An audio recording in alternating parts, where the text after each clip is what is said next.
Hello, everybody. How are we doing today? Oh my god. Oh, geez. Ah. Hi, DD. Please notice my existence. Hello. Hello.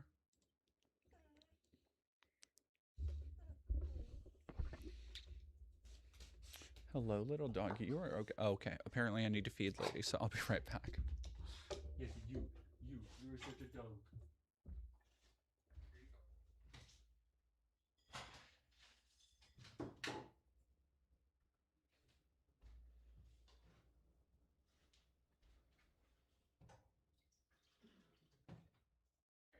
You got water? Leave me alone. Leave me alone. Learn. Alrighty.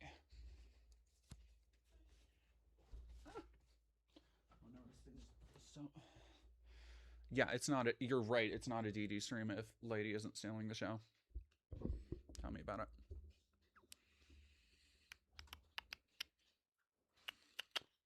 Ice Tea Addict, thank you very much for following. Radioactive Sunrise, thank you for following. Why is it every stream start? I think, unfortunately, I've Pavloved lady to expect food at stream start. Nice to see you again. Hey, Mark. It is indubitably Friday the 13th. Nux. All right. It has been, for somebody who, I have friends who have been, targeted by harassment brigades from people like Chibi Reviews, people like Nuxtaku. So, oh, hi, Mark. Sorry. Anybody, if somebody does a vocal stim in the chat, I'm going to do the vocal stim. Y'all know this about me. Amy Van Hart, thank you for 13 months. Been a weird day at work. How so?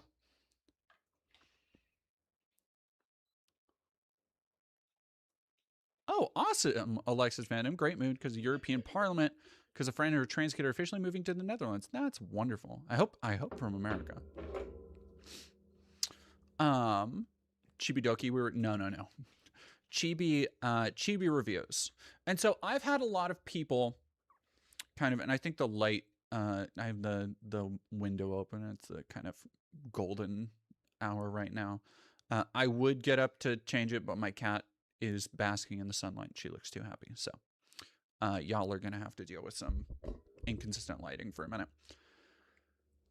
I've seen like people like Niara, of just myriad people. Anytime somebody is vaguely woke in these spaces, they get dogpiled by the most terminally online dipshits. And seeing them get their comeuppance has been, because it's been one after another lately. It has. It's been wonderful. It's been Tectone getting a restraining order, can't own a gun anymore. It was Lakari, completely unforced error. Asmongold, I feel, has really been. Asmongold's an interesting case because while viewership, I think, overall has been up, the broad mainstream opinion of him has only cratered. And then we've got Nuxtaku.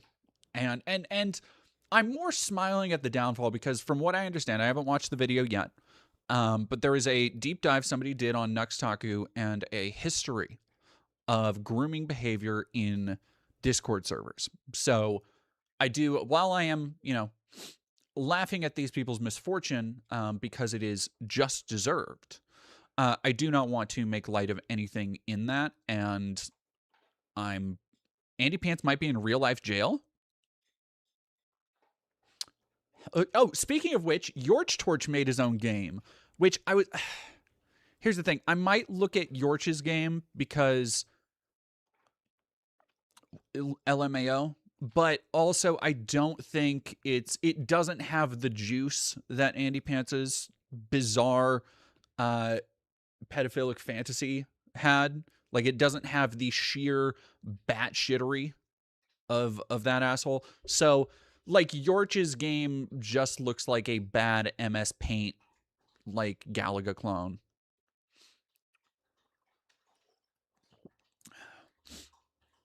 Yeah, what's the deal? B Parker, let me know what's the deal with the Andy Pants. Uploaded a video like today or yesterday. God, that sucks. All right, let me see. How's everybody else doing on this fine Friday the 13th?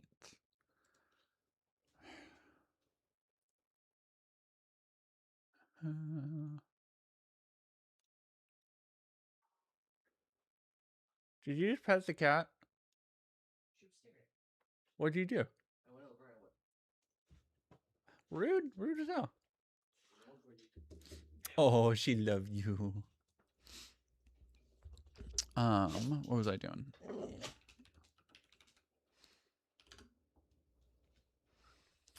Oh yeah, Andy Pants Gaming has a video. Will the woke slop ever end? It never ends with these guys. That's the thing. I feel like if there's one thing that's going to bring about the downfall of the kind of like slop tubers who are constantly whinging about woke shit, it's the fact that they don't do anything. Oh, and the shit with oh god, the two-tone is making my makeup look weird. Smash JT is probably going to be owing a shit ton of money to Alyssa Mercante, so looks like woke's back on the menu, boys. RDY, thank you very much for $5 for that dono. Little Kitty 1988, thank you for 5. Lady. What is your damage? All right, give me 1 second. I'm going to go.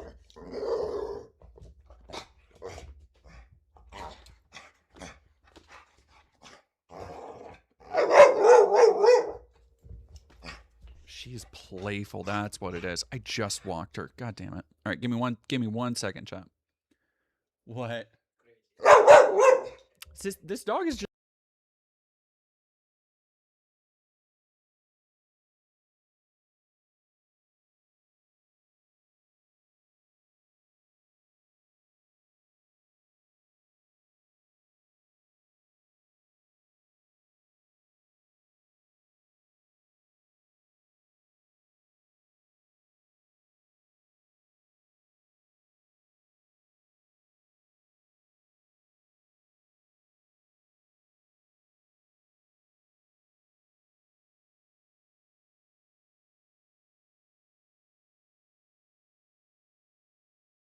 she's just a brat today. Sorry.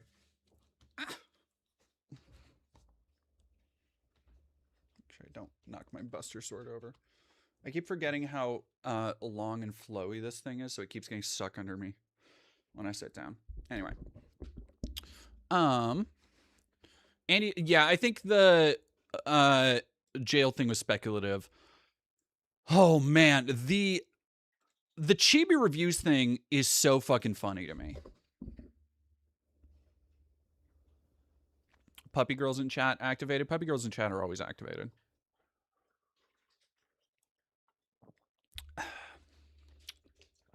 Here's how you activate the puppy girls in chat. Like right there.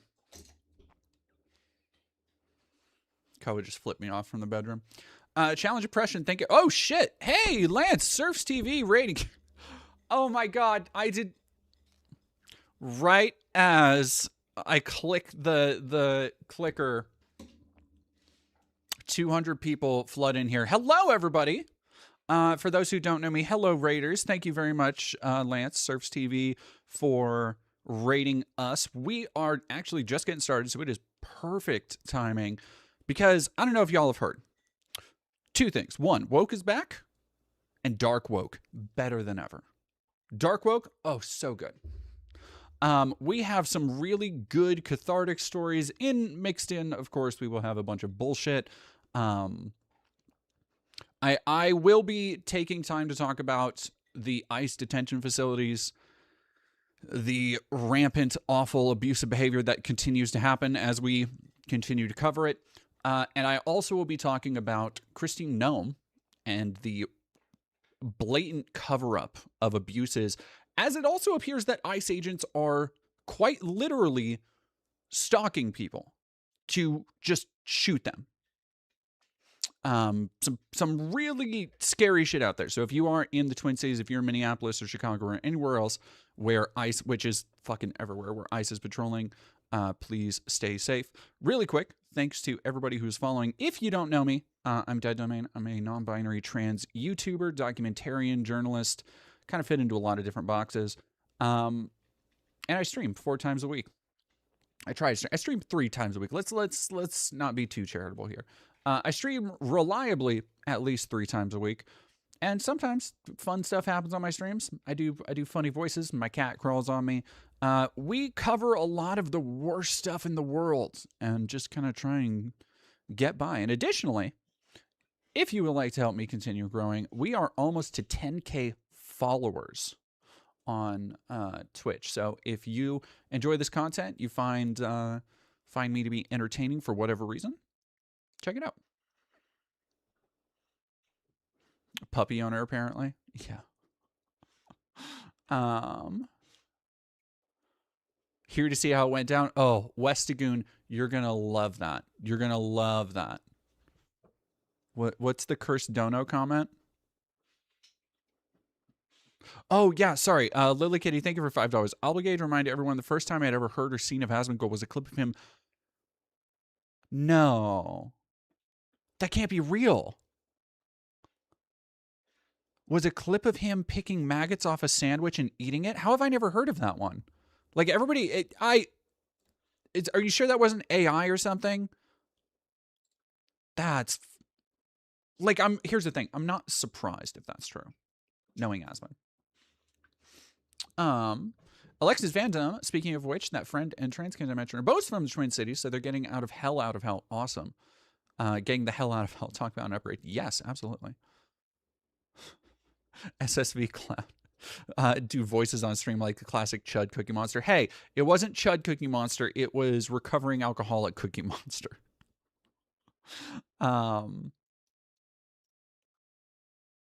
Yeah. Alrighty. Let's actually go right into it because we got people here. We got lots to cover. You know what?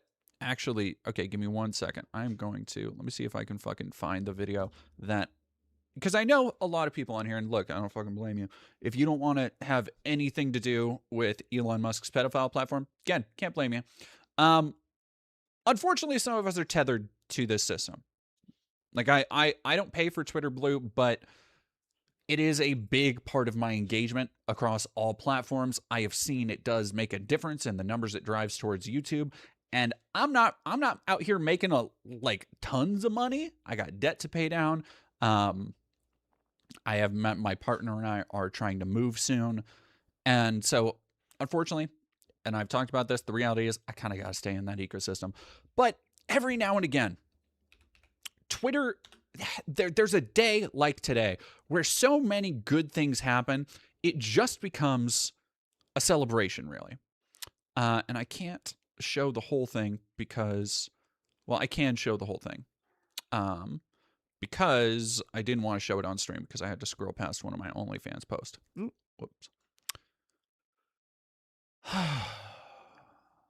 Yes, El Salve. We'll be talking about the ICE shooting a woman in Chicago.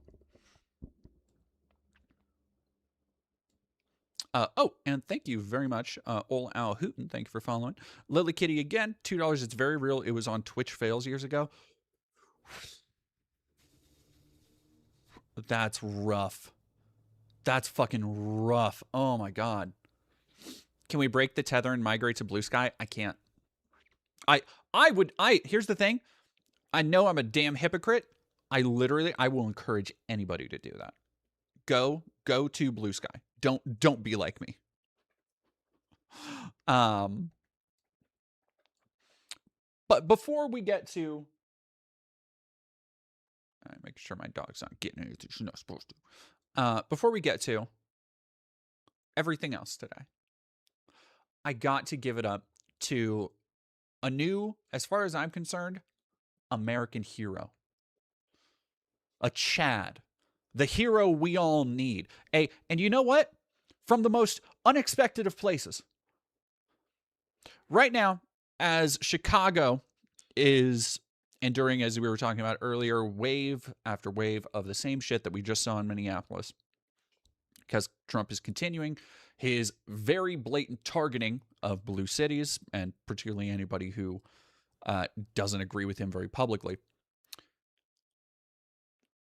And you know what? This is one of those things that made me see, I think the kids are going to be all right. Kids are going to be all right. Because here's the thing. End of the day, and I'll tie this in because there's been a lot of, yesterday was a fun day on Twitter because oh boy, libs were melting down all fucking day over Hassan's very baseline take that you shouldn't pledge fealty to a potential Democrat nominee 2 years out when it's not a very good nominee. You should want better. You shouldn't want to vote for Newsom of all fucking people. Like that's not the guy. And so it's been this really,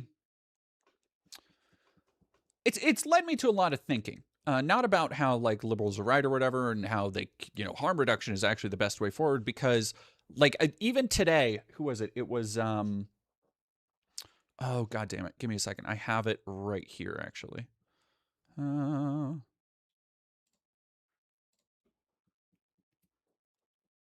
No.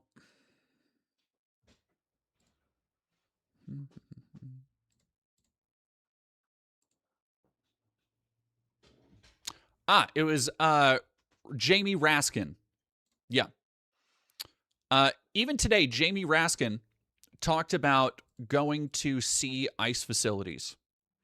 And this is one of those things that you hold it up right next to all the liberals saying, like, you don't care about minorities if you're not working as hard as possible for harm prevention.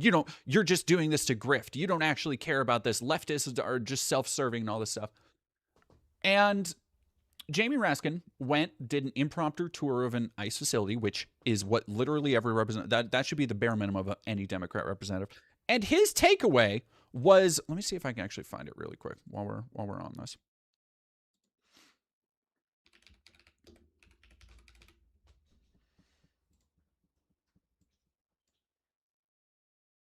Here we go. Yesterday, sorry. Staff I met with respected my right to visit, but what I saw was disgraceful. Kristi Noem had a budget of $75 billion. And here's, right here's the thing. I want to stop and say that this is where the Democrat Party is right now. Like, for all of the innumerable incidences of inhumanity, crimes against humanity being perpetrated with our money on our soil right now, from civilians being shot in the street to just innocent people being abducted, held indefinitely with no charges. And as we find out seemingly by the day, we are finding out more and more people are being assaulted, probably trafficked, gone missing. You can't go a fucking week without some new revelation of how awful the treatment is inside these facilities. And I need you to understand that this is where the Democrats are right now. What we're about to read, this is where the Democrats are right now. So when people talk about these not being good enough candidates to meet the moment, this is exactly the shit they're talking about. It is not that we need people to align with every single thing that a more progressive left agrees with. Because honestly, talk to 3 different leftists, you'll get 3 different fucking opinions. It is that we demand, and we should demand as the voters, a baseline of human decency that is not met by this. The idea that you go and you see, according to him, 60 men packed in a room, shoulder to shoulder, 24 hours, quote, it's 24 hours a day, single toilet, no shower facilities. They sleep like sardines with aluminum foil blankets. Whether it's for 3 or 7 days, nobody would want a member of their family warehouse there. Okay. That's all well and good. You saw inhumane treatment of innocent people, especially a couple days after we just found out that there are hundreds of thousands of people in these facilities who do not have any kind of criminal charges. And your reaction is, well, Kristi Noem has a budget of $75 billion to ensure humane conditions. The room set aside for dangerous criminals was empty. if you walk through a concentration camp, if you can bring forward these ideas, and the best you can muster is to say, we can fund better. Why are we not being more humane with our concentration camps? What are we, animals, keeping hundreds of thousands of innocent people locked up in these massive for-profit facilities? This is a shame. This is a denigration upon our nation. So when people tell you and they try and bully you and talk about how the leftists are just going to cause everybody to lose, this is the kind of shit they're defending. It's, again, not a unique take to say that libs defend the status quo. That they don't care about this shit as long as they don't have to hear about it or see it. But right now, and this is the thing, this is the reason I wanted to come back to this, because we'll come back to all this stuff. And I wanna say that I think this is a poorly worded statement, but it does reveal a astounding lack of understanding of the public sentiment against these things. The public sentiment against ICE isn't just because they've shot people in the streets. It's not just because they have no accountability of any kind. It's not just because they are ruining communities and snatching up people, unaccountably trafficking them to God knows where. It is additionally because there are so many people that now more than ever want it fucking disbanded top to bottom, deconstructed. So when people talk about pushing candidates more to the left, these are the conversations we need to have. The kind of shit that, again, Gavin Newsom not ready to fucking have. I saw, I'm sorry, I'm gonna go off on a rant because I've gotten to a point of, I guess, popularity on Twitter that when a tweet pops off, I kind of just mute it now. I don't really go through and listen to anybody yelling at me through the void. That being said, when my tweet and some other tweets about the Gavin Newsom situation started circulating, one person was talking about how leftists are, as they want to do, leftists are the real reason that Trump is in power. Wasn't the fact that Kamala was a terrible candidate or that everybody was being fucking astroturfed by Biden or any of the shit that the Democrat Party did. It was the left which Hutch and Destiny and all these other people love to fucking remind you that, oh, hello, we have been blessed. We have been blessed, chat.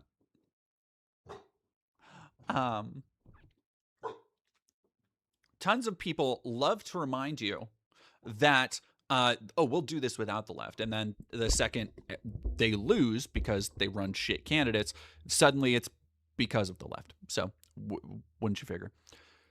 But there was one person who said something that is stuck in my brain because it reminds me of how they talk about ICE. It reminds me of how they talk about the facilities. And that is, I'm trying to remember the right verbiage because I don't want to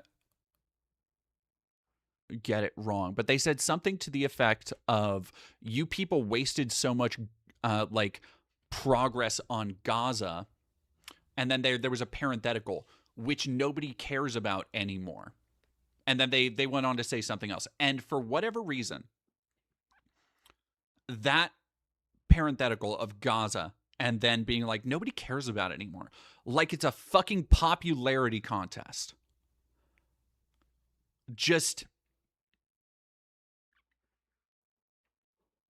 It made me like white hot with rage. I was so fucking angry.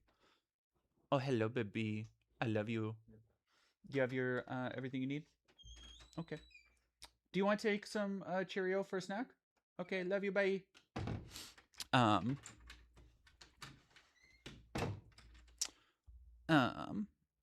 Yeah, it was fucking gross. Like, it was disgusting. I was literally... No, and yeah, J of Arts, that's a great way to put it. Progress isn't a limited resource. This idea that we are expending some kind of capital, like, I don't know if it's because they are so terminally capitalism pilled that they see people as a expendable resource, and then will come to us and tell you, like, there is something to deconstruct in the staunch liberal brain. The way that you will get a bunch of white, straight, cis men sitting around telling you that you don't care, telling minorities that minorities don't care about other fucking minorities from their goddamn podcast chairs, while they're telling you to vote for people who are out there with their own hands tearing down homeless encampments. Like, we can't find somebody better than Gavin fucking Newsom. Really. Whatever. Anyway, sorry. Yeah, rant time. Oh, Kat, you're so warm. You're so warm. She knows she can sense my aura is out of whack. She has come to she has come to recalibrate the aura. That's what she's here for. Liquid Ego, thank you for following. Arthur Clybourne writes, thank you for 5. Sip some water, man. This could really use some crushed ice. Fluvius 33, thank you for gifting a tier 1 subby as well. I do want to say that, so to kind of wrap back around to what I was saying originally, I want to say that there is an aspect of putting aside the petty bullshit with libs. I do think that. Like, I think the constant sniping back and forth is utterly fucking useless. And if libs are right about one thing, it is that, yeah, this infighting doesn't fucking help us. It only helps conservatism. That's correct. The problem is that they're drawing the wrong conclusion from that, because the conclusion for them is, okay, so get in line behind literally any blue candidate. And that's not the way. So it has become very clear to me that we should be doing our best to educate the libs. Doing our best to reach out and to but to try and engage in good faith where we can. And that's not going to be with people, some of them, like Destiny, and I would say pretty much any Destiny orbiter. Oh, goodness gracious. She just wants to climb all the way up me right now. That's what she wants. She just wants to be the star of the show. Look at you. Look at you. You're such a diva. You're such a diva. You're getting, I have makeup on, so you're rubbing your face on me, so I get your fur all over my head. Bonk. She just wants to bonk. Look at hers. Oh, you are so adventurous today. Oh my goodness. Okay.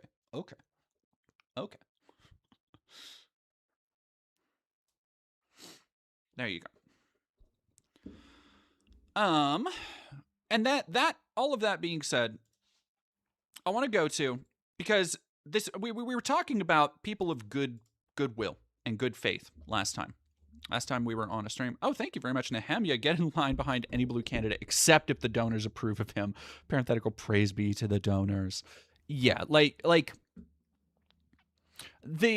because the other thing I've seen I've seen 2 trans people really come to stump for Gavin Newsom in the last couple days because he signed so many bills, pro-trans bills. And I'm sorry, I am not impressed by Gavin Newsom signing popular legislation when, during Biden, there was a lot of pro-trans sentiment from the Dems that they fucking abandoned the second it got rocky terrain, which is something Gavin has also done.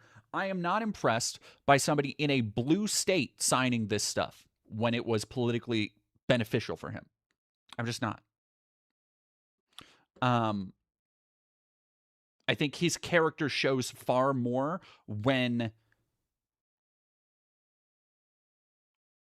the gravity of a situation should drive him to act, and he doesn't. Like, Gavin Newsom's ability to put it all on the line, to be that guy, has been proven again and again that he is a hollow shell. The ICE rollouts, by the way, the ICE rollouts that we are fucking seeing right now, the plans, the blueprints were laid, drawn up, cemented, and perfected in LA.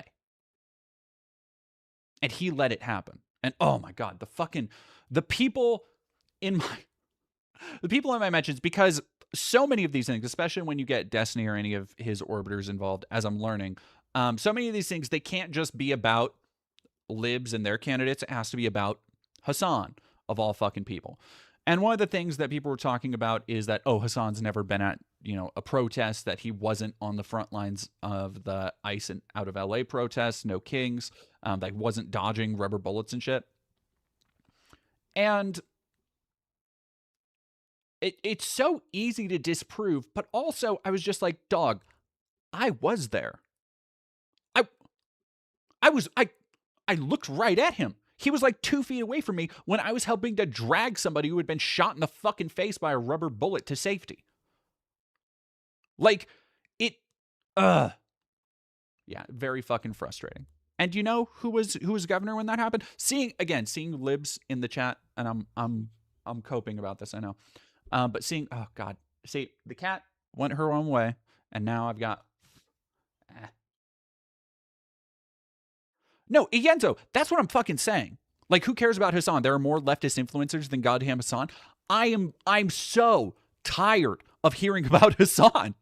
Like, I'm gonna be and that's as somebody who, like, I don't necessarily even have a negative opinion of him. My opinion, almost entirely neutral on Hassan. And just the way he is constantly forced to be the locus of every goddamn conversation is so fucking annoying. Ugh. I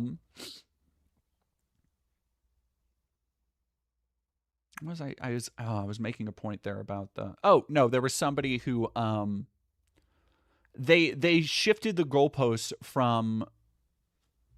Well, okay, Hassan was there because it's easily provable. A bunch of other people linked clips of him. And then somebody was like, well, wasn't it declared a riot? If the police declare a riot, it's illegal to be there after. And it's like, these are my libs, dog. Look at my fucking opposition party, dog. Look at my opposition party being like, well, police said so, but let's pack it up, everybody. Okay, good job. Good resistance, everybody. Remember, vote blue no matter who. Strong women rarely make history. In this house, we believe in science. All right, like, just fucking, man. Dan Harris thank you for following. Fight and Hobbit, thank you for 50 bits. I lived in California under Newsom. If he were running in Florida or Texas, he'd be a Republican. He's an empty suit of ambition. His entire career is dictated by leaning into the wind of advantage. You cannot get me to vote for this shark-eyed psychopath at gunpoint. It is so, and that's the thing that so many people don't seem to get. Like, Newsom becoming this focal point of liberal popularity is such a perfect encapsulation of the way that libs don't have problems with the systemic injustices in America. They have problems with it just being so unsightly, with Trump and the administration just being so hard to look at, just so annoying that it's interrupting brunch, because he is perfect for what they want. He wants to crack down on homeless. He wants to crack down on all of these horrible people. He's going to give faint praise to all of those people who, they deserve to live happy too. And just still keep doing all the horrible shit that has managed to give them their comfortable lives at the expense of other people. And he'll do it in a much slicker suit, able to form a cogent sentence. Like, that's yeah, it makes sense why so many people. Dead Riffler. No shade towards you. I wouldn't really say you have a neutral opinion of Hassan. Well, no, you're right. I don't have a neutral opinion of Hassan. It's because there's a thing where I said it like a couple weeks ago when I put out the Destiny piece, which, look, I have a couple regrets, but if there's one thing I would like to add to the Destiny piece, I should have done a fucking part. I was debating it. I cut it last minute. I was like, I just want to get this done. I should have done a whole fucking part diving into how bizarrely obsessive he and his ilk are with Hassan. It's crazy. And I learned that. I learned that the hard way because so many people just came out and said that I repeat whatever Hassan says, or I get all my talking points from him. And I was like, I had to say, I'm not a Hassan orbiter. I don't know Hassan. I don't defend Hassan. And then now people are clipping that, being like, when I'm saying he was at the protest, people are like, oh, I thought you didn't defend Hassan. It's like I have been forced into this position of defending Hassan because it's just a basic fact that I'm observing. Like, so I guess, yeah, you are correct. Like, I have been de facto pushed into this weird area where just like by stating simple facts that go against their narrative, like, yeah, I fucking guess, dude. Yeah, that's what I'm saying. Hassan's not the entire internet. I'm so done. Like, it's fucking annoying. Anyway.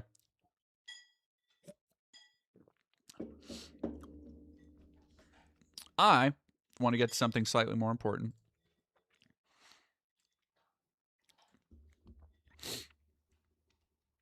Well, slightly more important. So what I was talking about...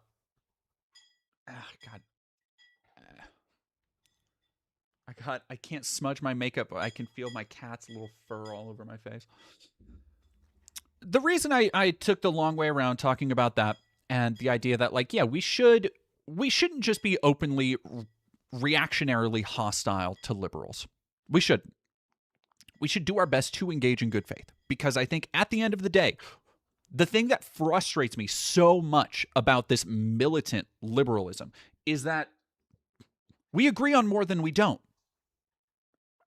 For most people. Some people are just conservatives wearing a progressive shell. But by and large, most libs you can probably have a rational conversation with, and they would agree with most of your points. And the reason I say that is because we need to be... One of the things in forming any coalition moving forward as a left-leaning progressive movement, whatever we want to call ourselves, whatever comes next in America, is going to be accepting that you're not going to agree with everything on everybody's side. Like, you're just not. But we require people who, at the end of the day, even if you don't agree on everything, they have goodwill. Because that means at some level, they are able to be reached. This is what I talked about with Thomas Massie. Thomas Massie, piece of shit. In a lot of ways. Right now, he has been an absolute fucking bloodhound of a Republican pushing for the Epstein release. There is a passion to Thomas Massie that tells me it's not just about... Well, I think, yeah, there are definitely calculated political moves involved here. The reason I'm itching my face is because I can feel there's like one hair from this. Well, there are calculated political moves being made here because I think a lot of Republicans are weighing options about the future of the crumbling MAGA movement, where they want to be when it all goes to shit. There is a passion for truth and justice that he is representing that make me look at somebody like Thomas Massie and go, I wish every Republican was like that. Because you know what? Thomas Massie might call me a man to my face.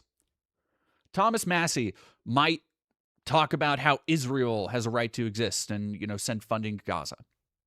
But if he understands the need, the moral imperative for delivering justice on behalf of victims, that means at some level, he is able to be reasoned with and talked to. At some level, he has empathy for another person. In a way that, like people were saying, these motherfucking shark-eyed, sycophantic weirdos absolutely do not.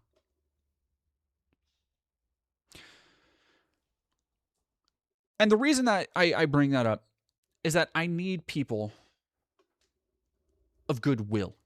That is the most important thing. Because as long as you have somebody who is willing to do the right thing when it matters most, you can educate, you can advocate, you can empathize.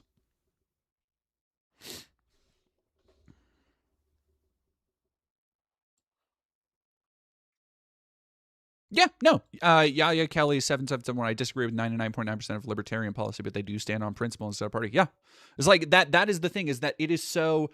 I think one of the things that libs get so mad about is that leftists, like staunch leftists, do not just see these people as interchangeable action figures.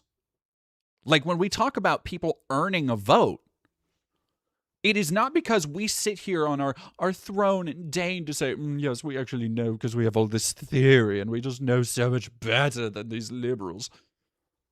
No, it's because we have morals that we do not want to concede on. We have things in the world that we will be damned if we support. It is not a matter of just shrugging and going along being like, oh, well, I guess Gaza has to be razed to the ground. We'll just stay quiet because, like, no.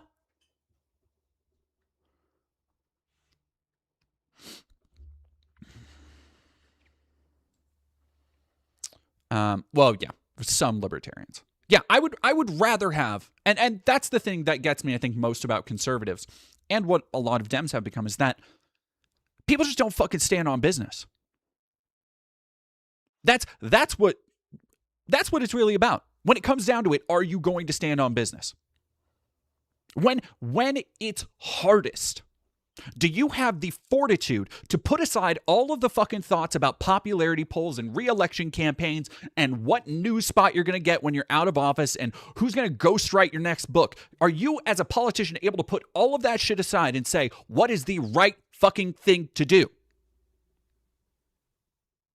Because the rest of us who vote for them have to deal with that shit every fucking day. That being said, probably one of the most succinct encapsulation of this goodwill, this willingness to stand up, to stand on business, I saw today. And I've retweeted this. I said, like, damn, this is everybody should really take notes with this. And people are like, oh, of course, I'm going to put on my dork-ass glasses, by the way. They're not dork-ass glasses. Actually, of course, the leftist is, the leftist trans person is advocating violence of their political enemies, of course. That's not what I'm saying here. I'm not advocating widespread violence. I'm advocating for, let's call it social curation. Back in the day, people talk a lot about, and this is another thing that libs will love to be like, oh, back in the day, we never had these things. Oh, it's what has America become? It's so unconscionable. We have Nazis in the streets. It's like, yeah, because there used to be social consequences. If you were found out, and I'll give you a couple prescient examples. If you were found out to have touched kids, there was a great clip going around the other day where I don't know who the dude was, but somebody, it was two black cats sitting, I guess, in some kind of podcast studio, and one of them was like, "What, you would really do that? You would? Oh, come on! What? How can you say that about somebody?" And what he was saying is that if I found out somebody touched a kid, they got to die. And the words he said that like have stuck in my brain were that's how it's supposed to be. If you touch a kid, you're supposed to die. And the other guy's like, well, what about God? It's like, God didn't put me here to stand by and do nothing. We used to have that as a mantra in this country. And granted, I wanna be incredibly clear here, because this is dicey territory. Vigilante justice, the idea of going out and enacting it with no proof, like that is what, quite literally, lynchings were built on. Like we just talked about Emmett Till a couple days ago. We don't need to go back over everything. That being said, there is a matter of public pushback that it is so clear now, people do not feel in danger for doing heinous shit that we used to have some kind of social consequences for. We used to have social consequences. If it was found out that a billionaire had, like, I think back in the day, if you had a railroad tycoon, oil baron type, and they were found to have done some of the shit that people are talking about in the Epstein files, with credible proof? Mm-mm. Mm-mm.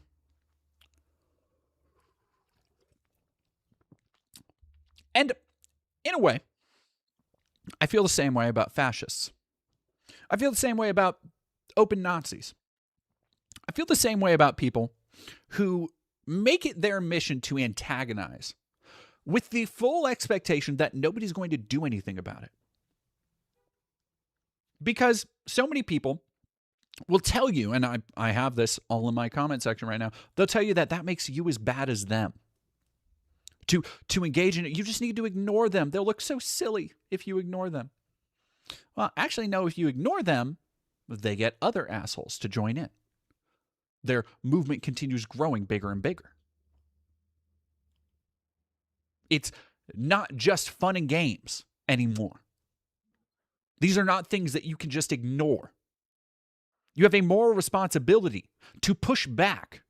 If you want a civil society, not every voice deserves to be heard. That's true. You still have the freedom of speech, of course. You do not have freedom from consequences.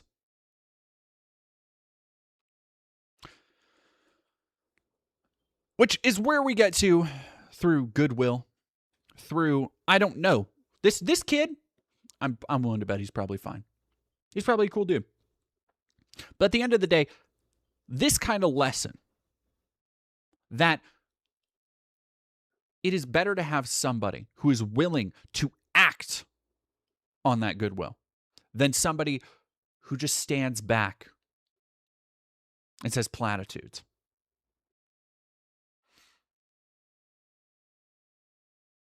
The Chibi lashings right after this. Right after this, we're going to be getting into... Well, okay, so let's go into Chibi right after this, and then we'll do Nuxtaku.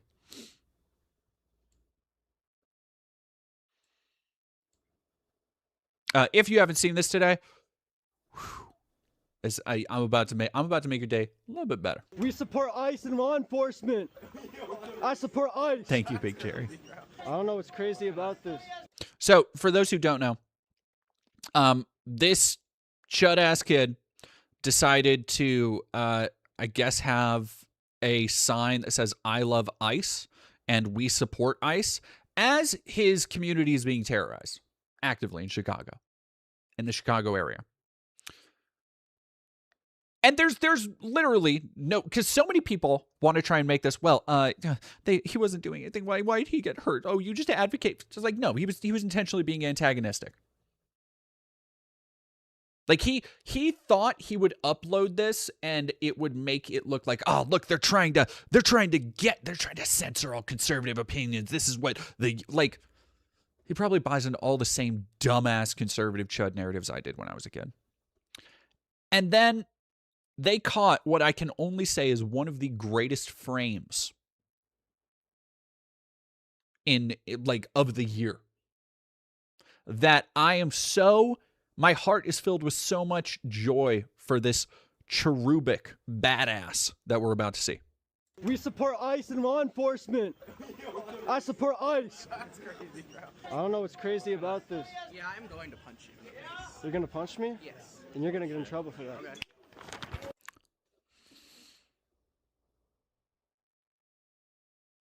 It's like, here's the thing, Tortuga Neve. It's not even aura farming. It's not even aura farming. It's just, I'm going to do this. You're going to get in trouble? Okay. And I play that because at its core, that is the idea so many people need to carry with them to protests. This idea that we were just talking about where somebody's like, well, it's declared a riot. So obviously if you're there, you're a criminal. It's like, no. They declared a riot so they can criminalize you. Like it's completely arbitrary. People need to understand that, yeah, force is not a universal solution to everything. It certainly isn't at a wide scale. But interpersonally, and when it matters most to defend yourself, the people you want to defend in your community, it is a perfectly justifiable measure to take.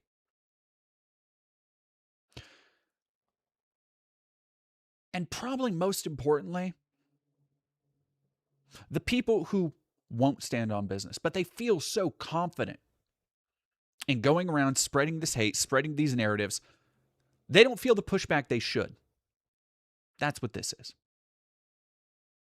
God, it's beautiful.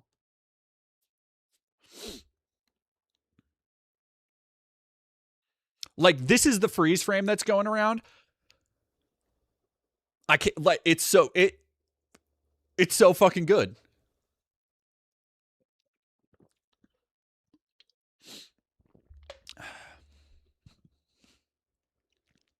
That goes fucking hard. That goes fucking hard, dude. And then, of course, wouldn't you know it, this is you pulling a fire alarm and harassing a worker. You don't care about law enforcement. You just want to troll for attention. Which, by the way, I want to pull up that, yeah, this kid is on the exact same trajectory as Nick Shirley. Like, this is the type of shit before Nick Shirley went on his fucking Mormon retreat, whatever, and came back and decided to be a MAGA influencer. This was the same exact shit he was doing. Like, the right wing has become an ecosystem that feeds the most open attempts at harassment. And the thing that's really annoying about it is it's so fucking soy, dude. Like, it's so soy to, first off, this kid, nerd, but standing on business. And I love that for him. He's about that shit. And showing yourself getting clocked in the face gleefully, willfully, it doesn't register to people like this as embarrassing. And it should. It absolutely should. Let's go to, speaking of embarrassing people. Oh, did Chibi, you know what? I think that's actually a YouTube. Oh, Christ, man. I can't fucking believe this dog. Get me the fuck. Fucking.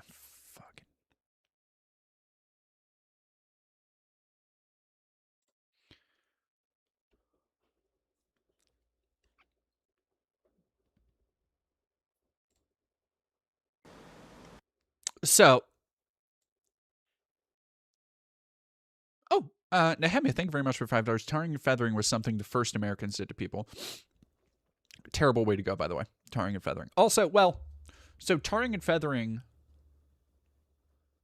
was not guaranteed to kill, is the most horrible aspect.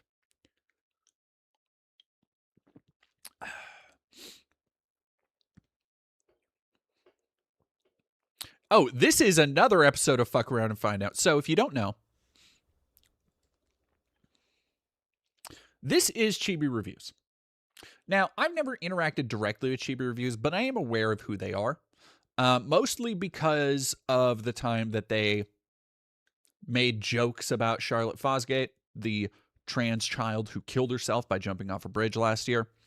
And then also a bunch of other stuff. As when people have a very public downfall comes to light, you won't be surprised to know that this dork chud anime YouTuber is openly supportive of things like lolicon, incest in fiction. He's talked about how incest in anime makes it better. God, what else? Oh, he's openly supportive of ICE. So, not really a great person. He's also directed harassment campaigns at plenty of people who criticized him, and probably most damning, scammed his users or his followers out of like 15 plus K. I don't remember how much it was exactly, but it was a fucking lot.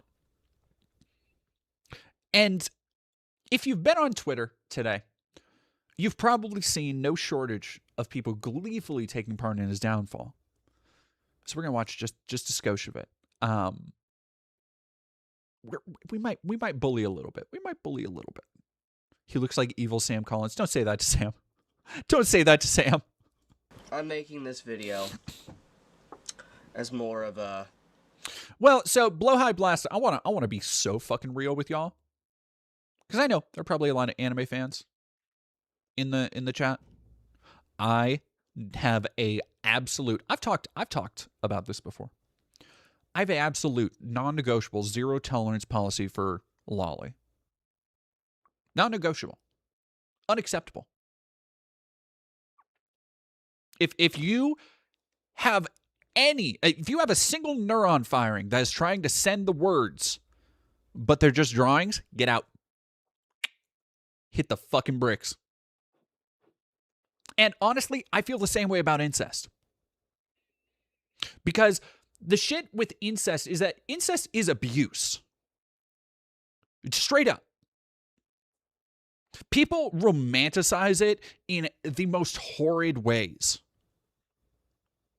And I think it's from people, like, I don't know if it's just because the last generation is so brain melted from the internet, or because so many kids grew up in single child households, so they don't actually understand what the dynamics of that shit entails.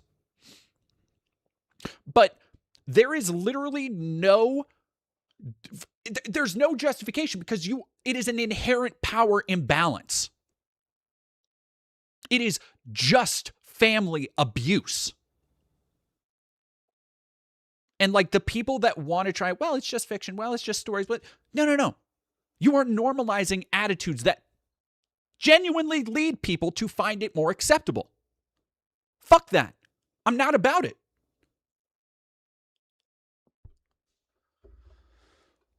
Who romanticizes incest? So many people in the anime community. So many people in the anime community. It pisses me off so fucking much. Like, look, there's a lot of stuff I don't fuck with personally, on a level of just like, oh, this kink, straight up not for me. If it's for you, go with God. Vaya con Dios. Not my bag. Y'all have fun. The lines I draw in the sand are abuse. Any materials that are abusive towards children, towards family members, that are sexualizing things that have led to genuine psychological damage, harm in real life. I don't fuck with it. Neither should you.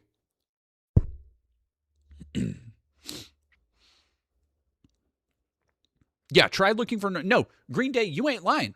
Go look up if you have a Safe for Work browser or anything, or an NSFW browser or anything. Go just peruse a hentai site. Go peruse a porn manga site.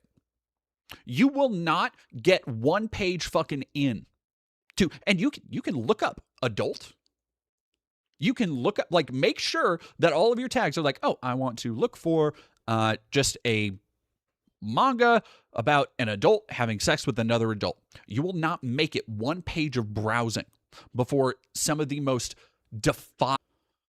God damn. Fucking hate that shit.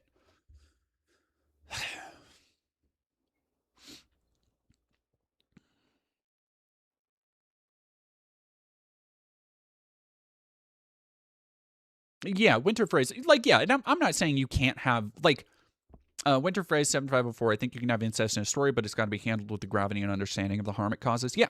And I absolutely agree with that. Somebody was saying Flowers in the Attic. I think, I want to say My Sweet Audrina is another example of that. I never finished reading that book. Like, there are ways that you can approach these things with the due gravity and, quite frankly, horror that they are deserved. But it is not through fetish. Straight up. Oh, yeah, no, Eidetic X, you're absolutely right. I'll just search MILFs, then you have an of course moment after pressing enter. Yeah. Yeah, that's the, let me tell you, as a connoisseur of the MILF genre, for a while, let me tell you, the amount of stuff that I have to be like, nope, not that one. Nah, that's not good.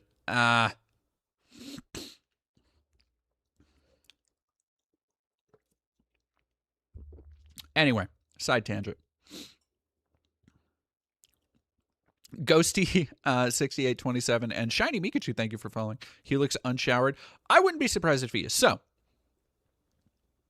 not the MILF connoisseur.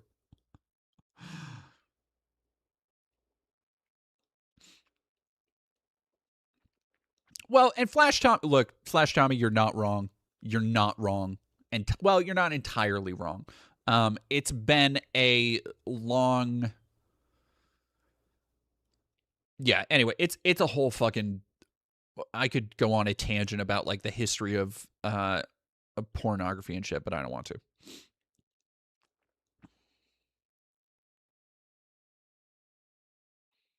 The concept of a lolly community is just ghoulish. Yeah. Oh yeah.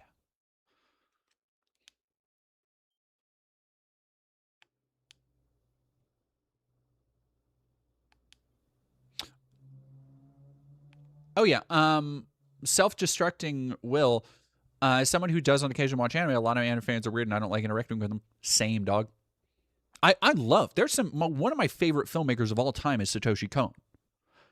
I don't fuck with anime like that though. Like I did when I was 16 and 17. But then I turned 18 and 19, and seeing all these scantily clad teenage girls who were 16 and 17, and it just kept going. All right, if you're over on Twitch, please reload.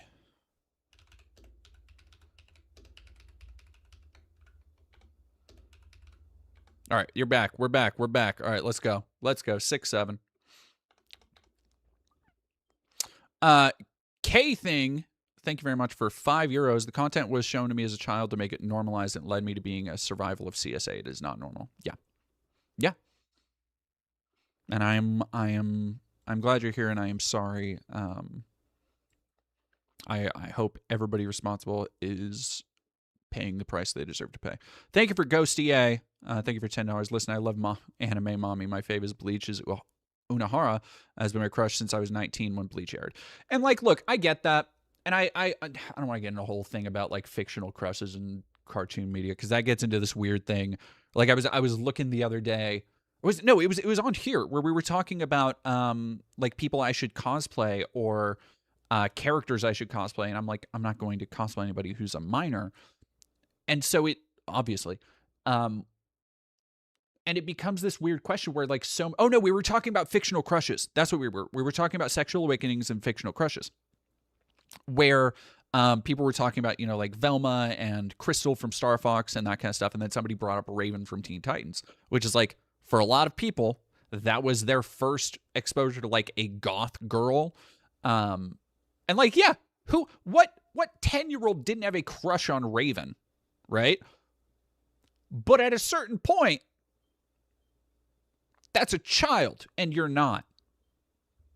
So stop sexualizing that child. Like it annoys the fuck out of me, because I follow a lot of sex workers, I follow a lot of artists, and it annoys the fuck out of me. And I will unfollow somebody in a second if I think that they drew a character and did not age them up properly. Straight up. Like if you want to show me, okay, here's Raven, but she's a 35-year-old MILF, go for it. Let's do it. But if you are using this like lolly proportion bullshit, wood chipper dog. One Wolf, thank you very much for $2. I like anime, but would never be an otaku. I'm kind of the same. Like I there's some anime I really love, but it is less about like anime and more just like, no, I fuck with the character, I fuck with the story, that kind of stuff. Little EP girl, thank you for $2 unsubbing for that 6-7. Did I say 6-7? My audio is shot? Wait, hang on. What the hell is going on?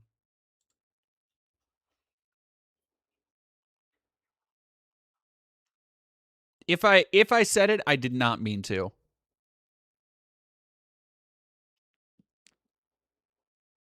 Okay. I don't remember why. See, here's the thing. The 6'7" thing is so fucking dumb because it's not something I ever like it's not something anybody is cognizant of. The people I was at a Magic table the other day, and somebody, they put a bunch of counters on their creatures, and they're like, yeah, I'm swinging this at you. And people are like, okay, well, how much damage am I taking there? Or like, how big is it right now? Because they need to know power and toughness. And they're like, it's a 5, 4, what the plus is. It's a 6, 7. And we're all grown ass adults at the table. And we just all shook our heads. Like, nobody laughed. It was just like, yeah, that's fucking stupid. Oh, I read a chat comment. Okay. Is my audio lagging or am I having a stroke? I do not know. Fight and Hobbit, thank you for 50 bits. Recently got to talk to someone who worked on Ben 10 when the topic of what the internet did to Gwen came up. Ugh. He just had the most despondent look in his eyes. I genuinely hate my nerd community sometimes. I don't doubt it. I can't imagine what it would feel like to have a popular show like that and be able to craft characters that kids can vibe with, that people enjoy, especially something if it's like big, culturally impactful show like Ben 10 was. I missed Ben 10, but like people fucking love that. Or, Avatar, or like Owl House is a more recent example. And then to find out that like just the worst freaks on the internet did that to your creation is like so, ugh. Anyway, speaking of the people who support this kind of horrible, horrible shit. Oh, by the way, okay. Everybody's super chatting. Real quick. Ghosty, thank you for $10. You should check out Tugan Anki. It's such a great anime, and there are no lolly characters. Based. And Canadian Goose, thank you very much for 5. Hello, DD. Love the stream. Also, gotta say I love the fit today. Absolute gendergirls. Thank you very much.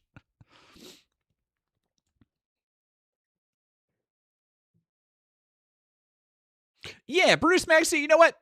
That's my new stance. We already have 69 and 420. We don't need more meme numbers. That's what back in my day we had 69 and 420 and we said nice. And that was it. We had 69 and 420 and we liked it. Statement to myself. This video is for me. To put all my thoughts together and just work things out in my own way. Because one of the ways I've always gotten through trauma and hardships in my life, especially in these last years, is to just focus on work. It is so wild to me to sit here and watch this grown-ass man with his little peach fuzz beard, unkempt hair, t-shirt looks like he's fucking had since middle school, surrounded by a $5 Temu anime waifu wall scroll, talking about trauma and shit.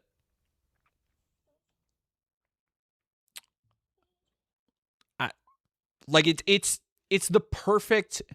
You can not know anything about this person, and going into this, you're like, oh, okay, you probably deserve this shit already. He looks 13 and 30 at the same time. Damn. That's make videos. Pretty good. It's the only joy that I really have. So, you all saw the post. You all have seen. You've seen what I've said in the last 24, how many hours? I don't know. I'm just gonna give you a full rundown of just everything that happened. Maybe I'm oversharing. Is that Freren in the back? I don't know from Freren. I don't know any of these anime characters. Oh no, okay, no, I know. Fraren's off to the left. I've seen that character enough to recognize it. I don't know who the blue-haired girl is on the right. Against me to mock me or whatever. Oh yes, this people saying, oh, he's visibly a gooner. This is the cat who had like his whole thing was like his banner page that we just saw is like Lolly with her feet out on Twitter. That's his banner. Fucking unbelievable. Here, I want to talk. All right, granted, I'm sorry. If you're here from the surfs and you've still managed to stick around, thank you for your bravery and dealing with me. You're gonna discover a whole new form of ADHD that you've probably never been exposed to today. As I jump from topic to topic, and one of the things I want to talk about is why these people can't just be freaks normally. Like that's the thing that gets to me. This is because, and I bring this up on the anime tangent because I saw just the other day. Was it? I think it was yesterday. What's today? Today's Friday. Yes, it was yesterday because I was walking to Magic. I was walking to my local game store to go play some pods, and I walked by this van that was parked out front of a place, and it had a bunch of Anime Girl stickers on it. Which usually, a bunch of Anime Girl stickers that, it might be like a big, like the best case scenario for Anime Girl stickers is it's a fully clothed woman that doesn't have breasts exposed, doesn't have anything else. These anime stickers were, what's it called? The lenticular. They had a lenticular lens effect so that the image, which if you don't know what a lenticular is, it's when it changes depending on what angle you're viewing it from. And they were anime girls and looked like children because a lot of anime girls just look like that. That as you walked by the car, their tops would disappear. Just open, broad daylight out on the street. People going out of their house. People decided to put that on a car and subject everybody else to that. And here's the thing. I don't care if somebody. I have friends. I have a here's. I'll show off. Actually, here's the back of my laptop because I put stickers on everything. I love stickers. Here's the back of my laptop right now. Oh, let me see if I can. Oh, I don't want to fucking. Let me see if I can do this. My laptop is hooked into some stuff.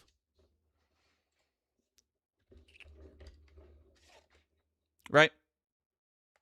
Now, that's not nudity per se. It's a pinup of Lara Croft, among other stickers that I have. And that's not... I like pinups. I like Frank Franzetta art. I love Tomb Raider. I love classic Lara Croft. I've done videos on it. So when I see something like that, and I'm putting it on something that I'm only going to see in my house, no harm, no foul. Who cares? Right? I have some cute, and I say cute because of the style they're drawn in, I have some cute bondage stickers. Just throughout my house, because this is my living space. If I'm bringing somebody in, they're going to understand that. I don't have any kids. I don't have any close family who are children. Nobody is at risk of being exposed to something that they would find morally objectionable. If they were, I would warn them about it. The thing that pisses me off so much about people like this, and especially with like the fucking feet, like the Toho feet picture as their banner, is that it removes, and it doesn't surprise me that he's into other rape-ass bullshit like lolicon and incest, because it's all about removing consent. It is all about subjecting other people to your perv shit, and that's fucking gross. Just objectively. It is like when people talk about, Pleasant Kenobi had a great video about like terrible, like Magic the Gathering, not even just Magic, but like Yu-Gi-Oh! And other communities that will have people come in with like nudity on playmats, nudity on their cards. It's like that shit unacceptable. I don't understand why people can't just be freaks normally. Like, why do you need to subject other people to that shit? Nehemia, thank you very much for $5. You can spell the BO from the PFP. You can tell his home is filled with empty lotion bottles and used tissues. Well, it will be soon, because as we're going to find out, his fiance left. Erebus, thank you for $5. What do you think of Elfenlied? It has problems really bad. I regret ever seeing it. I heard stuff. I don't remember what I heard, but Elfenlied is one of those things that was like kind of more popular when I was younger. And I vaguely remember hearing stuff about it and never really got into it. But it sounds like good. My LGS literally banned Yu-Gi-Oh! Because players kept coming in with NSFW playmats. That's fucking insane. That is an insane amount of like to say it's endemic to a specific player base. It's not just one or two people. That's crazy. Oh yeah. So we're gonna get into this. Let's keep watching. Sorry. All right. Last thing. Rosa, I just use they them, but I don't like it. It's not gonna offend me if anybody misgenders me. So. Well, like I said, I'm saying all this just to clear my head. Just because if I say it. Fight and Hobbit, I have a bunch of hentai figures and manga that I politely put away or cover up when company is over. Hey, you know what? That's all you need to do. Like here's the thing. If you are in your domicile, if you're in your abode, I don't give a fuck. Well, okay, that's not true. As long as nobody is getting hurt, as long as it's not the aforementioned shit, as long as it's not lolly, as long as it's not anything that is legitimizing actual abuse and pedophilia. Other than that, I don't care. Do whatever you want. You can put up big old anime MILF titties all over the place, put it all across your walls. God bless you. If that's the life you want to live, that's your right as a goddamn American. All right? If you want to get your like entire walls just plastered with giant images of Lisa Ann and Lana Rhoades and Angela White, you should be able to do that. I will fight for your right to do that. But if somebody else walks in there and they are not down with that, that's fucked up. Ghosty, thank you for another $5. My Warhammer, we had to kick out a player with not safe characters. Really? Really? How? By fiance, do you mean AI girlfriend? No. An actual fiance that was cheating on him with his best friend. Little EP girl, thank you for $5. Keep my $1,000 of freakiness in my room. Nowhere else being ethical and freaky place. That I'm fascinated by the Warhammer thing. Like that's a level of like intentionality. There's a dedication to that. That's crazy.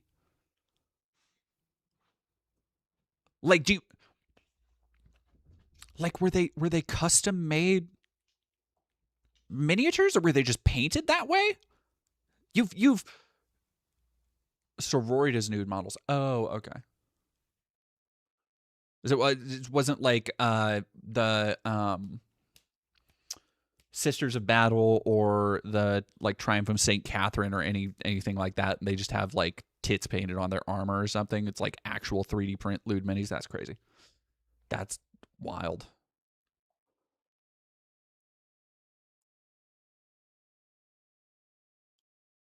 Well, Slaanesh is a different thing.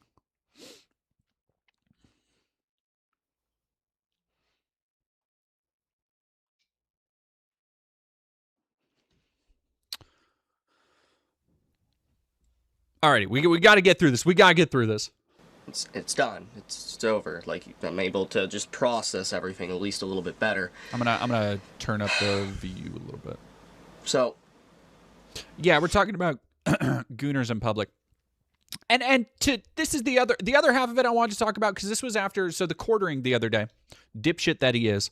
Apparently was feigning some kind of fucking outrage over I was browsing Twitter on my profile and came across hardcore porn that I definitely didn't want to see. Elon Musk needs to fix this algorithm. I'm sorry everybody who had to see that. It's like, shut the fuck up. Everybody remembers a couple, what is it, years ago when the Quartering showed on stream his Reddit search history. Was it Reddit? I'm pretty sure it was Reddit. It was either Reddit or Google. He's absolutely on Reddit. Search history that had forced cream pie on it. Like, and you're gonna fucking be like, oh yeah, I don't know how this gooner material got on my Twitter timeline. That's fucking crazy. Nah. It's just like, these are all the same cats, by the way, who will talk about how their media needs more women who are hot and needs more tits and needs more this, that, and the other. And then they're so just chaste about it the second they're afraid of like being called out on it, except for this person who has no shame, clearly. It's like, what I would like, just own it at least. Like, just be like, yeah, I look at porn on my account. Sorry, I didn't mean to do that. To have it like, as I'm talking as somebody who's had multiple what do we want to call them? Mods? Do we call them the incidents? I as somebody who's had multiple, let's call them incidents, browsing Twitter on stream, and a couple times I've accidentally retweeted stuff. Just own it. Like, just it's way weirder to make up this elaborate excuse why there was porn when it's just like, no, actually I look at porn on my timeline. Who cares? I'm friends with a lot of porn stars. I have friends who are in the industry. Like, if that's on me, that's on me. Yeah, I'm sorry. I came across shit on my timeline sometimes. But the idea that, like, I'm going to try and castigate, like, oh, this is the algorithm. Like, fuck off. Just be, like, at both ends of the spectrum, just be normal about sex shit. Just be fucking, like, I don't care if you're a pervert or a freak. Just be fucking normal about it. Just be normal. Just be normal. On the 11th of February, I discover my fiance. All right, well, shout out to Any Profit because that's funny as fuck. I'm not a gooner. I'm an elite beat agent. That's really good. That's really great. Man, I miss elite beat agent. That was a hell of a, that one Roadstar, man. Highway Star, that's what it was. There was a kick-ass Highway Star rendition. I mean, like, we don't get rhythm games like that anymore, if we're being real. Cheating on me with my best friend of 10 years.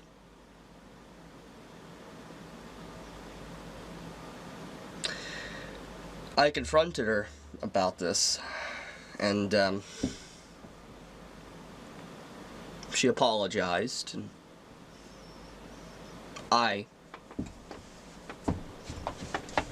being with her already for multiple years, and then finding out my best friend, so much betrayal. All right, give me 1 second, chat. I'm going to let this play for a second. So what I decided to do is just, I grabbed my keys. I went driving. I went to the liquor store. I bought alcohol that was the same alcohol, the last alcohol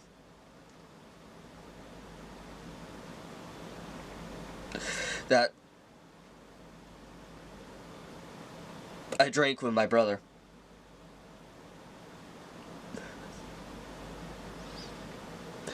And then I drove into the middle of nowhere, near water, and I drank, and drank. And I want you, before you have the normal human reaction to this, which I would say is sympathy, I want you to keep in mind that this was somebody who made fun of a trans kid killing herself, who has taken part in multiple racist harassment campaigns online. So temper, I would say, recommend temper your sympathies, because this is somebody who does not deserve it. What we are seeing here is comeuppance. Just desserts being served on a beautiful, shiny silver platter. Dee Dee got cookies. I got one cookie. I was just trying it because I'm leaving one for Koa because I just got a pack of 2 cookies. And it's pretty good. It's got like a cinnamony cookie review. Dee Dee's Cookie Corner. Yeah, it's got some like nice cinnamon to it. I fuck with. Yes, just to be here, the bridge picture was Charlotte Fosgate. LARPing as an alcoholic, he ain't like us. Oh, I forgot. Do we want to?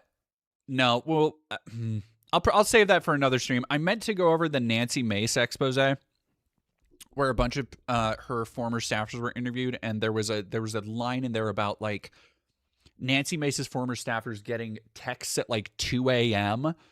asking them to go to a store and buy and deliver her like full bottles of tequila, which is fucking crazy.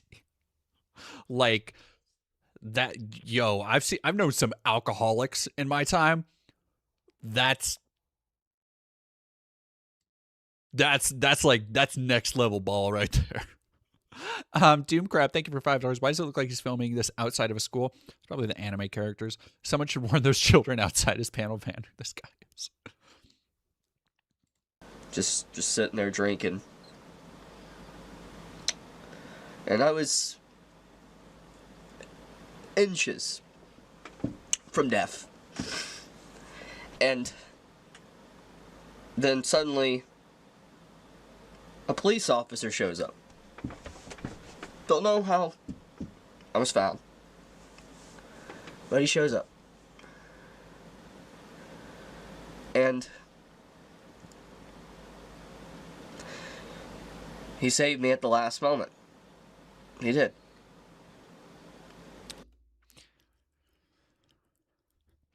ACAB theory. Proven once again.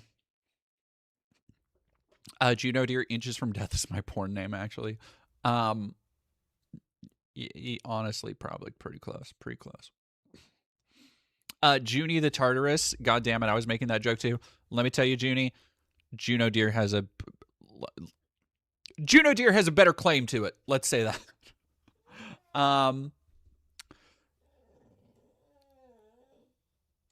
Yeah, I'm gonna say, granted, I'm not saying that losing everything, having your... So, for those who additionally don't know, more context.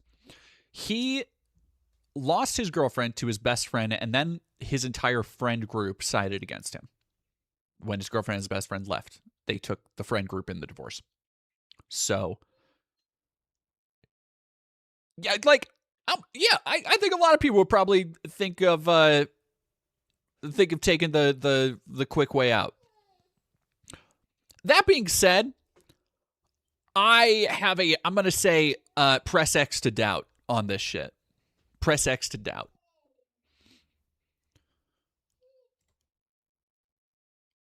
Yeah, we're gonna pop it up to 1.5. There we go.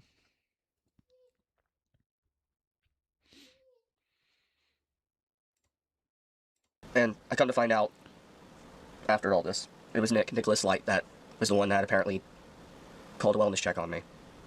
And he saved my life. He saved my life. Anyways, the officer escorted me to the hospital, because obviously with everything, making sure, mental evaluation and all that. And I obviously couldn't drive, too much alcohol. So, he took me to the hospital, and I stayed basically the night. And I wasn't able to access my phone or use anything until they discharged me. I got discharged earlier this morning. And I was so hurt. I was so hurt. But I'm gonna give full context.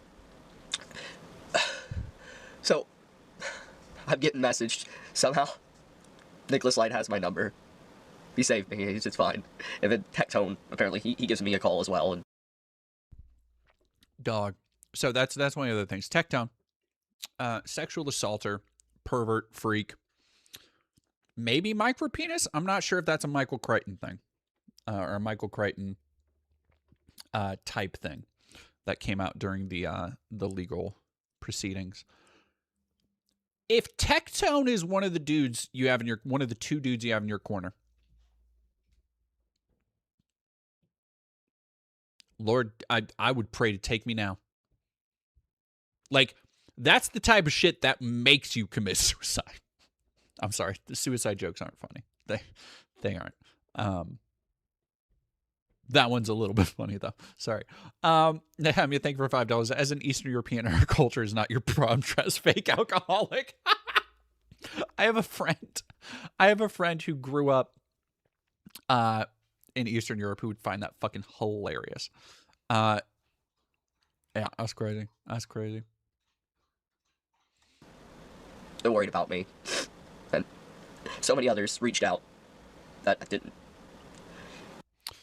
That's actually a really good question. Herrera says 6. How did they find him for a wellness check?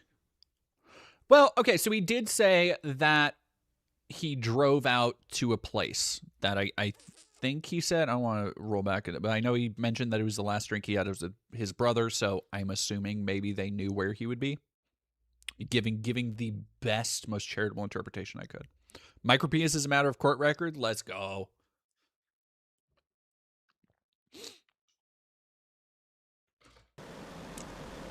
Thank you. I do. Just oh. Anyways, I get picked up, and I'm going home. Like, I'm free to go. Everything's fine. And I knew I had to tackle the elephant in the room. I had to go home and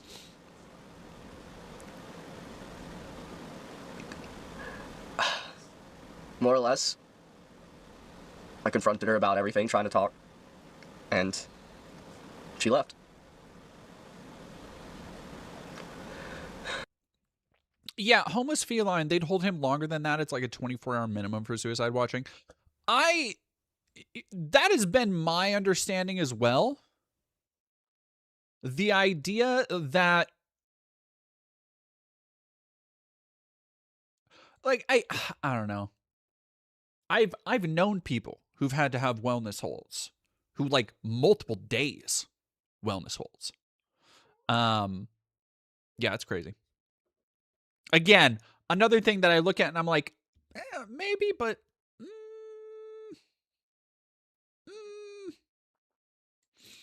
I'm not a perfect person. I make mistakes.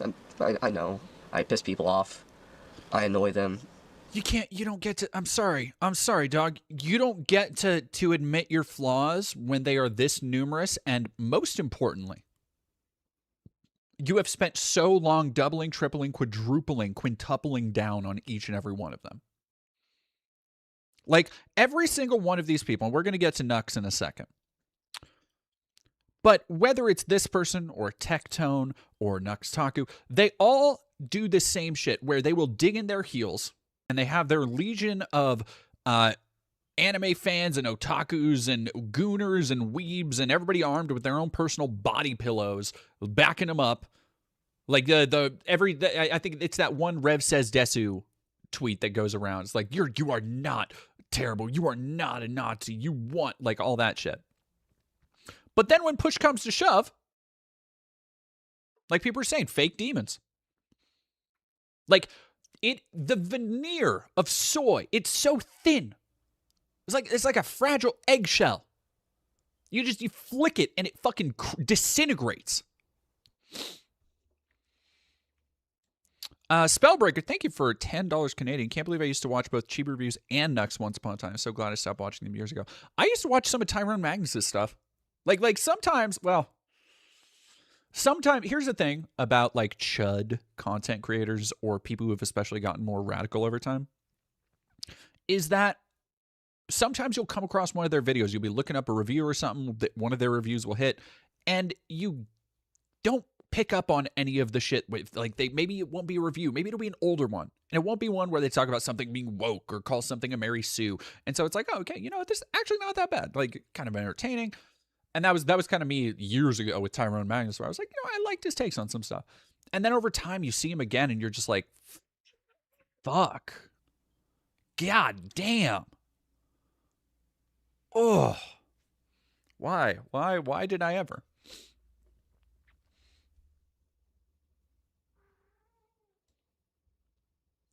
Yeah. But anyways, after she left. Like, look, I know, again, I also have a gamer chair.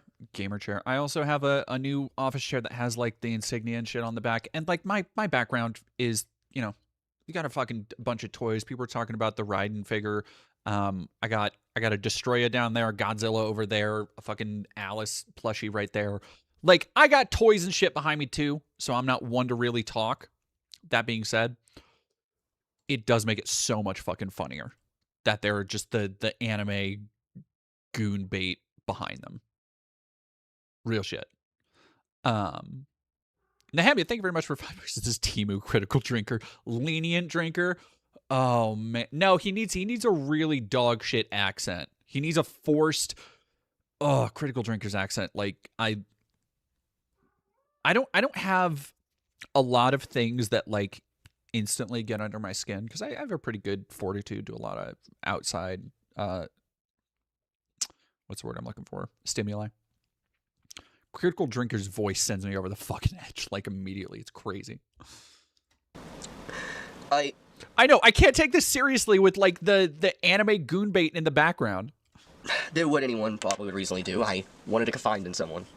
Not really. I go to my game. Enemy girl, his cry is so fake. Well, and that's the thing, is that, like, I don't doubt that he's probably going through some genuine pain right now. Do I have sympathy? Not really. At a certain point, like, there are mistakes that spiral out of control. There are things that you can bring upon yourself, but you couldn't have ever known the full impact, the full weight of how things would snowball down on you. That's not what this is. Did he monetize this? Almost certainly. Gaming friend group that I've known just as long as... Yeah, Buddha Bebop, that's the exact... Yeah. Critical Drinker is the one that does the dog shit Scottish accent. My best friend that my fiance cheated with. I talk with them. Ouch. Ouch, Nehemia. Fucking dropping truth nukes in my chat. This dude has an accent. It's just similar enough to yours you don't notice it. K thing. Oh, whoa, I nearly jumped. Oh, whoa. Thank you for €2. Little Epic Girl, thank you for $10. Before I knew anything about Nux, I seen a video of him reacting to Ocean Is. Thought it would be nice to have new Monster Hunter content. Well, I'm assuming MH is Monster Hunter content. MH content to watch, and then saw he was a piece of shit and buy. Yeah, Nux is... That one video of the music video Nux made, music video, that was a bad guy parody, is... Look, I'm saying the wrong person got harassed off the internet. Between him and Joe Cat had a bop. Nux? Mm-mm.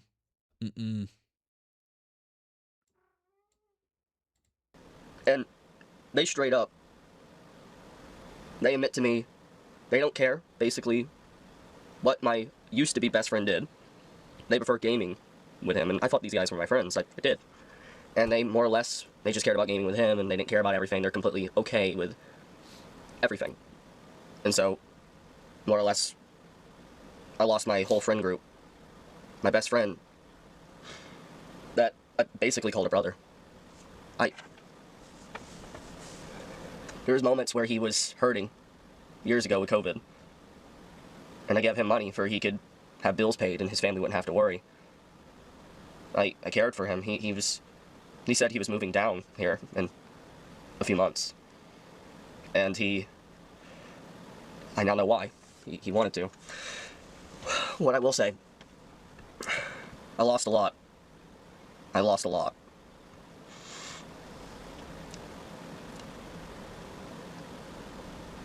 I didn't just, like, lose a fiance.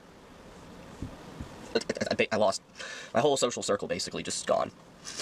So, as somebody is saying, or as a couple of people have noticed, yes, this is monetized. So there is some there is some aspect of this that by default is performative. But B, probably the most important thing, again, before being like, oh gosh, I really feel for this guy, there is like there's a story here.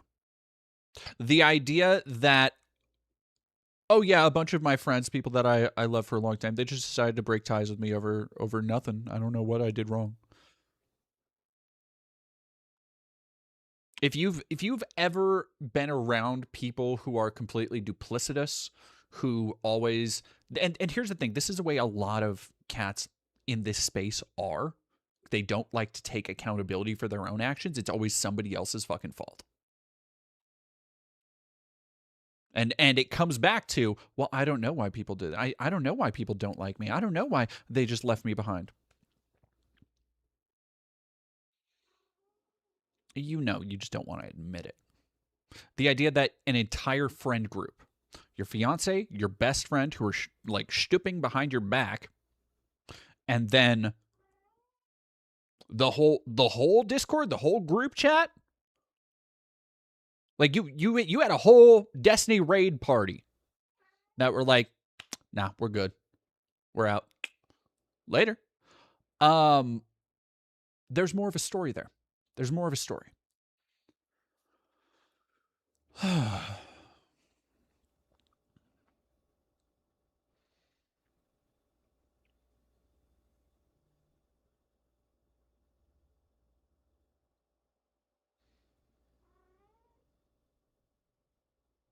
Yeah, boy, Nano, I lost my social circle over some stupid shit a few months ago, but when we caught dead making a video like this, got done dirty, but I definitely wasn't innocent there. Yeah, I've had similar, well, yeah, I've had similar experiences where, like, when we're younger, we all did dumb shit, we all said stuff wrong, we all, acted too impetuously, and the point is that you're supposed to learn and grow from those experiences. You don't just keep moving from one friend group to another, because I think a lot of us probably also have seen people like that, where it's like they just burn bridges with one group of people after another, and the commonality there isn't the other people, it's them. But yeah, you're supposed to reflect, you're supposed to learn and grow. Yeah, Kay thinks she didn't leave, she escaped, and he knows it. I wouldn't be surprised. The Anime Mega Free, thank you for $5. I misread Chibi Reviews Downfall as Chibi Reviews Townfall. No, not yet. I haven't even actually watched the Townfall trailer. Yeah, I saw the, well, I didn't see it because I was busy, but that PlayStation showcase from the other day, goddamn. Apparently some good shit coming out there. All right, chat. It has now come to the time where we're gonna get a little bit more serious. Talking about downfall of people we don't like. Townfall is the new Silent Hill game. Here's the thing. I don't think I'm gonna see. I don't think I need to see the trailer. If people want me to react to it, I might. I'm a hardcore Silent Hill fan, if y'all didn't know. But like both Silent Hill, Resident Evil, and now we're eating so good, Fatal Frame. I don't really, as much as I'm excited for some of these games, I don't really need to keep up with them because I know I'm going to play them. And I know, at the very least, I know there's going to be a baseline of quality there. I trust these developers enough. Well, most of the developers, I didn't fucking play, what was the dog shit Silent Hill series, the interactive series they did. God, what the fuck was that called? Was it Ascension? I think it was Ascension. But yeah. Yeah, Townfall. Like, somebody said Townfall, and I think it was, I don't remember who said it, but somebody was like, oh, this looks like it has a little bit of Condemned in it. And I was like, a word? Fucking Silent Hill with a little bit of Condemned? And I think here's the beautiful part. If there weren't so many controversies happening in public right now, if there weren't things with Nux and things with this other cat happening, what we'd probably be seeing is more blowback on Townfall for featuring a black protagonist. And I'm honestly glad there's not. Did Condemned ever leave the Xbox graveyard? I think it's only available. I don't even know if you can buy it on 360 anymore. But word on the street, people were saying a couple months back that there might be some kind of remastered version. I'm really hoping there's a remastered collection with 1 and 2.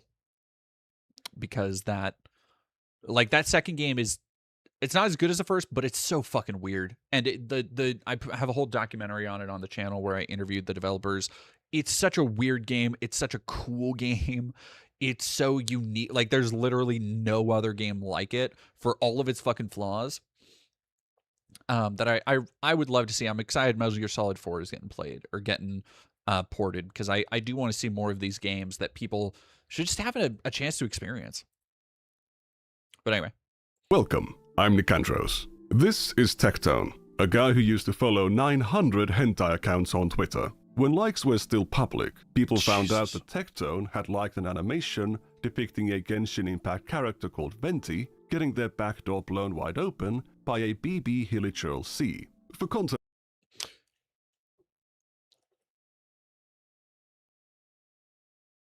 Condemned is on PC. Oh, thank you, Doomcrab, for $2. Yeah, I believe well, no, because I think Condemned wasn't it delisted?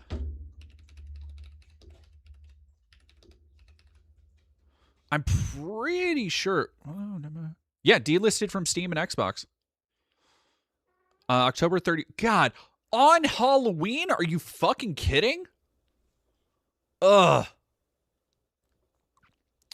Yeah, this dude's voice ain't amazing, but yes, no, you're Ego Bomb, you're remembering that. The Condemned 2 multiplayer was kind of crazy. It wasn't amazing, but it was one of the few multiplayers that was like, hey, we need to have a multiplayer mode because Call of Duty, Gears of War, Halo are eating everybody's lunch. But it was one of the few multiplayer modes of that era that was like, oh, this is actually something entirely different. Like, from the ground up, this is just a different style of multiplayer, and it's really cool. Yeah. Anyway. Yeah, this is there's a lot going on here out of the gate. I'm going to say the yes, Mrs. Hungry and Arcaley. I'm glad. God, her voice travels. That's crazy how y'all can hear. Now, I don't know from Genshin Impact. This seems like a femboy character. Do I have that right?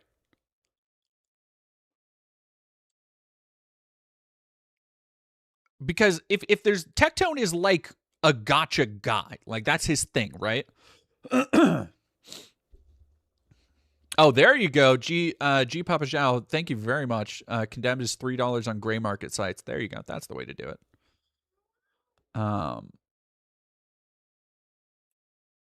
Butcher's Creek by the guy who'd made Dusk and Gloomwood. Okay, whoa. Super Mouthy Dave. Dave Zemansky made Dusk. Jordan.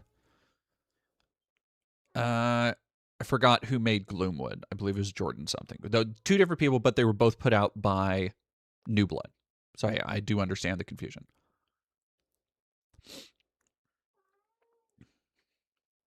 Oh, and actually, you know what? Actually, I think Dave Zemansky worked on Gloomwood as well.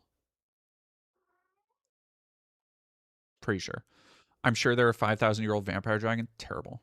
Femboy addicted to alcohol. That's crazy. That's crazy. I know people like this.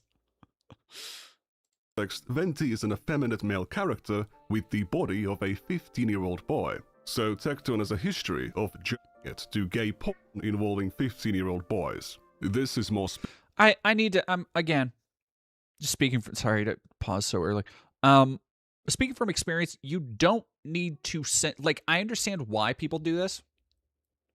I understand that there's this pervasive TikTok-born idea that you have to constantly censor anything that might be slightly objectionable. But I promise you, you are better off just saying the word pornography and saving yourself the shame and embarrassment of having to, like, say corn or cover up saying, like, these are things we can just fucking talk about. I can't stand this person was graped, this person would, like, unalive themselves. Just say the fucking words. And you want to know? You want to know how I know you could just say the fucking words? Because I've made multiple documentaries now that you can go check out on my channel where I discuss some of the heaviest shit that you could find on the internet. Abuse, torture, war, all of it. And when you actually talk in very succinct, direct, and articulate terms, when you are treating it as documentary or educational, they tend to not get demonetized because you are treating something with the seriousness it deserves. And I'm not saying that they're not doing that here or not going to do that. It just really fucking bugs me. All right, yeah. Miss is... Yeah, it's infantilizing, a topic that should really be talked about bluntly and seriously. Yeah, I can't... And that's the thing I think that really gets under my skin. I can't stand, like, yeah, no, we're having a serious discussion. Like, it's one of those things where it's like, we're talking about adult shit. We can talk like adults. We can. We straight up can. Like, I do not need the like, oh, this person, like, but I get why they do it. Like, it is not them doing it for a joke. It is because, like, especially when you're talking about this, like, there's a lot of work that obviously went into this. Hour 20, I know what it takes to make an hour 20 video. That's a lot of fucking time and effort. You do not want it to be demonetized. I get it. It just sucks. I hope people start to branch out and start to, like, test those waters more, because it's not that stringent. At least on YouTube. Yeah, Cat, I need to get cat food if y'all can't hear that. She's sitting on her golden tower yelling at me. So we'll be right back. Saw this last night. Don't think Nux will recover. I don't fucking either. Enemy Girl, thank you for $5. Have you heard about the Man of God documentary about the Anderson children you interviewed forever ago? Do I intend on watching it? I have. Do you know when that comes out? Because I was actually contacted by the documentary makers. Apparently, I guess the Anderson kids pointed them my way. And, yeah, and I just... I gave them some footage and stuff that I had so they can have the full uncut files with the kids' permission and all that stuff. So, yeah, I can't say anything else than that. But yes, I have heard of it. And yeah, I'll absolutely watch it. I will support at least John and Miriam. I will, like, support in however I fucking can. Like, those kids are out there living their lives and finding themselves, and I'm so happy. It's a weird feeling having this kind of, like, pride for people I'm not, like, related to, and I don't ultimately know that well, but I have some inkling of the shit they've been through, both personally and from them.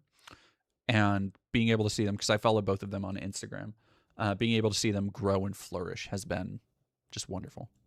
And yeah, I'll absolutely watch that. What's the Man of God documentary? So for those who don't know me or are new to the channel, I started my channel It started popping off and doing political commentary and documentary by keeping tabs on and infiltrating a hate church group called the New Fundamental NIFB.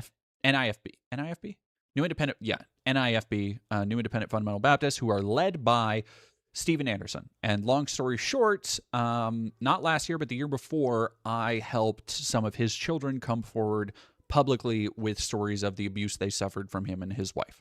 So that is now being made into a documentary.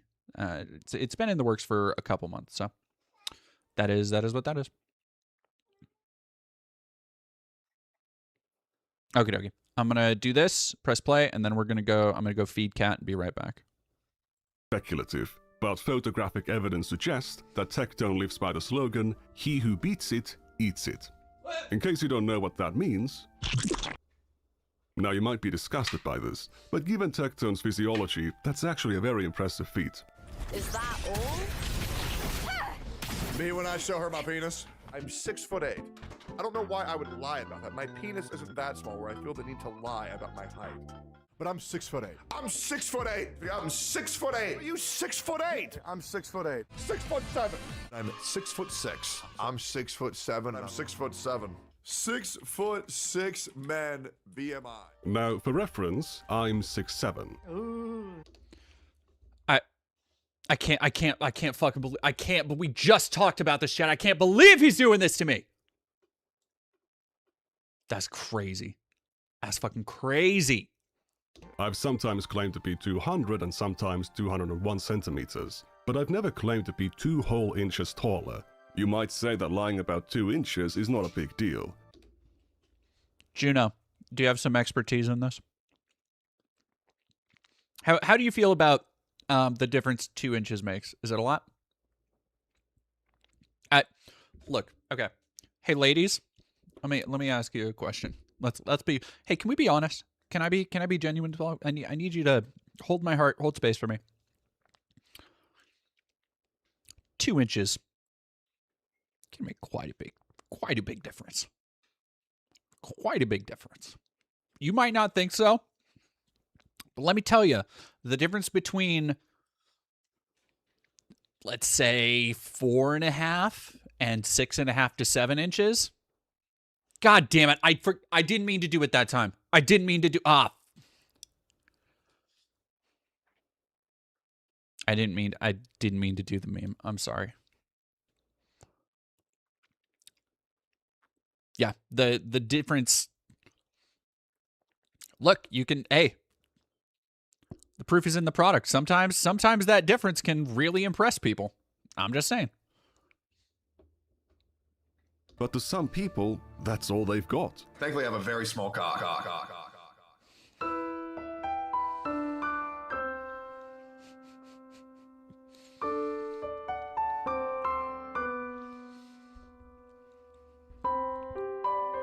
Tecton was recently served a 10-year protective order to stay at least 200 yards away from his ex-girlfriend Pinkichu for sexually assaulting and stalking her. He's also been forced to give up all of his guns. Before this all came out, he also had some really deep thoughts. The more you are aware of what's going on in the world, the more that you are aware of these people that are lying, the more that these people will try to discredit the people telling the truth. I mean, I want you to look at Nuxtaku for an example. Now, I found out about Nuxtaku around the time of his God, what a fucking way to find out. Sorry, I need to finish eating this cookie before I don't want to talk with my mouth. Man controversy, and because of some drama between Mutaha and someone called Shadlogic. It's a complicated story. Nuxtaku got his entire career temporarily destroyed, which he bounced back from because he's one of the goats. God bless you, Nux. Yes. One of the goats is so crazy.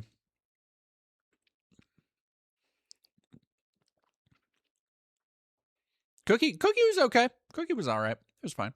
It was okay. It wasn't great.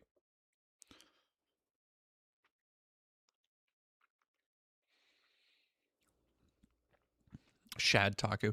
Yeah,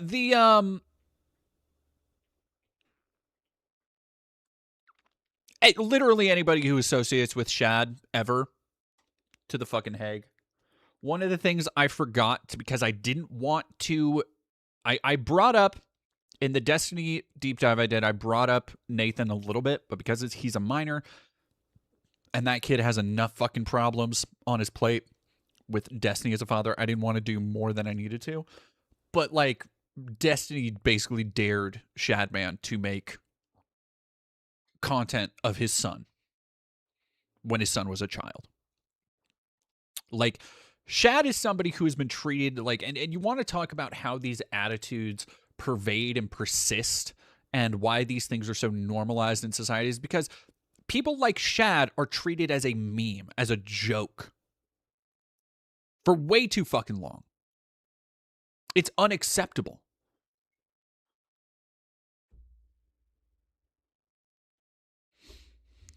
The post-Nux Clarity incident. So this video that was uploaded with, again, Nuxtaku as Jeffrey Epstein and me as, I assume, Delane Maxwell over here, Since then, Nuxtaku has re-established himself as one of many populistic right-wing Hi, Jew here is fucking crazy, dude. That's wild. commentators, such as Tectone himself, who tried to orbit Asmongold. Is really like, I mean, this part right here, right? And then there's this. And then there's a little bit of that, too.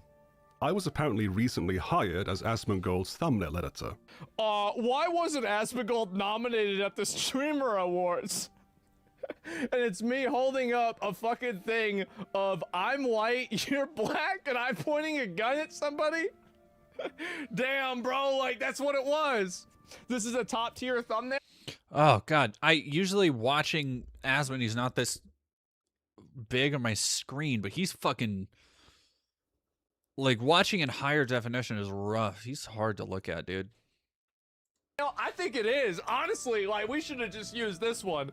Oh my god. Hire this guy? Yeah. Yeah, this is great. Thumbnail editor. This is great. Yeah, why not? My response was not the most Enemy girl didn't Asmongold harass you recently? Yeah. It's fine. It's chill. Like, well, it's not chill, but like, anytime one of these dorks like tries to step to me, it's so there's no substance there. Like, rarely can I even like make content out of it. Like, it's so fucking boring to go through. Like, it's not even debunking because they'll just do the same shit every time, which is to act like I am the one, or the left, or whoever this nebulous boogeyman in their mind is so like they're unreachable. You can't even try arguing with them. And it's like, dog, if y'all want to step in the ring, let's go. But they don't want to. charismatic one.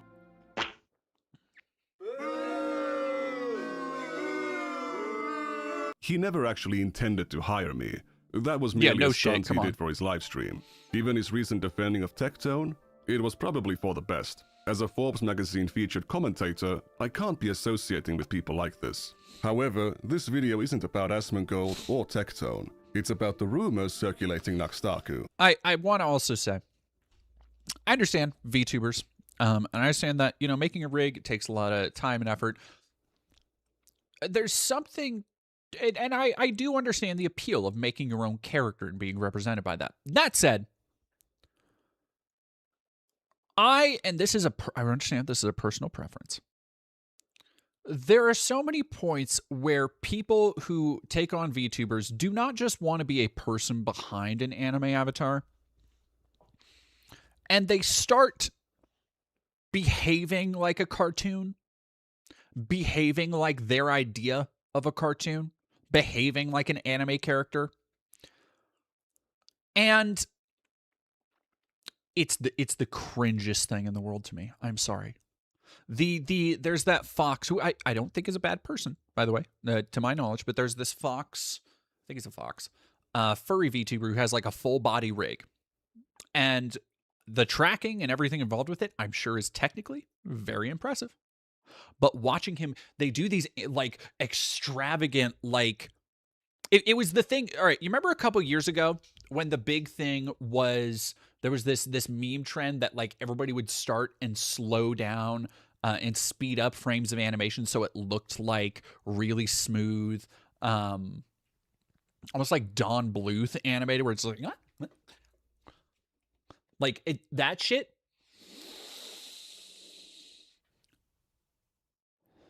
It triggers my fight or flight. I don't know what it is. I don't know if it's some evolutionary response, but there is something about it that just like I just reflexively want to go like, you know? Dervish, yeah. The guy that follows the animation fundamentals. Yeah. It's like, and I look at that stuff and I'm like, it's actually really impressive. The way in which that you can kind of move your body and it's exaggerated in just the right way. On a technical level, yeah, kind of impressive. Personally, there was a VTuber I saw the other day who, you know, they were going off on some rant of something and talking about how, you know, I don't do this. And it wasn't political or anything. I don't remember. I don't think it was. But then at the end of the rant, you just had this VTuber and they were doing this incredibly, just this emphatic, over-exaggerated breathing. And it was like, oh, okay, no, the entire rant was them just acting like an anime character. Because at the end, they're going, so that their rigging model will pick up on that motion and do that. And it's like, I find that shit so, like, I don't know. It really fucking bugs me. Behaving like an anime character as an adult? Mm-mm. Mm-mm. K thing, ass man is RFK's escaped brainworm. Hey, that's mean to the brainworm. Nehemia, thank you for $5. Tectone looks like he selected the default Chud skin, the base type Chud. That's actually pretty damn good. I like that.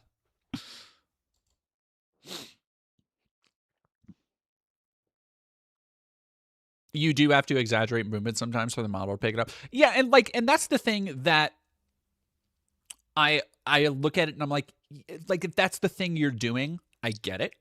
I get why people want that. I get why people enjoy it. It makes me cringe.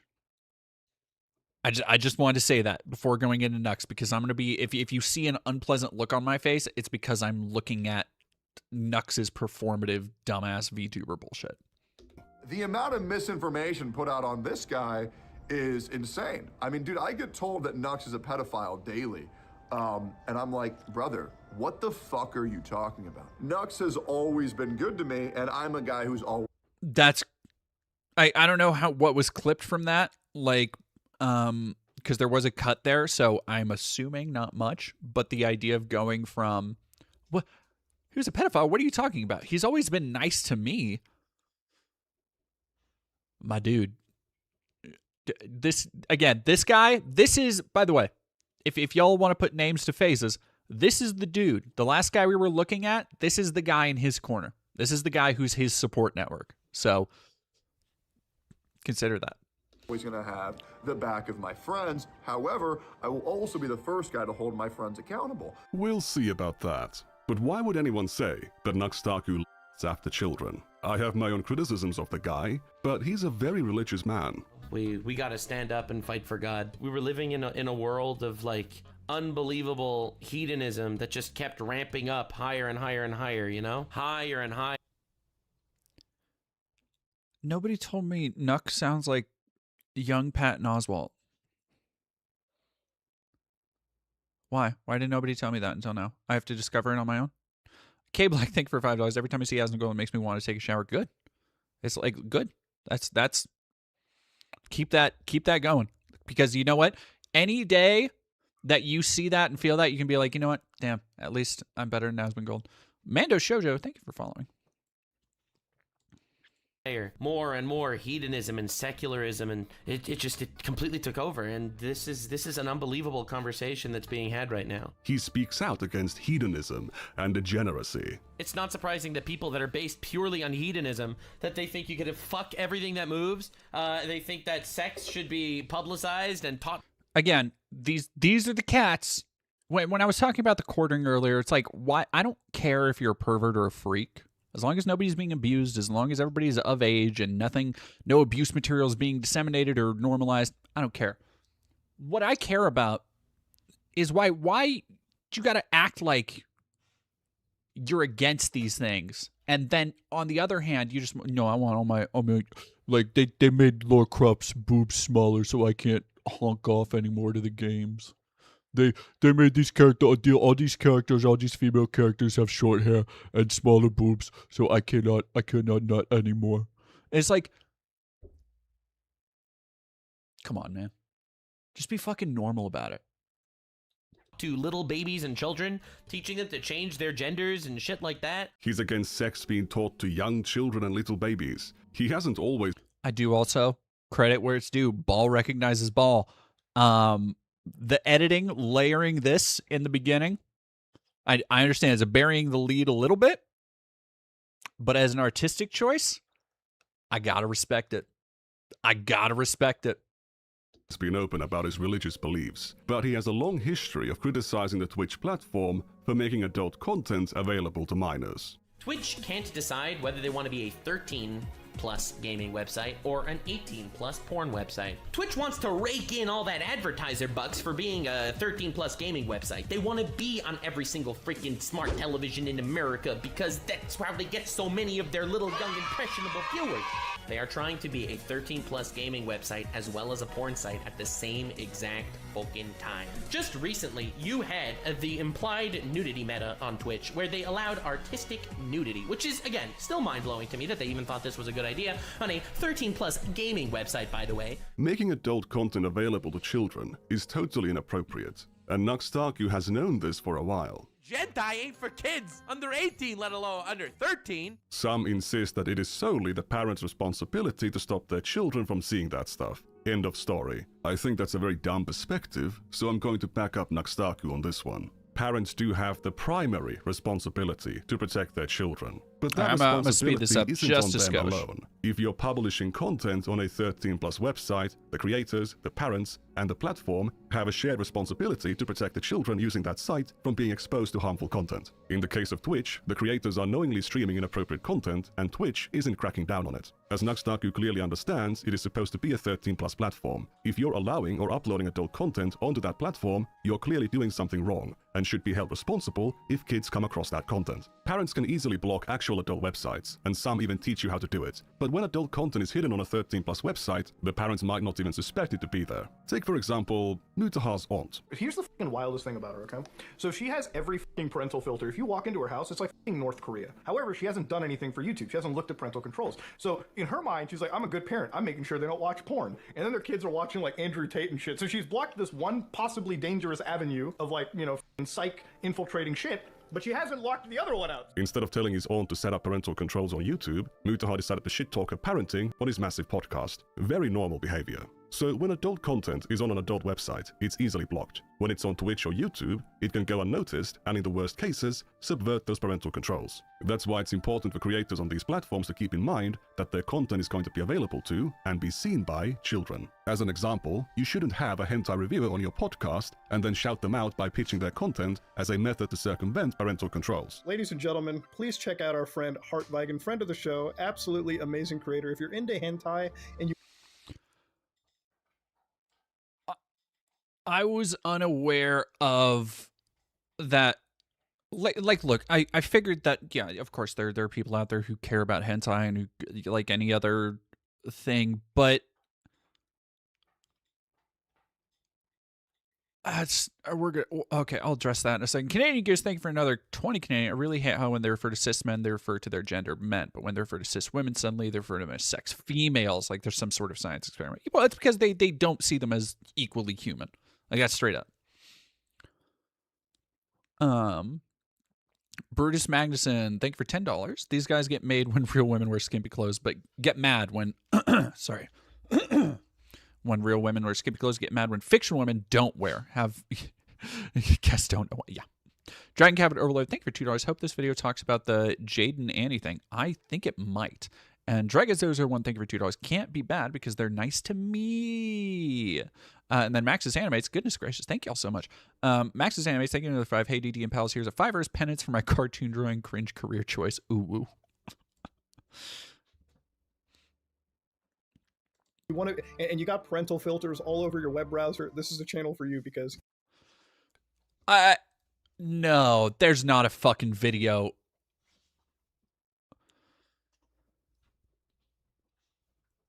Should you FAP 2 and then a video with 300,000 views? There are people living entire lives out there.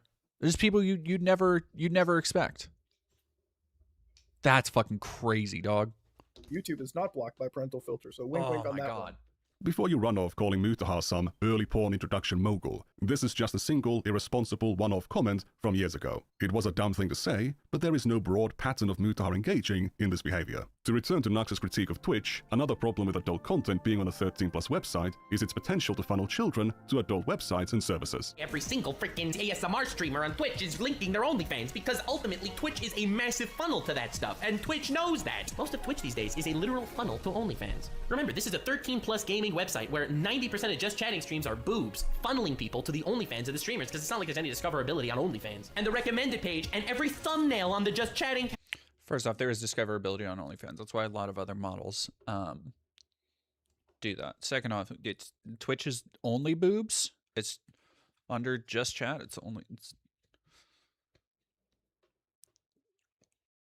That's what gets a lot of views, is a lot of cleavage. Okay. Noted. Category would be banned on YouTube. Bro, do you see what's going on your website, bro? This shit would be banned on YouTube immediately. I'm not too sure about that last bit, but if a creator's content is directing children to adult websites, making it more available and accessible to them, they are more likely to not only seek out that content, but also far more extreme content than they otherwise would have. Nuxtaku, on the other hand, has been criticizing Twitch for allowing this content since the creation of the hot tubs category. The new Twitch meta, ladies and gentlemen. He's so annoying. It's crazy. The idea that, like, you hear it in the voice. Do they just watch so much anime? I mean, that's what it is. It's everybody knew that person in high school watched so much anime, or that kid I had a friend who, God bless him, when I was a child, he unironically did the Naruto run. Like, and that is behavior that is meant to be weaned out by social pushback, but when they're in these, like, internet echo chambers where it somehow becomes acceptable to act and talk this way, it doesn't. Oh. Doesn't need to see it for her browser history. If you look up PONR, her stream is PONR, bruh. It's just PONR, just talk like a fucking adult. PONR. I'm going to take more psychic damage from this dumbass internet bullshit. Nehemia, thank you for another 5. I heard once that Ben Shapiro has that voice because it's fast-paced nasally, i.e. stereotypically nerdy. I wonder if Nux is like that too. Maybe. I wouldn't be surprised. Although I think it's probably more like trying to be a fast-talking, like, anime loser character. Noisy. Bruh, it's unbelievable that this content is allowed. In February 2021, he released a whole song about it. I made a music video parody of Billie Eilish's Bad Guy when the Twitch...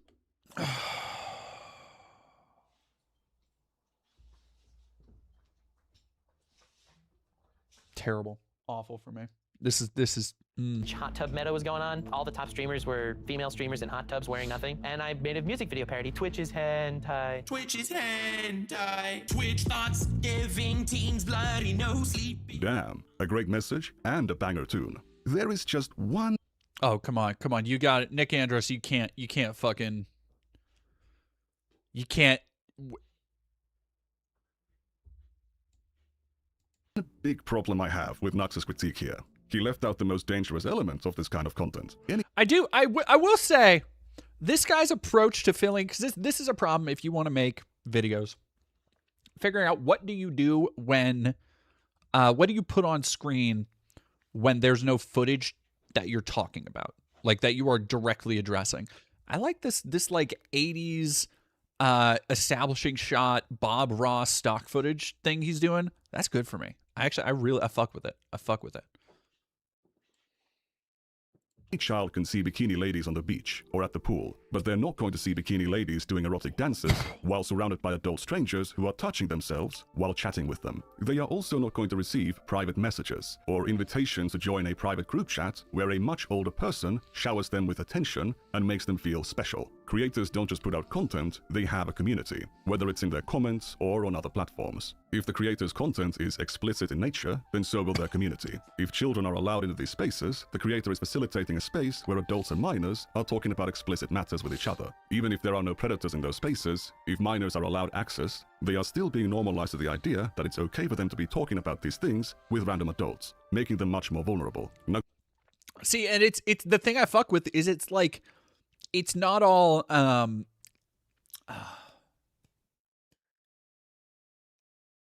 it's not all like fractured to shit. It's not all pixel warbly. Like it's like a high res rip of like VHS footage. That's good shit. Nuxtaku has actually made videos in the past catfishing predators on Discord, but his activism doesn't end there. In 2021, he tried to trick Shadman, the infamous lolicon artist, into a confrontation to grill them for drawing lolly-PC comics. Want a collab? Lamau, no, but your heart's in the right place. Wait, why did Shadman say that?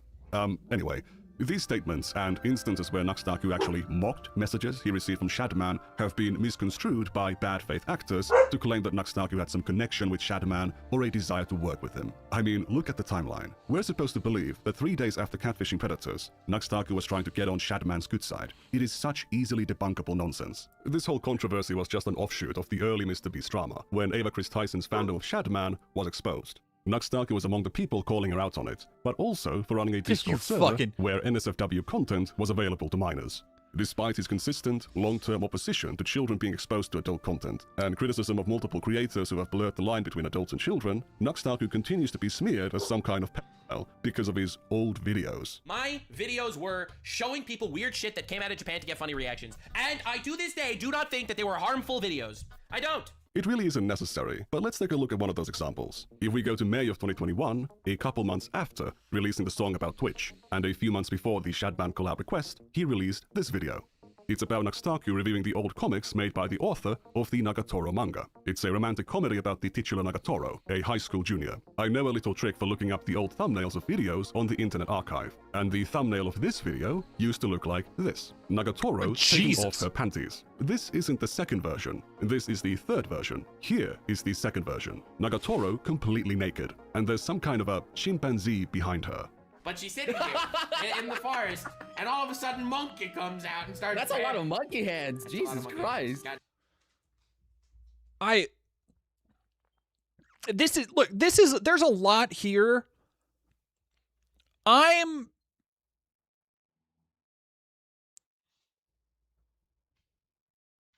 Like I was saying, I'm calibrating to this. This is like new.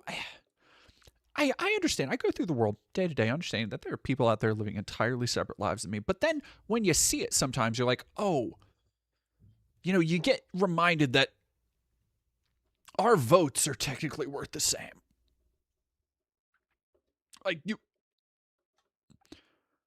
this is what people do for like fun. Is react to pedophilia on the internet. And then they go and they cause panic about other people being sex pests. Dog. And then they proceed to... okay, anyway. She ends up having an epiphany that in order to survive, she must drink fluids. So she proceeds to drink yeah. I know. Oh, yeah, no. That's why she's like, go as much as you want because you can dish out there. Okay. Yeah.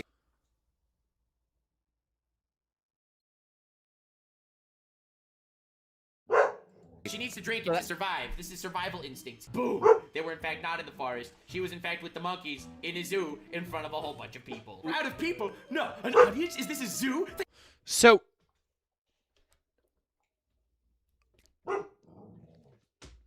this is fucking terrible. Come here, dog. Come here, baby. Yeah, there you go. There's somebody out in the hallway, isn't there? I know. You're such a brave dog. No, yeah, the just the gleefulness where they're like, oh, look at how funny this is. But they're not, like, they're just describing what's happening. It's not like a riff tracks. Like, this isn't MST3K.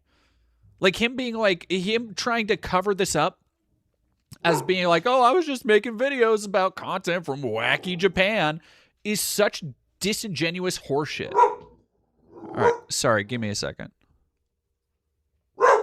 Hey, knock it off. All right, give me 1 second.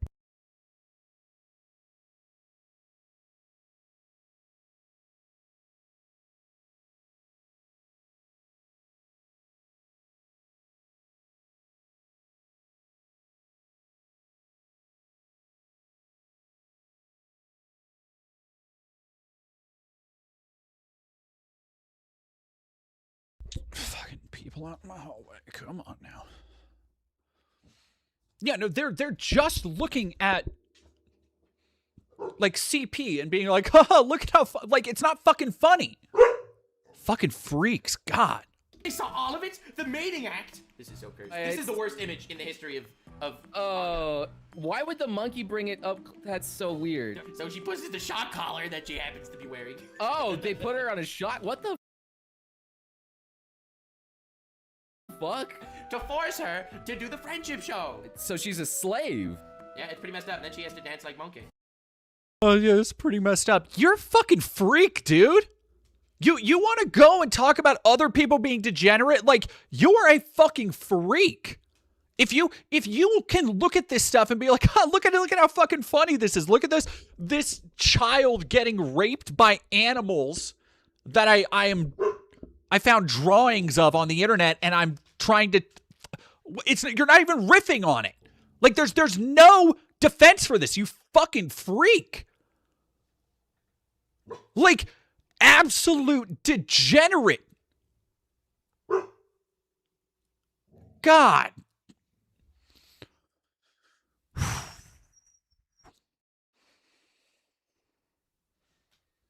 Nuxtaku is displaying a comic to his audience about a little girl being raped by a pack of monkeys in a zoo exhibit before a crowd of children. The censorship is at times very lacking. There's lots of fluids and even monkey cocks visible on screen. Not only did Nuxtaku show that, he's displaying multiple adult websites and shows the names of all the comics, making it easy for the audience members to look them up for themselves. Lolicon, oh, it hurts so bad. What? It's got 69. There's 69,000 Lolicon manga. 69,000, no big deal, right? This is far worse than anything I've seen on Twitch. How is this sponsored by Raycon? Wasn't Nuxtaku supposed to confront Shadman for this stuff? I thought he was against hedonism and degeneracy. The video was also not age restricted, meaning that he made it visible to his own crowd of children. And the comment section had many children on it. Some of them were asking for Nuxtaku to reduce the censorship, and others were asking for the source of these adult comics. When I say children, I'm not just making a blind guess. Many of these children had videos of themselves on their channel. So while Nuxtaku was railing against Twitch for letting children see bikini ladies, he was uploading content like this, with thumbnails like this, to a 13+ website. Which is, again, still mind-blowing to me that they even thought this was a good idea on a 13+ gaming website, by the way. And nowadays, he presents himself as this fighter for God and this opponent of degeneracy and hedonism. This video isn't publicly available anymore, because I tweeted a link to it around the time of the post-Nux Clarity incident. It used to embed on the tweet, but now it no longer does. No shit. Because within 30 minutes of me tweeting it, the video was set to private. There was no apology or explanation, only an attempt to hide evidence of one's past, which in itself became evidence of a guilty mind. I have never seen anyone post the kind of content Nuxtaku did on a regular basis and not get banned. Not only hasn't he been banned, until recently, he was hanging out with massive, well-respected creators. He might be one of the most underlooked and worst cases of such a high-profile creator, profiting from exposing children to adult content, directing them to adult websites, and running their communities with a total disregard for child safety. Nowadays, he pretends that none of this ever happened. He downplays it, lies about it, and deletes evidence of it. Let's start from the beginning. Nuxtaku started out as an anime YouTuber in 2015. He grew slowly and steadily, but in late 2019, everything changed. Jeffrey Epstein died in prison. Excuse me, 2 weeks after that. I also made a video on YouTube that has since been removed, the biggest flexes in hentai. And the degeneracy began from there. In the video, Nuxtaku reviews and recommends 10 hentai animations, 7 of which were categorized as lolly, meaning they contained underage characters. And this bad boy. Dog. 7 out of 10. This fucking freak wants to cast aspersions on literally anybody else for hedonism, for sexual degeneracy. And he is out here making top 10 lists of my pedophile cartoons. Fucking mods. Low tier god, this motherfucker. Very not chill stepfather has Now. a very not chill relationship with stepdaughter. Again, most people would think this is weird, but hentai clearly knows better. He was already showing adult content to a 13+ audience, and giving them advice on how to find adult content online. The reason why I bring it up here is because without putting text on the screen is nearly impossible to remember. Therefore, since the plot, and it's a goddamn plot, deep thematic and philosophical undertones here, I believe anyone who wanted to search this bad boy up. Who can listen to this? Like, in the new dark woke regime, we need re-education camps for anybody who can, like, listen to this. If you can listen to Nuxtaku talk about this shit, if you can sit there and be like, listen to somebody talk about, yeah, and actually they're getting, right to jail. Right to jail. They need to strap you into that motherfucking, the Clockwork Orange machine. That's it. without said title because I was a douche for not putting it on screen would just simply look up time stop hentai. Far easier than... Very understandable. A lot of y'all sent me screenshots on Twitter linked to... Blessings upon, God, what's his name again? I've never seen anything from this channel. Nick Andros, for censoring the names of that shit. Good on Twitter you. in the description of the top recommended search... Make tweet in the description.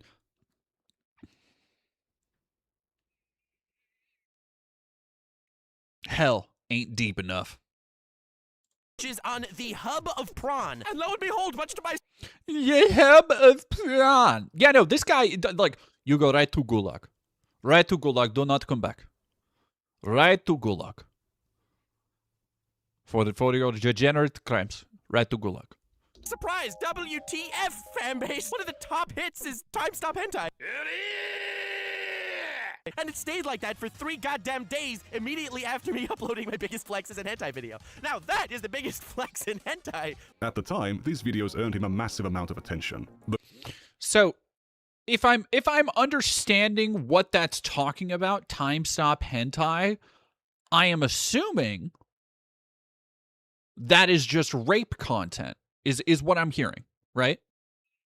Like, when you are talking about a time stop, you're talking about the ability to make time stop in a fictional setting so that you can molest and assault people who cannot fight back.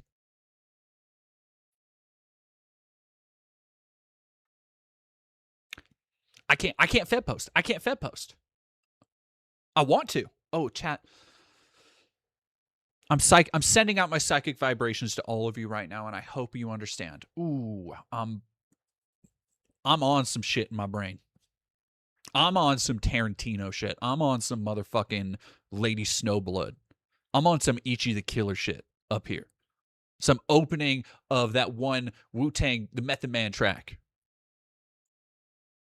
The first video got 500,000 views, and its many sequels were even more successful, with the whole series garnering a total of 5 million views. One of them was even sponsored by an adult game platform. Because these videos were far more TOS risky than his usual content, Nuxtaku would soon delete them after uploading to avoid moderation consequences. The greatest plots in hentai 2! Yes, this video will be deleted soon after uploading for the sake of my channel's survival, but a promise is a promise, so yippee, here we go! 50,000 likes and the greatest plots in hentai 3 will be out eventually. In reality, he didn't actually delete them. He set them to private, and at a later date, he set them to unlisted, meaning that anyone with a link could see them. I actually managed to find these videos quite some time ago. I archived them, and Nuxtaku can tell you the rest. Only one of them remains unlisted. Go check it out. If it has gone private, it confirms that Nuxtaku knows about this video. After the success of this hentai video series, it soon became the core focus of Nux's content for years to come. By December 2019, he reached 1 million subscribers. In 2020, he was collaborating with some of the biggest creators on the platform, and filming their reactions to adult animations or comics, often involving characters of a questionable age. There is an asshole door, so it's a woman with their ass out, and this one's like an anal key. And Ash Ketchum is well, at least a young Ash Ketchum seems to be approaching it. Oh, no. And he uses what's called the fist dash, it seems.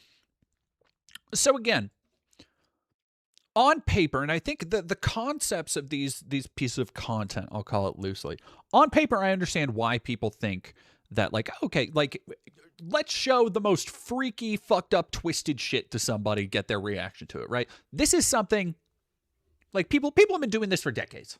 Like, people have been, oh, you gotta check out this pink flamingo shit. Like, that's not that bad. The problem I take with it is that it is specifically pedophile shit. It's specifically this lolly shit that you are then disseminating. Like, it is not like, you know, oh, look at fucking Faces of Death. It's, hey, look at this. Will you help me normalize my freak-ass pedophile bullshit to everybody? Do you want to come on a show and react to this? Again, not like an MST3K way. Not in a way that, not in a way that's like, oh, we're going to poke fun at this, we're going to skewer it, we're going to have little jokes and little, like, none of that.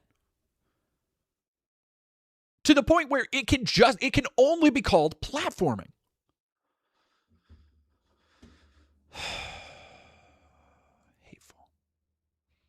Drag, I thank you for $2. Guys like Nux are why I'm compared to bears. Yeah. When people say, hey, do you go with the guy or the bear? And guys are like, oh, the bear will kill you. It's like, dog, the guys are out here doing this shit. Guys are out here bragging about making rape porn trend. Fucking. To gain intrigue. Oh, wow. Is this made for you? Yeah, I think it's got now. So now he's sprayed her with the spray of doom. Oh no. She's quivering. And see, all right, so I do want to inside ball. Every now and again, if you collab with people or you talk to people, you'll throw together something and it won't quite work out. Like it just won't. That's fine. I had a I had a part of the video I did where I interviewed Vivian Wilson, because we had Vivian on a stream before, or we had Vivian on a couple streams, and then I just wanted to interview her, put that out as its own video. And the end section of that video was going to be me and Viv doing reads, doing like drag race, because Viv loves drag race. I like drag race. Doing drag style reads on conservative politicians and conservative commentators. So we had, it was, you know, me and Viv like insulting, I had pictures of like Steve Bannon, Matt Walsh, stuff like that. And it was just like, you know, doing drag reads on them. And it didn't turn out the way I would have liked. I thought some of the things it was mostly on me. Some of the things I said were a little bit too mean. It wasn't meeting the like attitude and cadence Viv did, so I kind of looked bad. Even though we had a great conversation, it wasn't a bad thing in the moment. It's just like sometimes when you make content with somebody, they're not prepared. They're not prepared for the tenor you're coming into, right? And you haven't found an equilibrium. That happens. That's what's happening here, by the way. You can see it in his face that people, they sign on to this shit, and I'm willing to bet the same thing happened with Moist Critical. You can see the, oh shit, what am I getting into? Oh, like, go back a couple seconds. Look at his fucking face. There is the definite look of somebody going,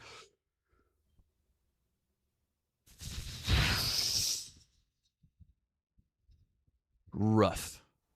That's rough for me. Dragon Cat Overlord, I'm both glad and sad you're so hard on yourself. Well, I'm glad I'm hard on myself. I need to be harder on myself. That's like, if you're not hard on yourself, you don't improve. Complacency leads to stagnation, in my opinion. But look at this guy's reaction. Is this made for you? Yeah, I think it's got now. So now he's sprayed her with the spray of doom. Oh no. She's quivering. Like you are trying to make the best of this awful situation you're in, and so that, yeah, no, am I being blackmailed type shit? Yeah. Little EP girl, I follow an NSFW artist who got harassed because she was a lesbian, and Nux and Tectone sent goons after her. I always hate these people who say this shit, then switch it up and target someone else. Yeah. Yeah.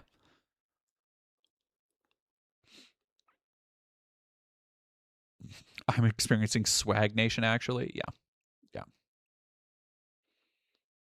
Oh, yeah, I'm willing to bet a lot of these people were pretty uncomfortable. Like, that's, anyway, the reason I told the story with Viv that the video never saw the light of day, because it wasn't good content, you know? Like, and I'm not, the problem with me is that I have standards for my content, and I don't know if I would say I have super duper ridiculously high standards, but I do have minimum standards. And like, I've had multiple projects, I've had multiple stream highlights, I have multiple stuff that's just never seen the light of day. Not because it was like terrible or anything, but I got far enough into it and I was like, nah, this ain't the juice, this ain't the thing. But yeah. Oh my god! What? I didn't experience that, no! Given his size as a creator, Moist Critical actually appeared in Nuxtaku's videos surprisingly frequently. He used to be a part of something Nuxtaku called the Hentai Gang, and they would react to various hentai clips together. Oh god, this is good stuff. We got full color, snuff, Guro, torture, and Damn, Moist catching, well, I want to say catching strays because this is pretty fucking deserved, actually. Like, again, like there is I understand on impulse as a content creator, when people pitch you things or like, I get the appeal of being like, oh, wouldn't it be crazy if we did this? Wouldn't it be fucking dumb and stupid? Wouldn't it be funny? People would love it if we like reviewed hentai. But then you need to have lines that you are drawing as that's being said of, okay, well, what is going to be acceptable? How far is too far? And there is no fucking guardrails here at all. Like, just diving right into the depths of depravity of fucking hentai?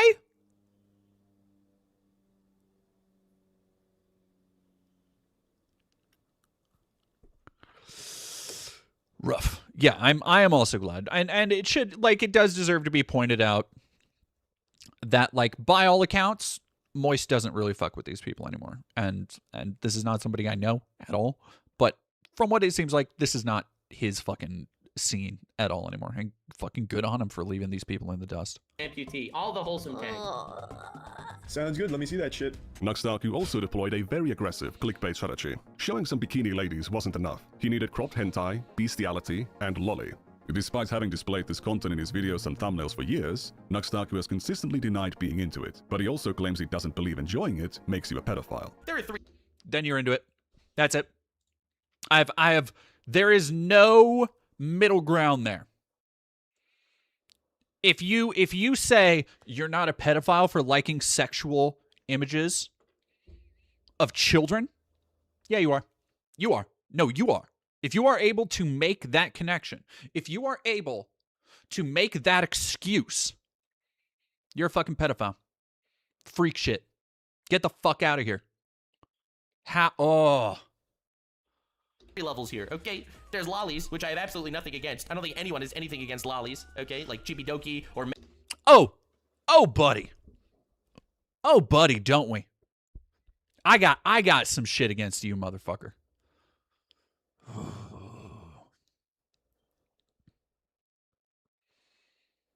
Yeah, I never got that logic. You're sexually attracted to children if you like lolly. No, because they'll tell you actually it's just a drawing. No, actually it's not real. What you think, like, drawings of people dying are just as bad as real people? It's like, no, dog. Because one of them legitimizes abuse and pedophilia. You fucking moron. And you know that.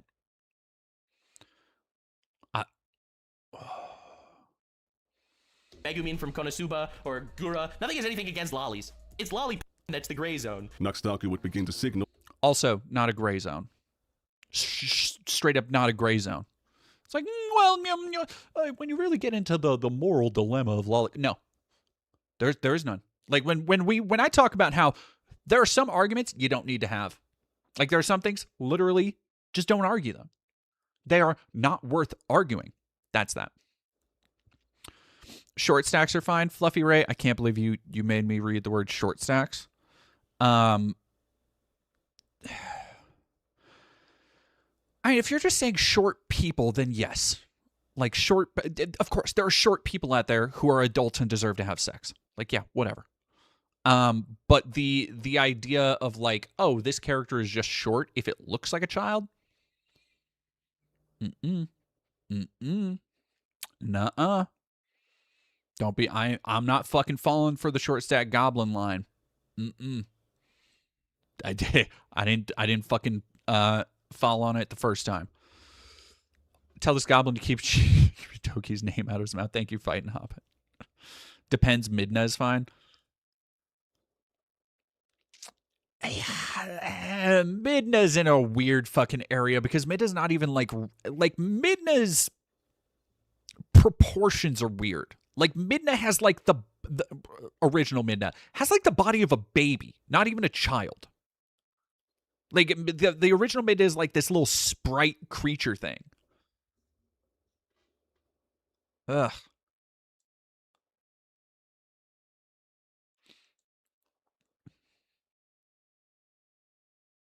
Yeah, exactly. Short stack is a weird fetishization that is way too tied to lolly type stuff. Exactly. It's the idea, like, I think it has way more credence with like live action porn because I know performers who are kind of typecast, or they're in a niche because they're just small people.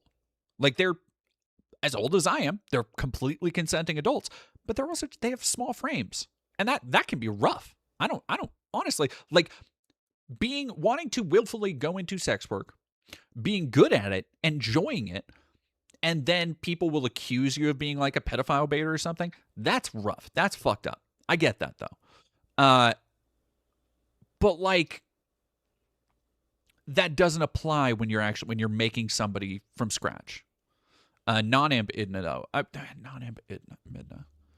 What is Midna's?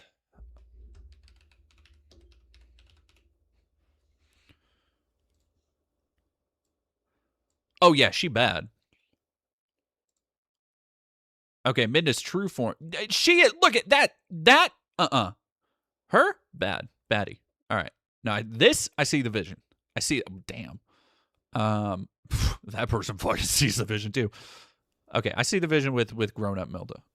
I called her Milfa. That's crazy. That is what we call a Freudian slip. Surreal Mysterious, thank you for Prime. Anti-lolicon sentiments in 2022, causing drama between him and Rev Says Desu. They couldn't believe the guy who has used lolly-related content in his thumbnails, videos, and the same guy who has openly befriended lolicons, followed and praised lolicons on Twitter, could be making such a statement under glaring hypocrisy. I don't like Rev, but they are making a sound point. Have you seen your thumbnail? This thumbnail, lolly likers are pedos. This is in quotes, like it's something I actually said. It's a pretty reasonable inference of your position based on the content of your... Motherfucker, I'll say it. Yeah, no, pedo on pedo violence. Crazy. It was like, this is like that time in LA where the LAPD was firing on DHS officers. Your tweet. I did not say this. I didn't even say this a little. Not even a little. And this dude's like, oh, dude, we're gonna make this thumbnail. So, dude, when it comes to thumbnails, you can be quiet. Instead of engaging, Nuxtaku acts incredulous that how could someone possibly be saying this? Then he goes on this whole rant. He's like, dude, you should have your legs broken then because you like lollies. See, you have Gura in a thumbnail. Like, dude, what is going on? What is going on? So, constantly taking me out of context, constantly making me look like a hypocrite for things that I've never been a hypocrite about. Nux's response to Rev was set to private around the time of the post-Nux Clarity incident. Despite his history, in early 20... I can't. The post-Nux Clarity is fucking crazy. That's crazy. Also, I hope they show the I mean, they can't show the full thing, obviously, but I do hope they show the Vosh clip, because that is it is a funny fucking clip of him just going, I'm sorry, it's classic. It's a classic. 24, Nuxtaku had no problem calling Vosh a pedophile for flashing his lolly horse folder on stream for a couple seconds. Meanwhile, he had his own horse folder on his public YouTube channel. He also forgot to censor the contents of Vosh's folder in his coverage. Old habits die hard, I guess. I am the one that gets canceled daily for being a gooner on Twitter, by the way. And I have never saved a porn image. One of the more shocking images in... What are you doing then, dog? You've never saved an image? Juno, dear, is that true? Is that a joke?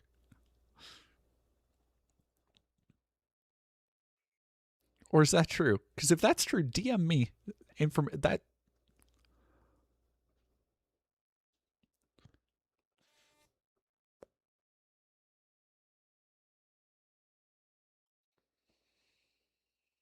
That's true. That's crazy. That's fucking crazy, girl. Woof.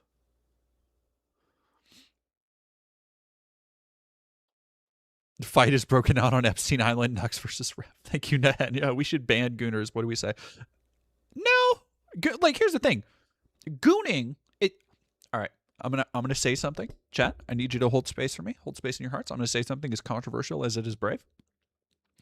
Gooning is fine. Gooning, I don't care. Like that. That's my overall take. Again, here's what I come back to, and maybe it was just my libertarian upbringing. But as long as nobody's getting hurt, as long as everybody is consenting and of age, everybody involved, I don't care. Like that's my line. That's it. Everybody of age, nobody getting hurt, not reinforcing or creating abusive materials, fucking go for it.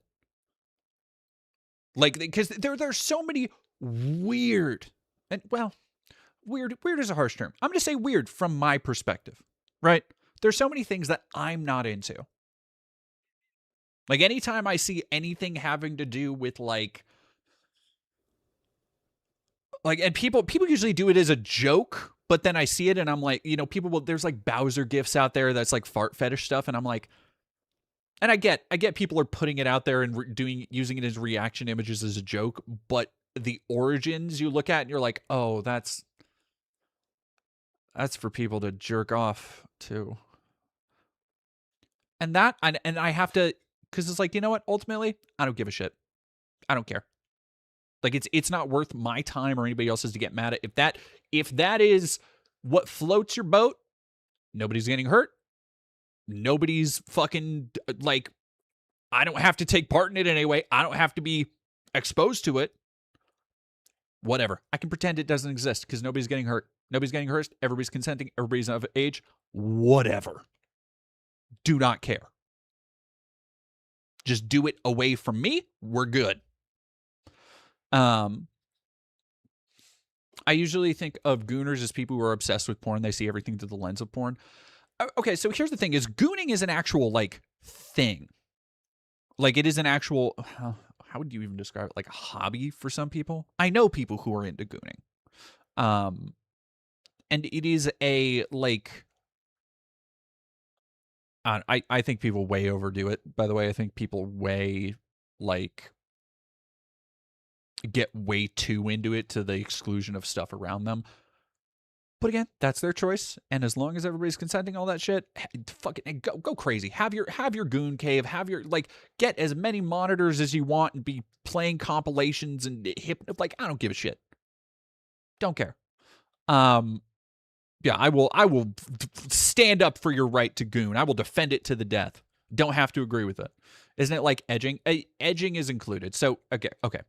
So for people who don't know, we're just going to talk about gooning, then we're going to move on. Gooning as an activity is when people will essentially try to like overdose or overstimulate themselves on porn. So they will sit, usually in a chair, usually with multiple monitors playing like split screen compilations of porn and shit. And just do that for like hours without coming. So it does incorporate like edging and shit. But it's a kink, it's a fetish. Like unto itself. That's what it is. This is my favorite news show. I'm glad to be able to give you the news. Gooning can't be ethical. It's self-destructive. It's different from being horny or masturbating. It's hours of obsessive watching. Like, here's the thing. You're not wrong. It can be self-destructive. If you do literally anything to the exclusion of taking care of yourself, household maintenance, chores, taking care of, animals, family, whatever jobs, whatever responsibilities you have. Yeah, that is bad. But ultimately, that's also somebody's fucking choice. And again, I come back to that. I don't know if it's just like the libertarian is too mixed in my DNA from such a young age. It's like, that's a personal choice. That's no different than drugs or alcohol. It's like anybody can enjoy it in moderation, and then anybody can take it to a ridiculous extent. And it's not because of the porn itself or the gooning itself. It's usually because there's some underlying issue with compulsion, which you get. Again, you get that shit with, speaking of Tectone, you get that shit with like gacha games. You get that shit with Magic the Gathering. You get that shit with literally anything that can give you a slight dopamine response. And so it's like, yeah, is it destructive? Can it be? Yeah, absolutely. Is it always? No. Is it my choice to be like, oh, we need to? No. Yeah, I forget. Xenogrouse, I edit for hours sometimes. Completely forget to eat. If I get in a zone of like, okay, I really gotta get this down. This happened with the Destiny piece. You can, next time Koa's on stream, you can ask my partner, how many hours a day for like the 4 days leading up to the Destiny video being out. I was working like sitting down without getting up 8, 9. I think there was one day where I hit 10 hours. Like forgetting to eat. Because that's the way my ADHD works. If I lock in on something, I'm locked the fuck in. But does that mean I'm going to stop editing? No, I took some breaks. And then I kind of re-regulate. It's fine. Walsh's folder depicted a lolicon VTuber that Nux had reacted to. See that shit? 16 is high school. No! Wait, high schoolers aren't lollies. I agree. Lollies are 1,000-year-old cum vampires. I agree. Yeah, great intro. Everyone, hey everyone, meet Natsuri no Matsuri. Extremely wholesome VTuber. Also, she likes talking about lollies. Nothing weird here at all. Oh god, this rabbit hole goes deep. I hate the way he talks. I hate it so much. El Salve, thank you for 2. Only DDOF is allowed, nothing else. Thank you, El Salve. Critical Role, thank you for cheering. First time on stream, love your content. Oh, thank you. You have picked... you've picked a hell of a stream to join in. I'm not going to lie. It has been already a bit of a ride. It's been a lot of ride. Just said she's into 10 to 12-year-olds, and Nux does not push back in any serious manner. He then proceeds to react to her content for 20 more minutes. That was a great video, damn! Nux clearly had no problem with lolly content, and he was happy to pander to lolicons for years. To return to Nuxtaku's thumbnails, I've seen comments under some videos mention him changing them, but that early version has not been captured on the Wayback Machine. In the case of this thumbnail, there are low-resolution captures of the early versions, which depict a woman indulging in self-exploration, censored only by this incrementally growing emoji. Whenever these old thumbnails arouse controversy, Nuxtaku goes to quietly censor them. He was clearly maximizing the amount of adult content he could show without getting in trouble with YouTube, and he would use various tricks to dodge demonetizations and age restrictions. The word Shota is blacklisted on YouTube big time. When I made a Good. video talking about the Shota thing, Shota trending on Twitter, I spelled it with a U, and it gets past the censors. I took out the U, instantly demonetized. Added in the U, turns green again. Dude, I'm telling you, YouTube is run by idiots. Evil idiots, but idiots nonetheless. He would use special characters in titles and euphemistically refer to adult content as being cultured or wholesome. If a parent saw a title like, "I showed cultured clips to normie YouTubers" in their child's browser history, it would hardly stand out as a hentai reaction video. Many of these videos originally had far more explicit titles, but Nuxtaku has gone back to censor them later. There are also many videos that are no longer available. Nuxtaku wasn't only exposing his audience to adult content, he was directing them to it. Leaving the titles of these adult animations visible on screen was not an oversight or an accident. I love how people ask me for the sauce. I have the title in the screen, people. That's why I don't make them full screen, so you can always find the sauce. The source, or the source, being the origin of the adult content. Whenever he showed porn in his videos or thumbnails, the comments were full of requests for the source. Some would name the artist, or name the... Nahambia, thank you for $5. All political power comes from gooning, Chairman Mao. He did say that. He actually said that. Yeah. Yeah. Individual work. Others would even post. Oh yeah, people saying he looks like Sans. Yeah, he looks like Sans Undertale. Yeah, it's just Sans Undertale. He just straight up fucking took it. Like that was his character design. It's crazy. Automatically deleted. Some of them still remain, linking to an image tagged with lolly and imminent rape, because Nuxtaku used it in his thumbnail. Nuxtaku would sometimes pin these source posts, encouraging these ecosystems of porn sharing in his comments. He's actually acknowledged this phenomenon in his videos. Half my comment section in the previous episode of the Hentai Gang was all about, where can I find this door one?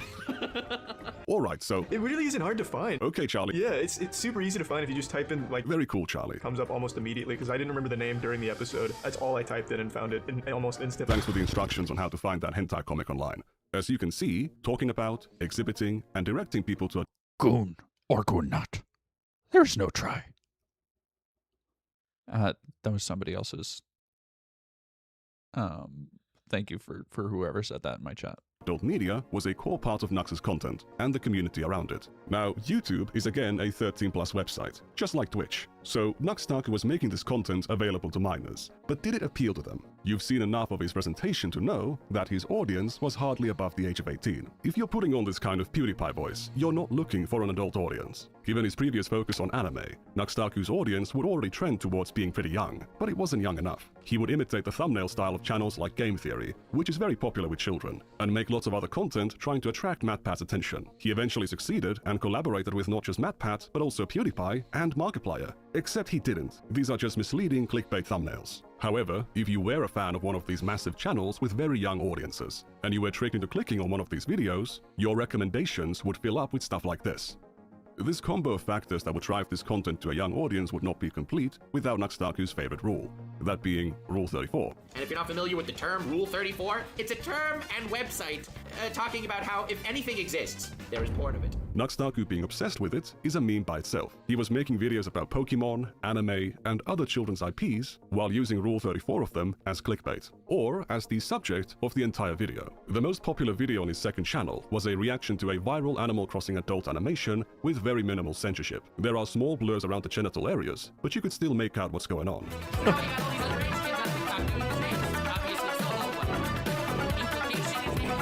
What implication? And what was that?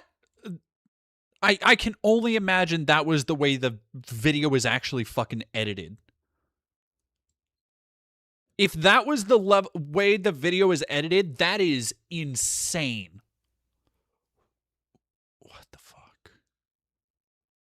What's funny about it? When this animation came out, it became a viral meme, and a bunch of kids on TikTok were, as Nuxtaku says, doing the things or doing the dance. In other words, publishing media of themselves for anyone in the world to see, in which they are replicating moves from an adult animation they had been exposed to. Very understandably, some people considered this to be a risk to those children's safety. This is currently the most concerning trend on TikTok. Is it really the most concerning trend on TikTok? There's literally a trend right now called devious licks, where people break into schools or are in schools and steal stuff like hand sanitizer and fire alarms and toilet seats.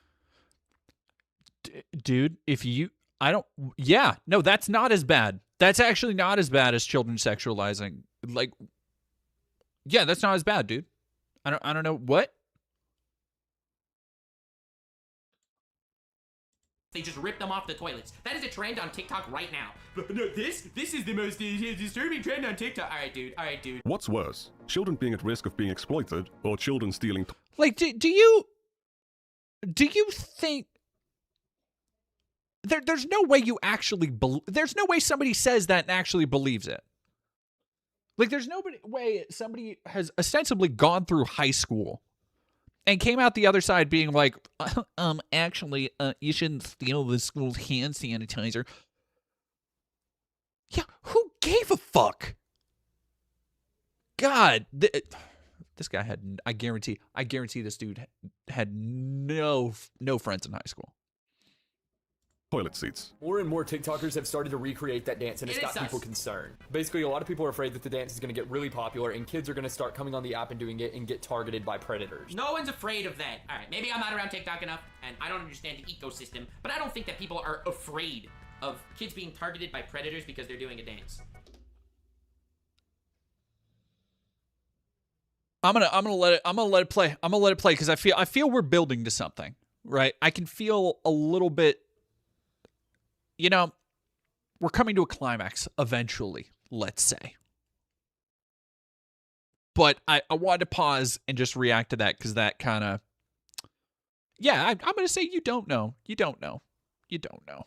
Or you probably do and don't actually care. But let's say you don't know.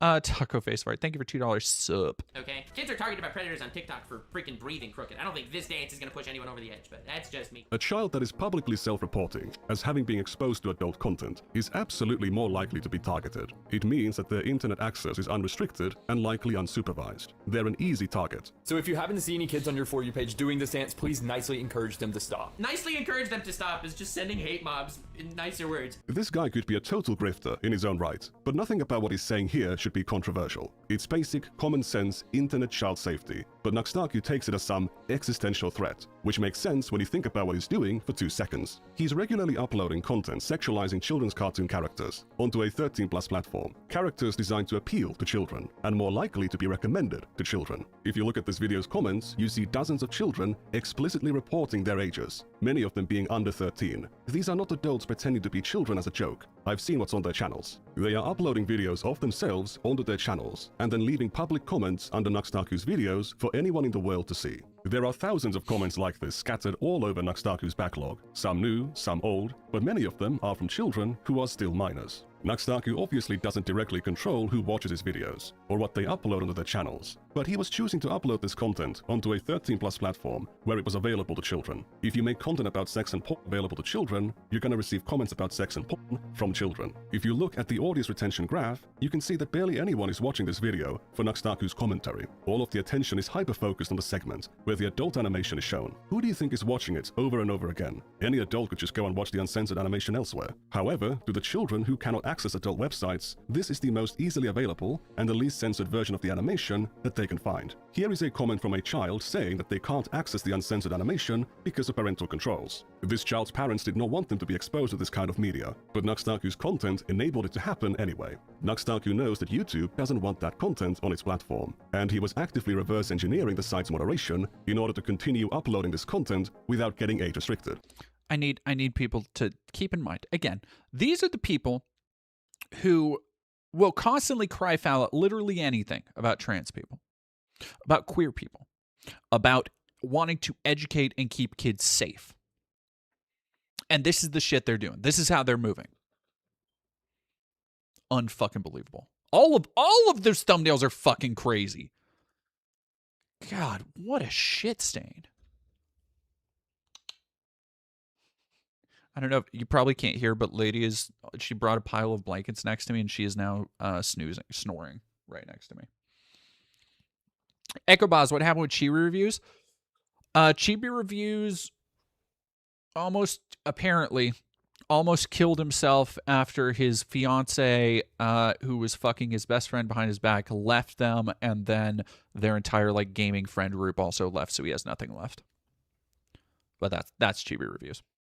He was so successful at it that even if you enable restricted mode and the parental control filters, videos like this would still be visible on his channel. With the same video, where Nuxtaku was shitting on this guy for caring too much about child safety, he was contributing to and profiting from all of the issues that the guy was raising awareness of. Alright, Mr. Noah, I don't know you, and you seem like a Chibi is now doubling down on Twitter. Hell yeah. decent man. Let me go. I'll go John, check it out. 316. My man. He's a man of the people. This. How again? Every like having man of the people. Oh yeah, based like John 316. You don't fucking believe that shit. Your job, the job you decided to make for yourself, is reviewing the most depraved pornography publicly and drawing other people into your bizarre fetishes. You fucking freak.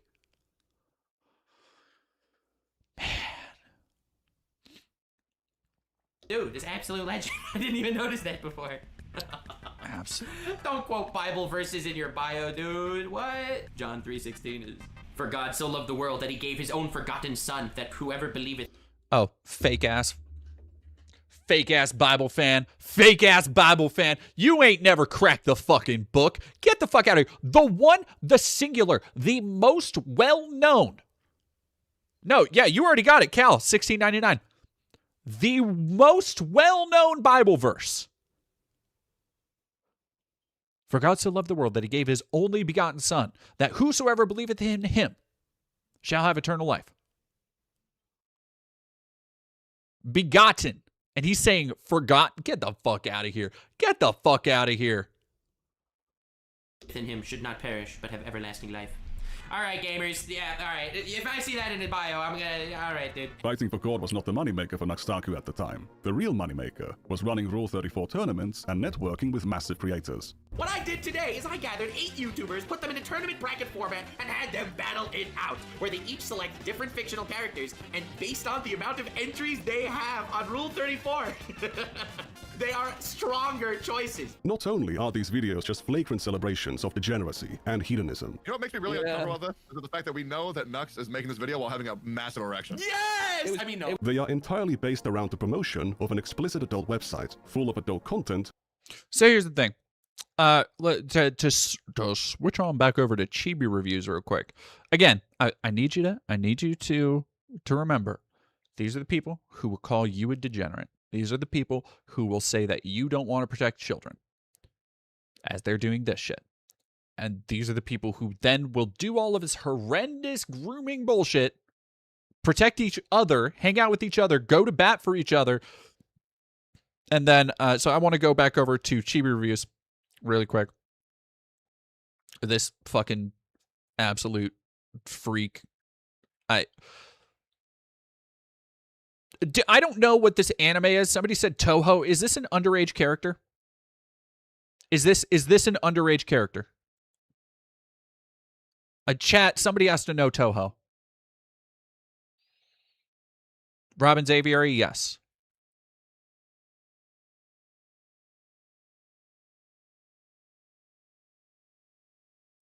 So we have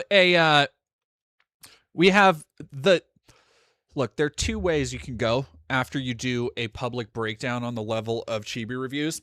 The one he's chosen is the classic. He said, I'll take a number 1, everything on it. And that number 1, you guessed it, your favorite. We love it. You love to see it. Sephiroth posting. Sephiroth posting. It's not enough that they have to jack off to fictional children, apparently. They also need to speak like an anime video game character. So here we go. Chat, give me a voice for this. Give me a voice for this. Reimu qualifies as a 100-year-old vampire. Bummer.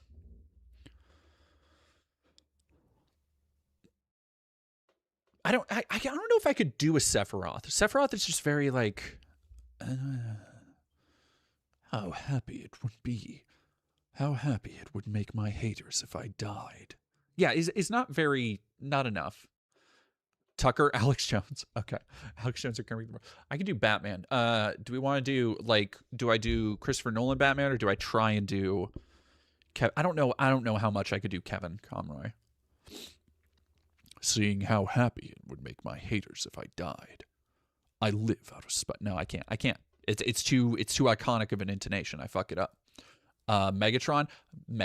That's the one. Oh, I could do Beetlejuice too. Beetlejuice is really hard on the back of my throat though. I'm gonna do Megatron. Shadow. Ooh, I could do Shadow the Hedgehog too. Ooh. I could do Shadow the Hedgehog. All right, we'll start with Megatron. We'll go through the whole like League of Villains. We'll go Megatron. I'm gonna do Michael Bay Megatron.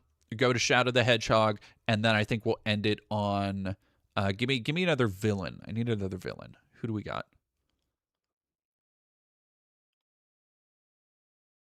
Do I Xemnas? I don't remember. Xemnas just kind of has that same kind of like vaguely right? Skeletor. Oh, I could do. All right, yeah. Let's do Skeletor.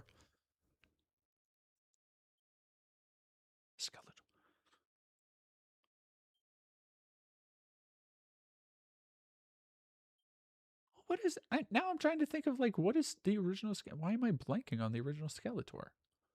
I'm just thinking of Hordak from She-Ra, but that's not Skeletor. Oh, okay. No, you got it. Gollum. All right, there we go. All right. First third, we're going Megatron. Second part, we're doing Shadow the Hedgehog. Then we're going Gollum. All right. Ooh, I could do Dracula from These Humans Pay Me Tribute. Enough talk. Christopher Walken. How happy would make me if my haters if I died. Out of spite. So seeing what I've seen today, I'm gonna double down out of spite. I don't do a great walk-in. Sorry.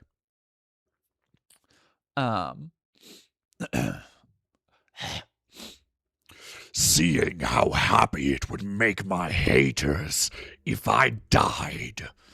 I live out of spite. After seeing what I've seen today, I'm going to double down too out of spite. RFK Jr. I'll do RFK. Before I go any further, to those that reached out, I promise to respond and go through it all later. I noticed a lot of pattern recognition from certain groups too today. Always the party of acceptance people. Multiple flags are a big indication too. Certain usage of gifs as well. Animals pretending to be human with subpar intelligence. Okay, I gotta read that one back. Because that's Alex Jones. That's Alex Jones. The thing that's been going viral with liberal. Government euthanasia. There we go. I noticed a lot of pattern recognition from certain groups too today. Always the party of acceptance people. Multiple flags are a big indication too. Certain usage of gifts as well. Animals pertain to be human with subpar intelligence.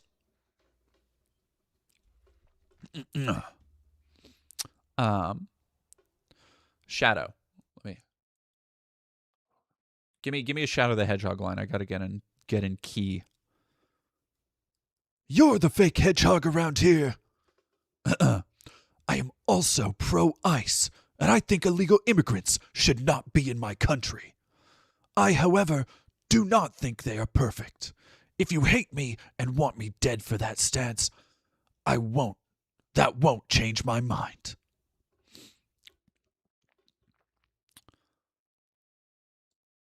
Let's do Senator Armstrong. See, the problem with the Armstrong is all I can think of that meme. My source is I made it up. Now, feel free to spaz out in the comments below and call me racist, a cuck, loser, or whatever for a common sense takes. Whatever for a common sense takes. That's just nonsense. That's just nonsense. Jesse Ventura. Now feel free to spaz out in my comments below and call me a racist, a cuck, a loser, or whatever for a common sense takes.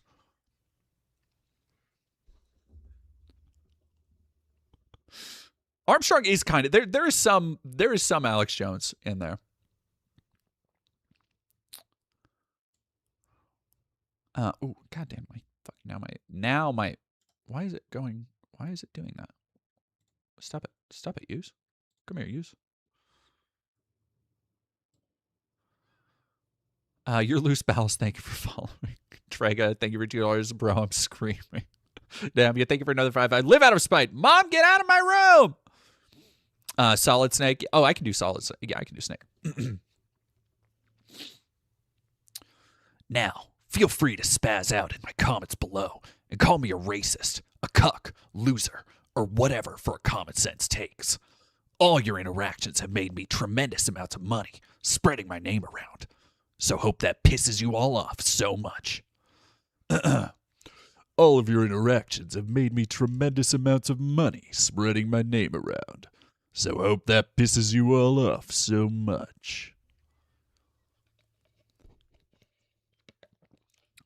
Got a Liquid Snake? Brother! No, I just have Ocelot, actually.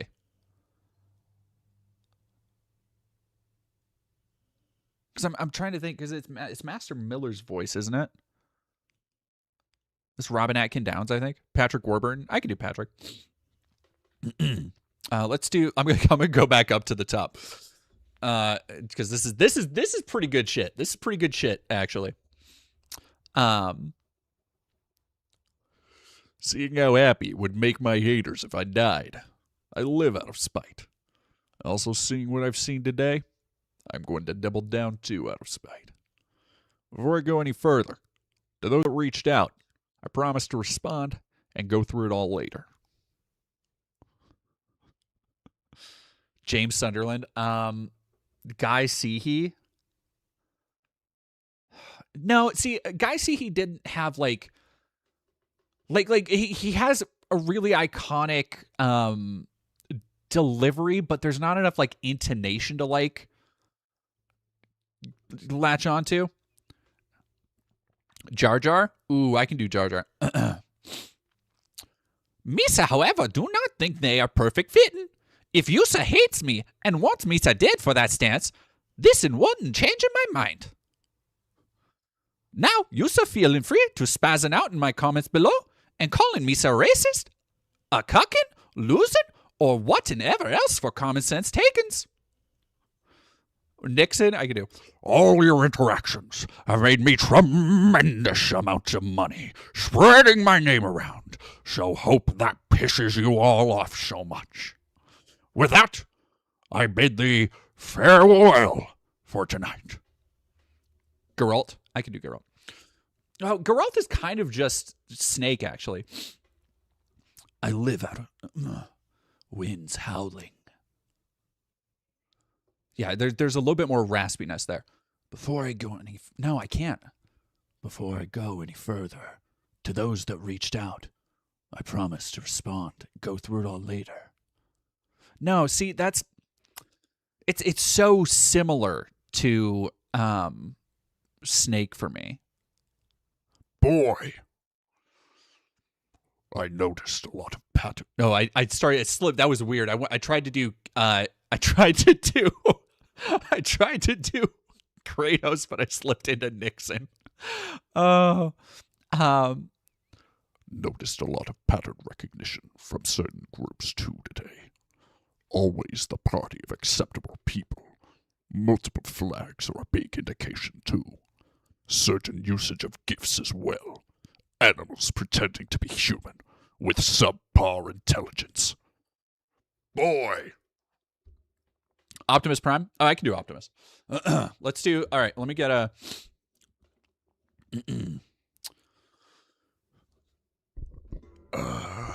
Optimus Prime. I, however, do not think that they are perfect. If you hate me and want me dead for that stance, that won't change my mind. Now, feel free to spaz out in my comments below and call me racist. Werner Herzog, I can do Werner Herzog.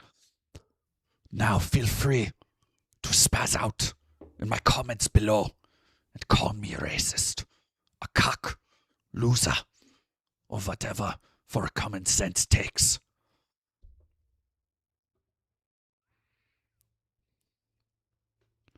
I don't think I could do light Death Note.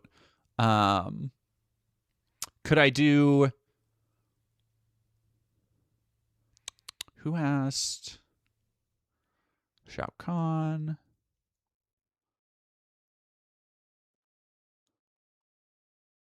Predator. That's not even a that.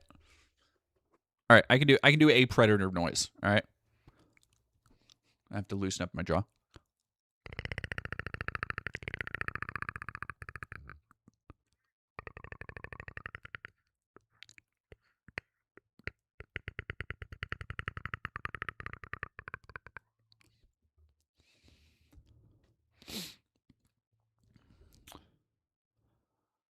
Get out of my head! Who else do we got? Oh, I can't do Angel. I can't go that high actually. No, there was another one that I was just gonna say I should do.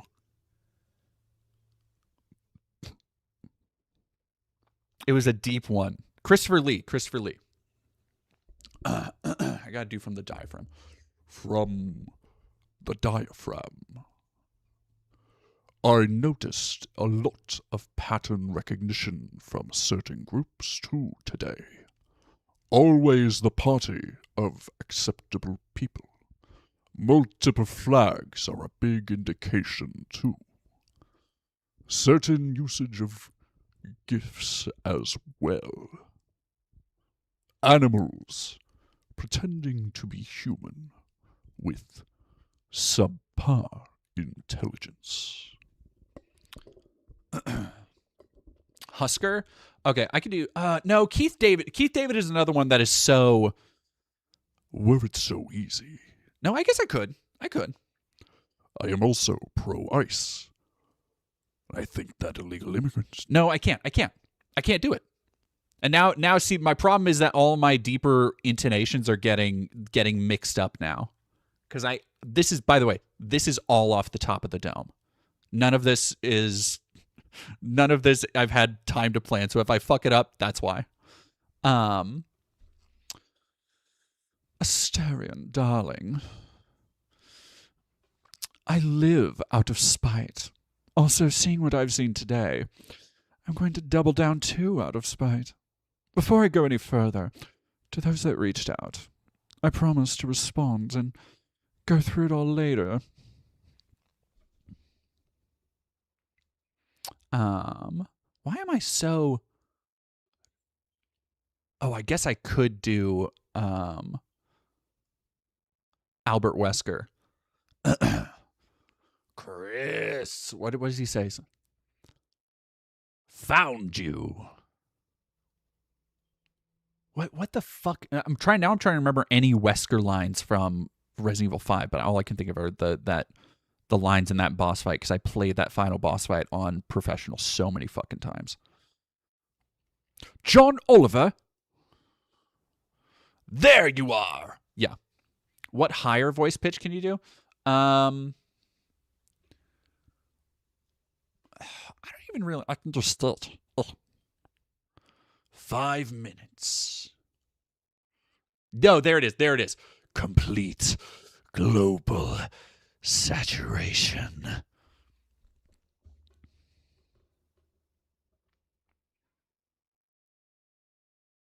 No, you're right. I do lack the melanin to do Keith David. You're not wrong. Reset with Waluigi. Wah! I, however, do not think that they are perfect. Well, that's getting more like old-timey, like, wow. If you hate me and want me dead for that stance, that won't change my mind. That's kind of getting into Alistair. Let's do poor performance indeed.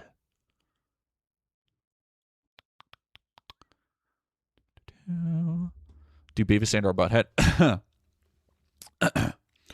Now, feel free to spout out in my comments below. And call me a racist, a cuck, loser, or whatever else for a common sense takes.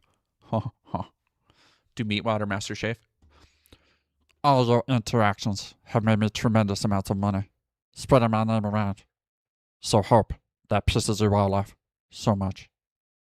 All right, I'll do Virgil and then the Halo announcer. Let's do I don't know if I could. Virgil's a little bit higher than Dante. More power. Brother. Yeah. Before I go any further, to those that reached out, I promise to respond and go through it all later. Yeah, it does need to be a little bit higher. All right, I will. Let's end with the Halo announcer. All right, let me do a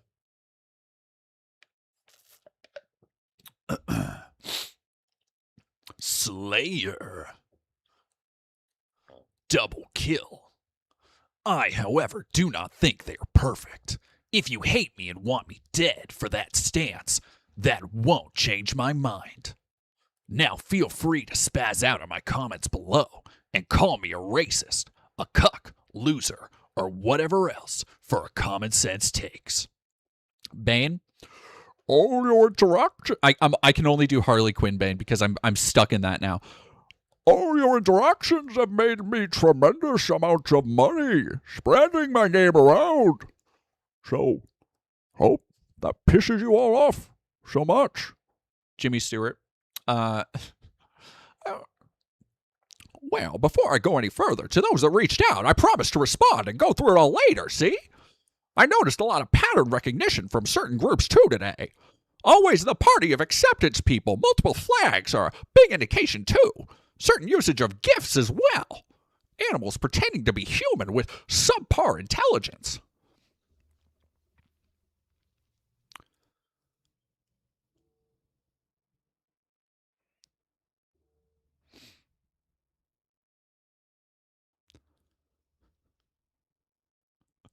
All right, chat.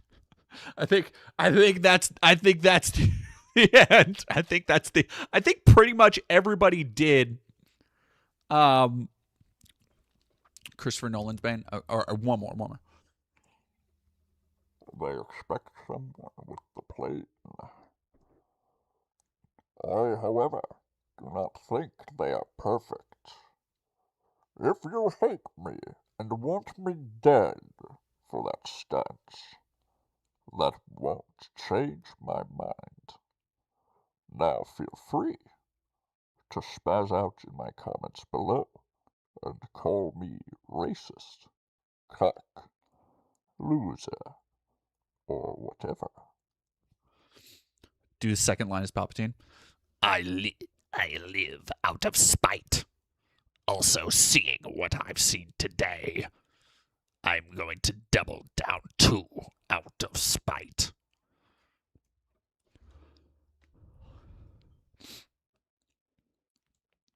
It's giving Jim Carrey's Grinch. Before I go any further, to those that reached out, I promise to respond and go through it all later. I noticed a lot of pattern recognition from certain groups too today.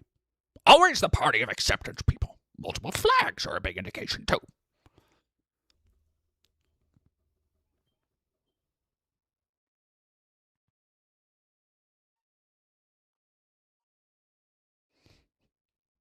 How long is this segment?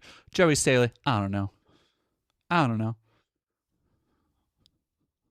Now for your now back to your regularly rescheduled. All right, I'll read super chats real quick.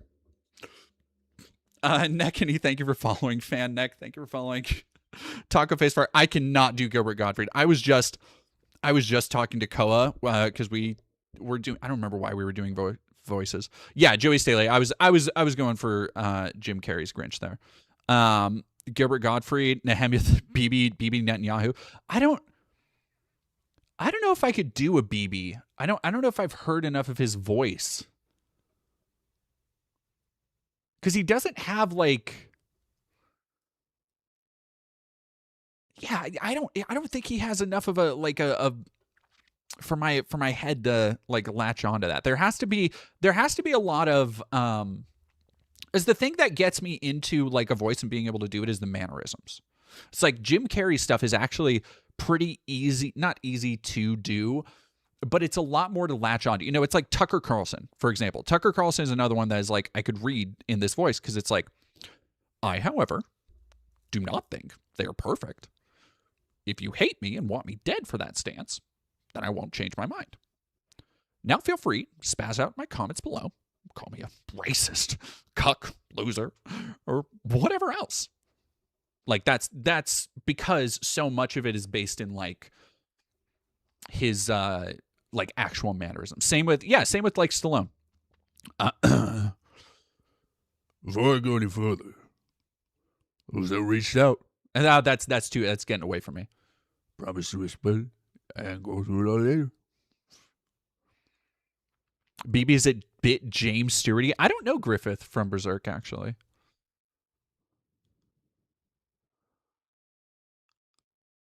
Ooh, Starscream. Okay, I can do old school Starscream. Seeing how happy it would make my haters if I died, I live out of spite. Also, seeing what I've seen today, I'm going to double down too out of spite. I think that's what my memory of old Starscream is.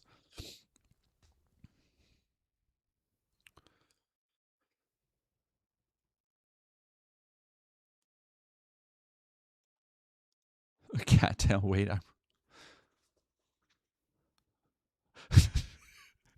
The impression was promised to you 1,000 years ago. Oh, that's pretty good.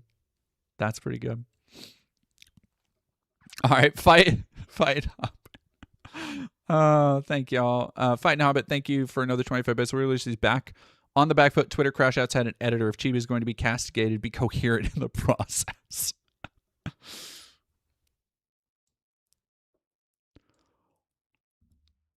Just post the segment as your VA reel. I don't know. I don't know about that. All right. Rush. Oh, I can do Rush. From the EIB network. Talent on loan from God. Oh, no, see, because I get too wrapped up in like Alex Jones a bit. Yeah, he did.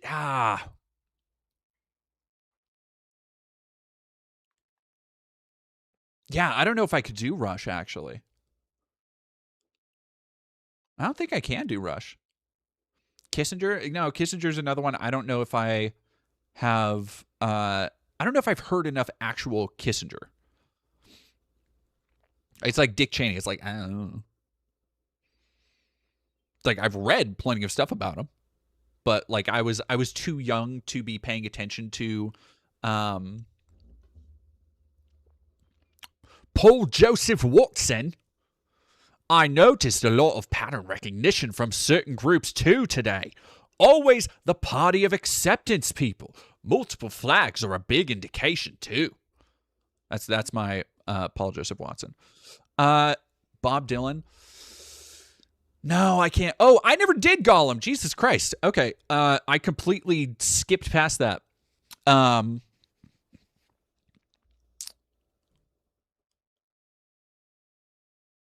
George Bush, either one. Now feel free. Oh no, that was Bill Clinton. That's doing too much Bubba.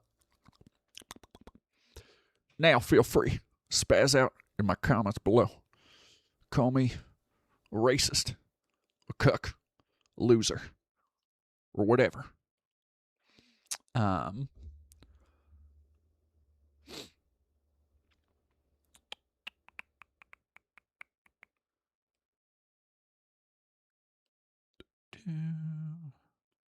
Gollum, that was the one. All of your interactions have made me tremendous amounts of money, spreading my name around. So hope.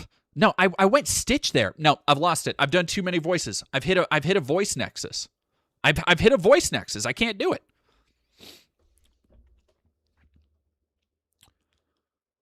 Wallace and Gromit, possibly. All of your interactions have made me tremendous amounts of money, spreading my name around. No, I can't do it. I can't do it. You've pushed me. I'm too far past the brink. We got to go back. We got to go back, chat. I owe you double trouble.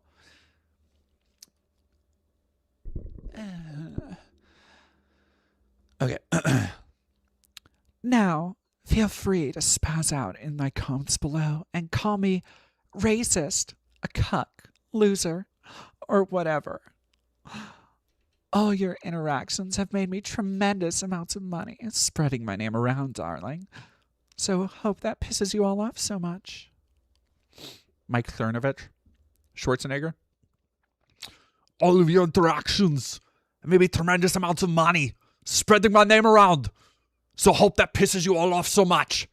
With that, I bid farewell for tonight. All right, that's all we got.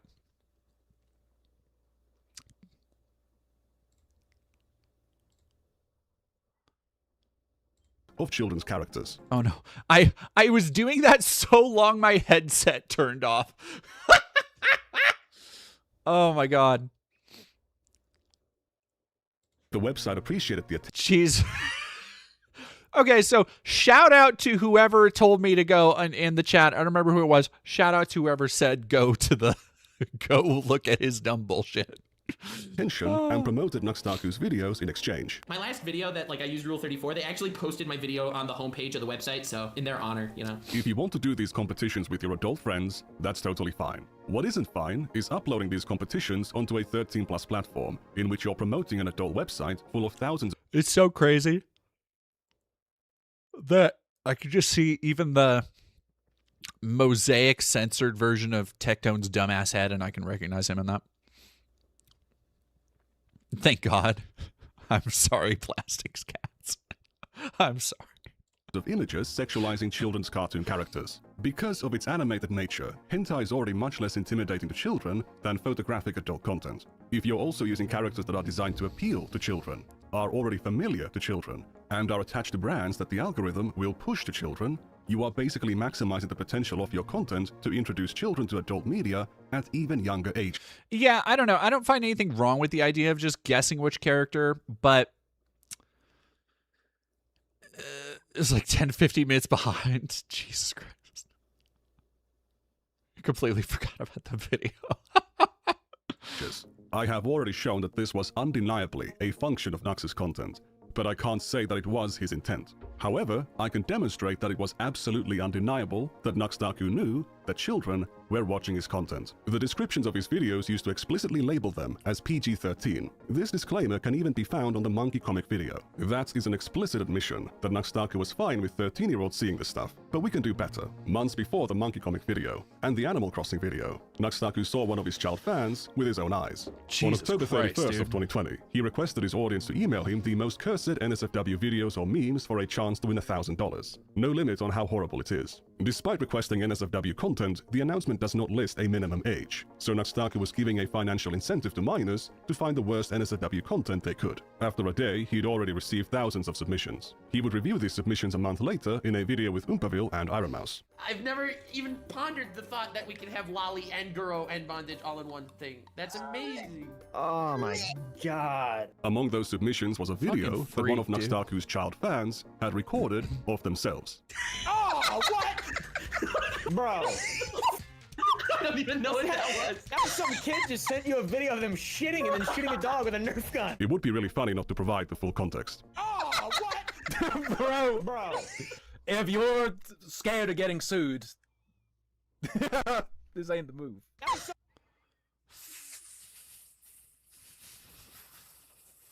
Fucking.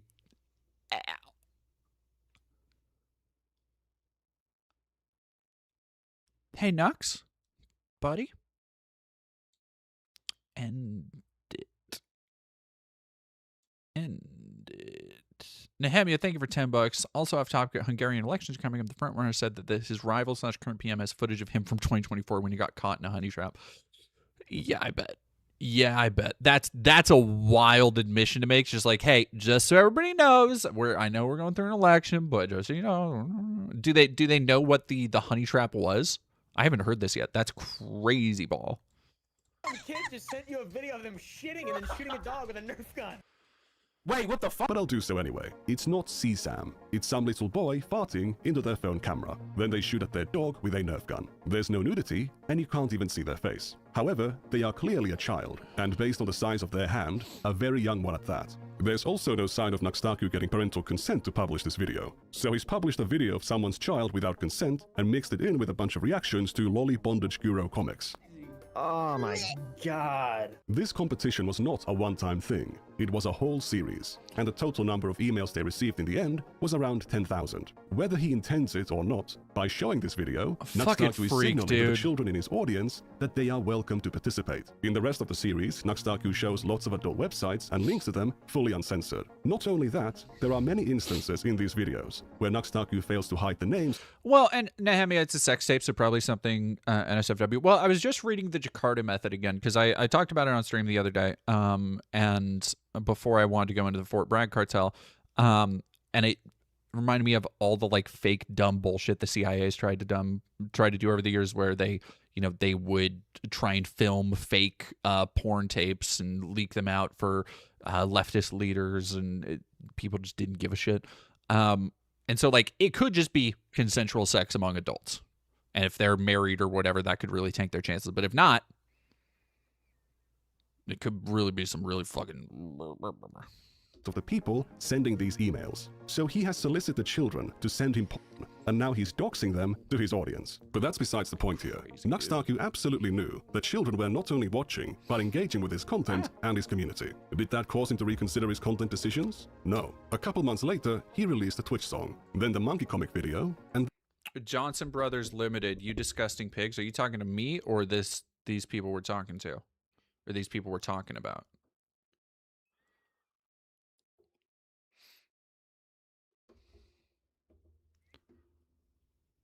then the Animal Crossing video. Not only did he not change, he began criticizing Twitch for exposing minors to adult content, despite exposing minors to far worse things. So there's a rough outline of the mass child mind poisoning machine that Nuxtaku operated and made a ton of money from.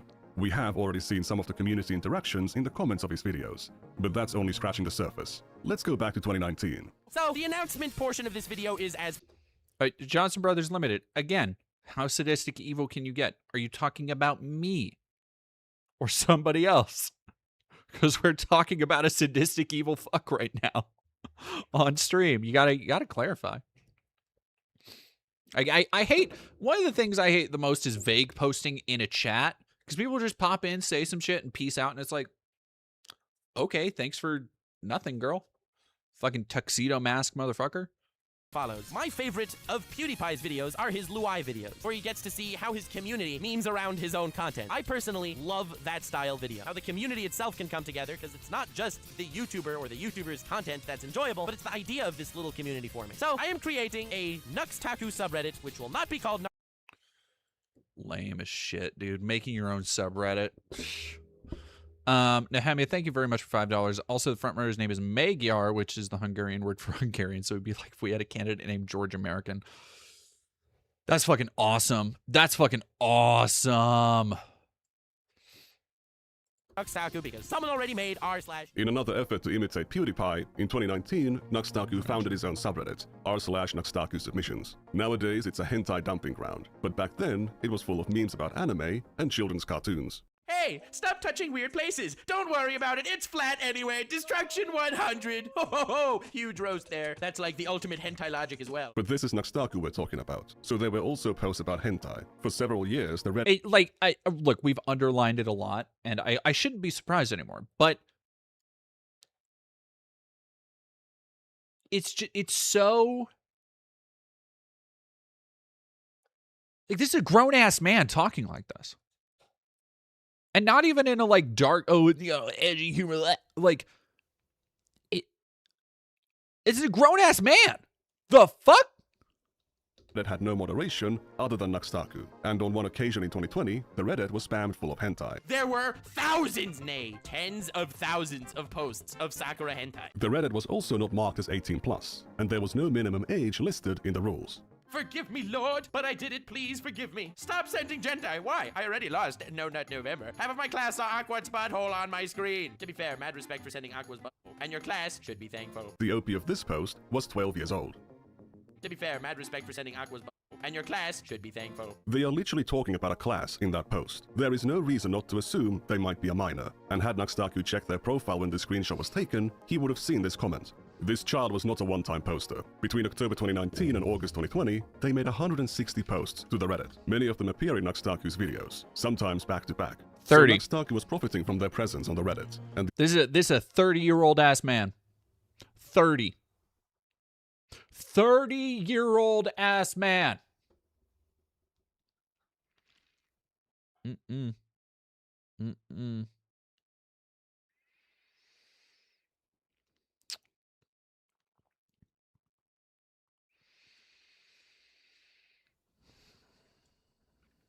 the attention he gave to their post would encourage them to continue engaging with his exhaustive documentation here is wonderful. I will give credit where it's due to Nick Andros.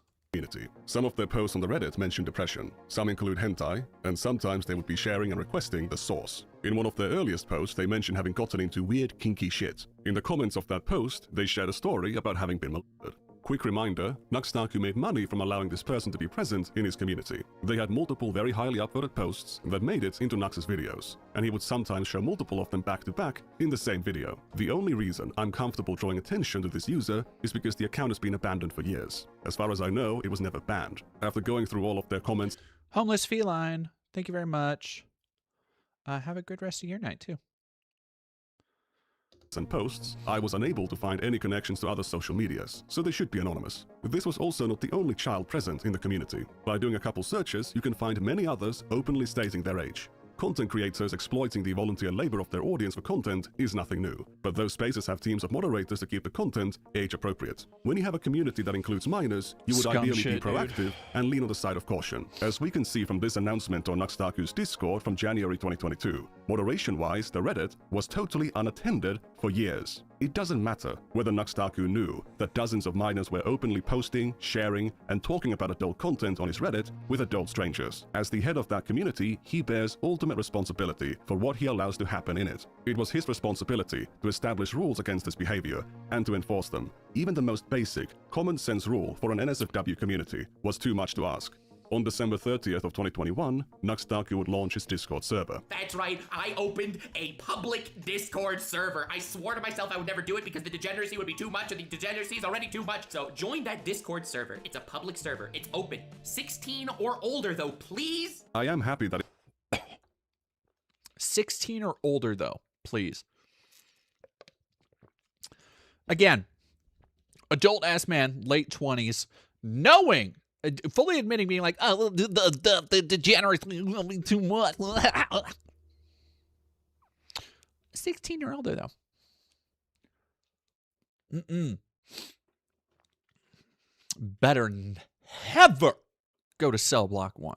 He has a minimum age rule this time, but setting it to 16 is a massive self-report that he is aware that a large chunk of his audience is underage. It's also highly questionable, given his decision to launch the server with a set of NSFW channels, including an NSFW voice channel. To be honest, I was surprised that there were NSFW channels when the server rules said 16 and up, because NSFW is supposed to be 18 and up. I mean, if you already watch Nux, fair. To be clear, those channels were supposed to be only for adults. But given the state of Discord's age verification, setting a channel into NSFW mode doesn't really do anything to stop minors from accessing it. All they have to do is lie about their age to Discord. The channels were fortunately removed 6 days after the server was open to the public. The announcement of their removal does mention issues like minors sneaking in by lying about their age. I don't know if Nux actually lives in Israel. I wouldn't be fucking surprised. He might have said that as a joke.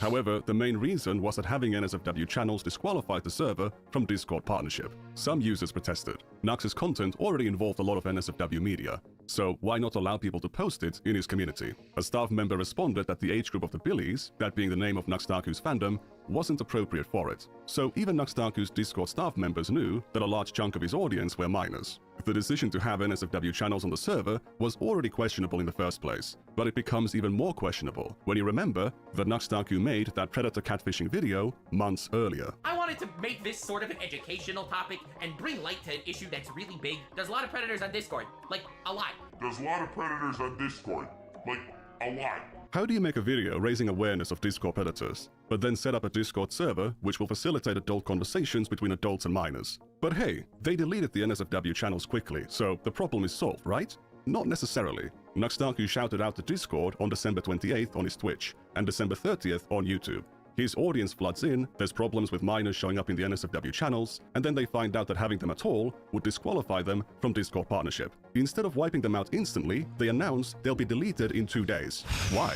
So that people can pay their respects to a Discord goon channel? I saw a member of the council mention that the users on the NSFW channels set up their own fan NSFW server, which I have to guess the staff allowed them to promote on those channels. I can't confirm that since those channels are now gone, but I saw one user even in the general channel promoting their own NSFW server. So all of those minors who were lying about their age in the first place and accessing the NSFW channel on Nux's server would just get funneled to that fan server instead. Who was moderating it? Who knows? What age verification standards were they going to uphold? assuming the admins are not minors themselves, or even worse, adult predators. There's a lot of those on Discord apparently. I'd like to remind you at this point that Ava Chris Tyson's Discord server was private when the NSFW channels were open in 2018. It was closed when the server was open to the public in January 2019. In Tyson's case, the drama was about LavaGS, Nathan, and apparently a handful of other minors being present on the server while it was private. The initial accusations made by Prison 42 also included claims of Tyson grooming LavaGS, but no evidence for that was ever found. The Discord just had NSFW content available to minors. By the way, now that we know that Ava wasn't doing this horrible shit, that the worst thing she did was the bullshit with Shadman, which was cringe and stupid. Which, by the way, Belle Delphine did way more shit consorting with Shad. People like Keemstar still fucking hang out with them. Awesome Stella, this is why we have it 18 plus. Yeah, no, the second I decided to open a Discord, it's like, no, nobody under 18 and no safe for work material. Like this is not the fucking place for that. Like anything that is going to make people uncomfortable, that is not the shit that everybody else is already uncomfortable, fucking sucks. Not doing it. And it's seeing this now retrospective where people can be like, oh yeah, Ava Chris Tyson actually didn't do anything really that bad. That wasn't at least other shit that other people had done and wasn't fucking grooming and wasn't a pedophile and wasn't doing all this shit. And where's Ava now? Mr. Beast, that scumfuck piece of shit, threw her to the fucking wind and she got bullied off the internet over this. Meanwhile, freaks like this motherfucker need to get their comeuppance. Psychedelia, thank you for vouchers. Keep thinking about your comment about being hard on yourself. I don't know if I agree unless you mean self-crit. Could be my MPD. Sorry to hate myself. I'm pretty hard on myself, I think. Nehemia, thank you for another 5. Magar has 3 kids and announced that the tape was with an ex, but he's also a goofy guy who has his past Instagram pics of his face on buff men's body. So he's like he sounds kind of Zelensky-ish. Or like he has a history of being a fucking goofball. By those standards, Nuxtaku... No, yeah, exactly. It's official pumpkin badge. It's because she's a trans woman. It's because she's a trans woman. Like, straight up, if Ava Chris Tyson had never transitioned, nobody would have given a fuck. Whose Reddit was already way, way worse, and his Discord way worse 4 years after Tyson's Discord, when there was more of a general awareness of these issues. Tyson's server apparently still had sexual chats or juvenile banter after it went public, but looking at the kinds of terms that were frequently used on Nux's Discord, there was plenty of that to go around. If NSFW content was now banned from Nuxtaku's Discord, how did... No, not... Keemstar doesn't hang out with Shad. Belle Delphine fucked with Shad, and then Keemstar, when the Ava Chris Tyson... This is all fucking stupid drama. When the Ava Chris Tyson stuff came out, Keemstar was, of course, doing his dumb drama bullshit and was rallying the pitchforks and everything. Specifically focused on the Shad thing. And, like, within a couple days of that was posting pictures hanging out with Belle Delphine at some fucking party. Why are you people abusing a suicidal person? It's disgusting. No, we just got done reading. No, it's all good. He's not suicidal anymore. He's gonna be living to make all the woke people mad, so it's fine. Latin Americano. I don't know. Why did he make fun of suicidal people?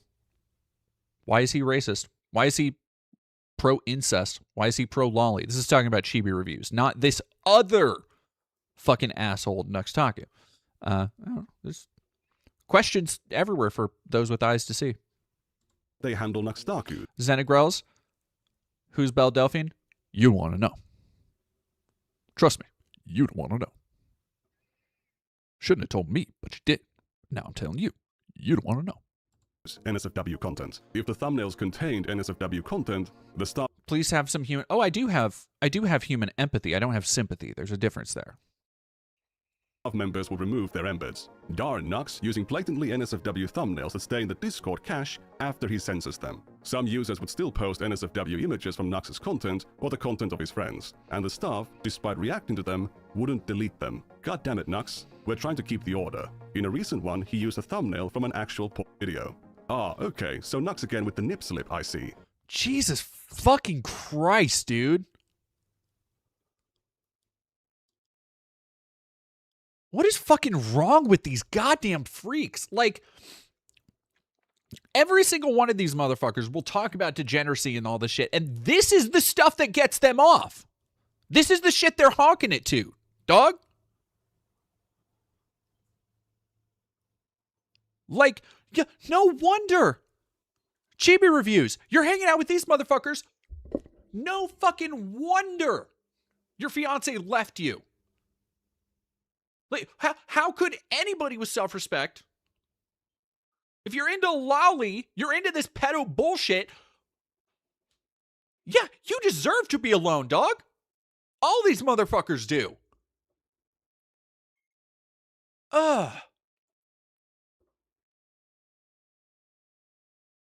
Like, what?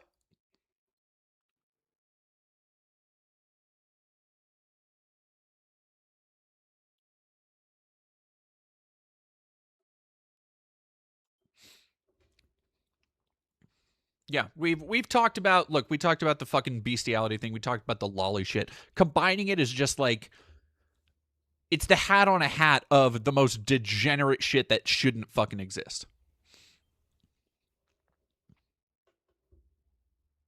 Like, it's not, and we talked about this before, but there is a massive distinction to be made because people will be like, oh, well, what about furries as well? Furries are anthropomorphic, right? If you watch or look at, like, GIF porn or whatever, if you go read a comic of two furry twinks getting it on and they're 18, that's whatever. They're basically a stand-in for humans. There is the question of sentience, right? It's like, why are you okay with people having sex with, like, fictional dragons? It's like, well, is the dragon sentient? Is it able to consent? Yes. Who gives a fuck? It's fantasy then. No, then you are normalizing non-consent. You are normalizing rape. That's what shit like this is. You fucking, oh my God. Just disgusting. Like, disgusting feels like too simple of a word, but it's the only one that comes to mind. It's purely instinctual. God. This is Pokemon branded Lolly Bestiality in January 2022. According to the Wayback Machine, this thumbnail was left like this for months. This is on par with his idea to make Twitch streamers say the N-word. We removed... Nehemia, thank you very much for $5. Someone also made the We Are Charlie Kirk song in Hungarian about Maker. It's called Mi Vagyok. Okay, hang on. Vagyok. Mi Vagyok Magyar Péter. I'm assuming that's close. Vagyok Magyar Péter. I think. How bad was that? That was probably pretty bad. The embed. Nux is pushing the limits, Lamau. What is he pushing the limits of? The thumbnail of his latest video. Then why he do it non-censored then? That's the big question. Here's a bigger question. If the age group of Nux's audience is too young for his Discord community to have NSFW channels, but most of the people on this server came from Nux's channel, why is the content of that channel too NSFW? Do we have, by the way, for everybody out there, do we have any pictures of Nux? Because I have an image in my head of what this shitheel probably looks like, but I want it confirmed.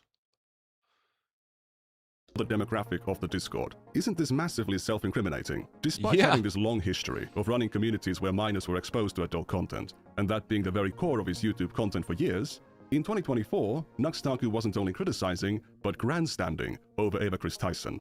Oh, and here we go. He was also putting Lolly Bestiality into his content before and after he was supposed to confront Shadman for drawing Lolly Bestiality on September 30th of 2021. However, Nuxtaku's numerous lies about his association with Shadman is something for a different video. There's also the V-Show. Dog, you made an hour and a half of it. The idea of you make a hour and a half video and you go, nah, this one, I gotta save this for later. The fuck are you, what do you got? I'm waiting with bated breath. Oh my God. Show drama to cover, which lots of people think he was in the right about. That is not the case at all, but again, different video. It's a real shame because what I'm going to reveal next is likely going to kill his career. Not to imply what I presented earlier isn't already bad enough, but this is just beyond forgiveness. You see, there is another Nuxtaku Discord server, even older than his subreddit. I saw an ad for it which made me very intrigued. Really help keep my channel afloat. All patrons are invited to the Discord server where we hang out having a great time, and unlike Tumblr, we have an NSFW section.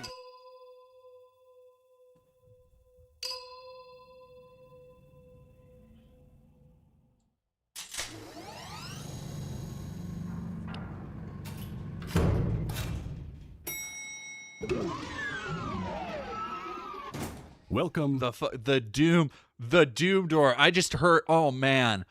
I just heard like all the Doom sound effects. That's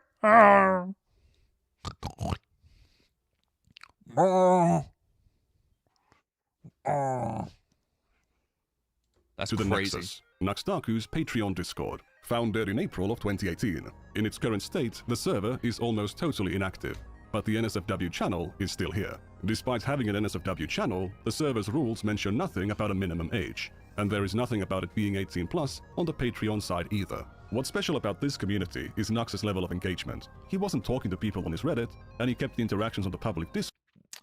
Lion Prince, thank you for $2. Get ready, DD. Shit's about to get dark. I'm ready. I'm ready.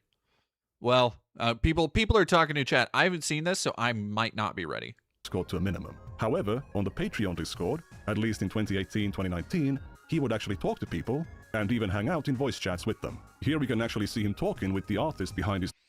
Okay, hang on. Artist behind would doing the JO to that be gay? 34 plus. Hell yes, please. You can also, once you're doing it, make a safe for work one. If it's not.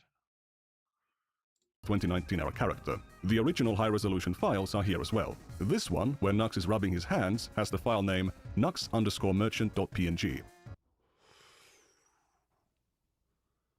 That's fucking crazy ball, dude. That is fucking crazy. For those who don't, I'm assuming they're going to talk about it, but yeah, of course it's the Jewish merchant, which is funny because Nux is Jewish apparently. Like he came out and was like, oh, I'm a Jew, and has taken the whole like Zionist pill. But really, dog? This is very interesting. The NSFW channel wasn't there from the start. We can trace its creation to this exchange from October 15th, 2018, where we can see this user, who from now on will be called Red, repeatedly asking Nux to create it. If we look at the time and date of these messages, the NSFW channel was made 2 minutes later. In response to this, Red raised their Patreon pledge, and Nux gave them a thumbs up. For a brief moment, let me take you to August of 2024. Nuxtaku is finally being pressed about his past content, and he was actually pushed into making a response. The biggest shock to me to this day entering the broader commentary sphere was the dangers lurking around every... And again, y'all shouldn't have entered the broader commentary sphere. People like you, people like Asmon, people like Tectone, you're not built for this. You're not qualified for this. This isn't about... When you have these conversations about society and movements and politics, this isn't about just making more content and grooming more people, you fucking freaks. This is what happens when you step into the ring with people who actually know research. You know what? Keep doing it. Shine more spotlights on all these people. Absolutely.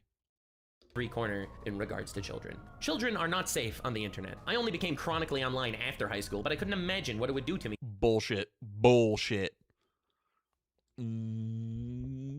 Bullshit.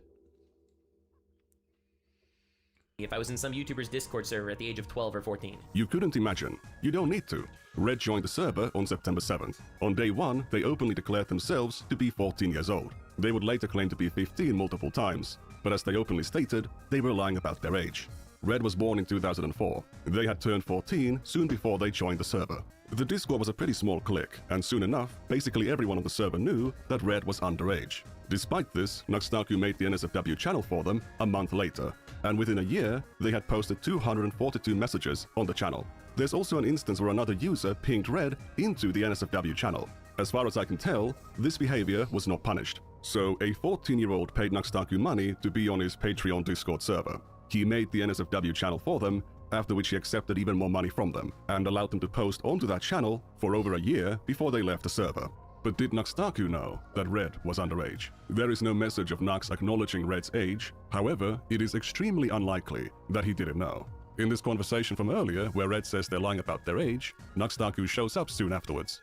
In this conversation, there's some kind of an ERP going on in the general chat, which is interrupted by Red. Red is told not to get involved because they're underage. After Red says the conversation is making them gag, it's fine. I'm busy. It still makes me gag. Oh no, we better stop if we are gagging a minor. You don't have to watch. Another user jokes, oh no, we better stop if we are gagging a minor. Red pinged Nuxtaku soon afterwards, but Nux didn't show up. This is Minthia's Mouselord, or Mitochondria, or Mito. According to Nuxtaku, they were the best poster on the NSFW channel. In this conversation about BDSM... Alright.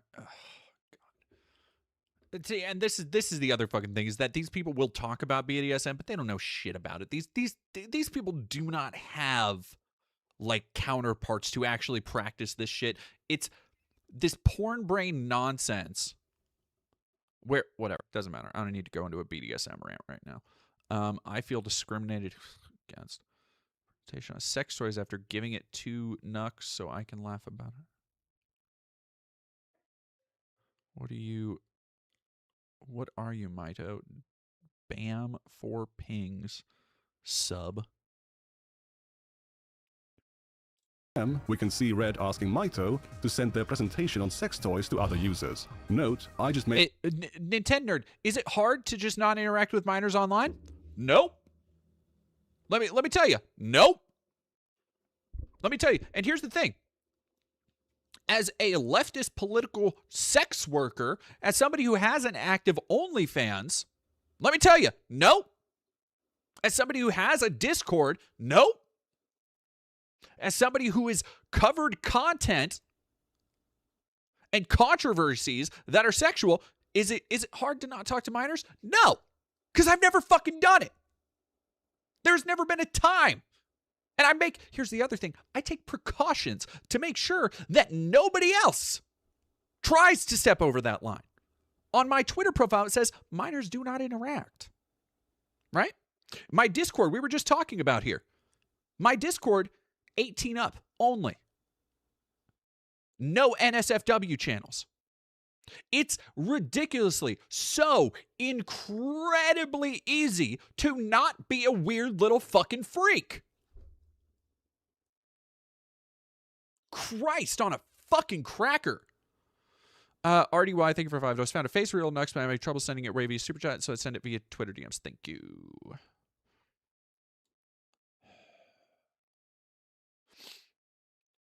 The presentation because Red was clueless. After Bex mentions having a high tolerance to weirdness, Nux shows up to say, proud fanbase. Gremmen asks Mito to send the presentation to Nux. Got sifting through this shit as somebody who has had to sift through forum posts and piece together conversations and narratives and shit before.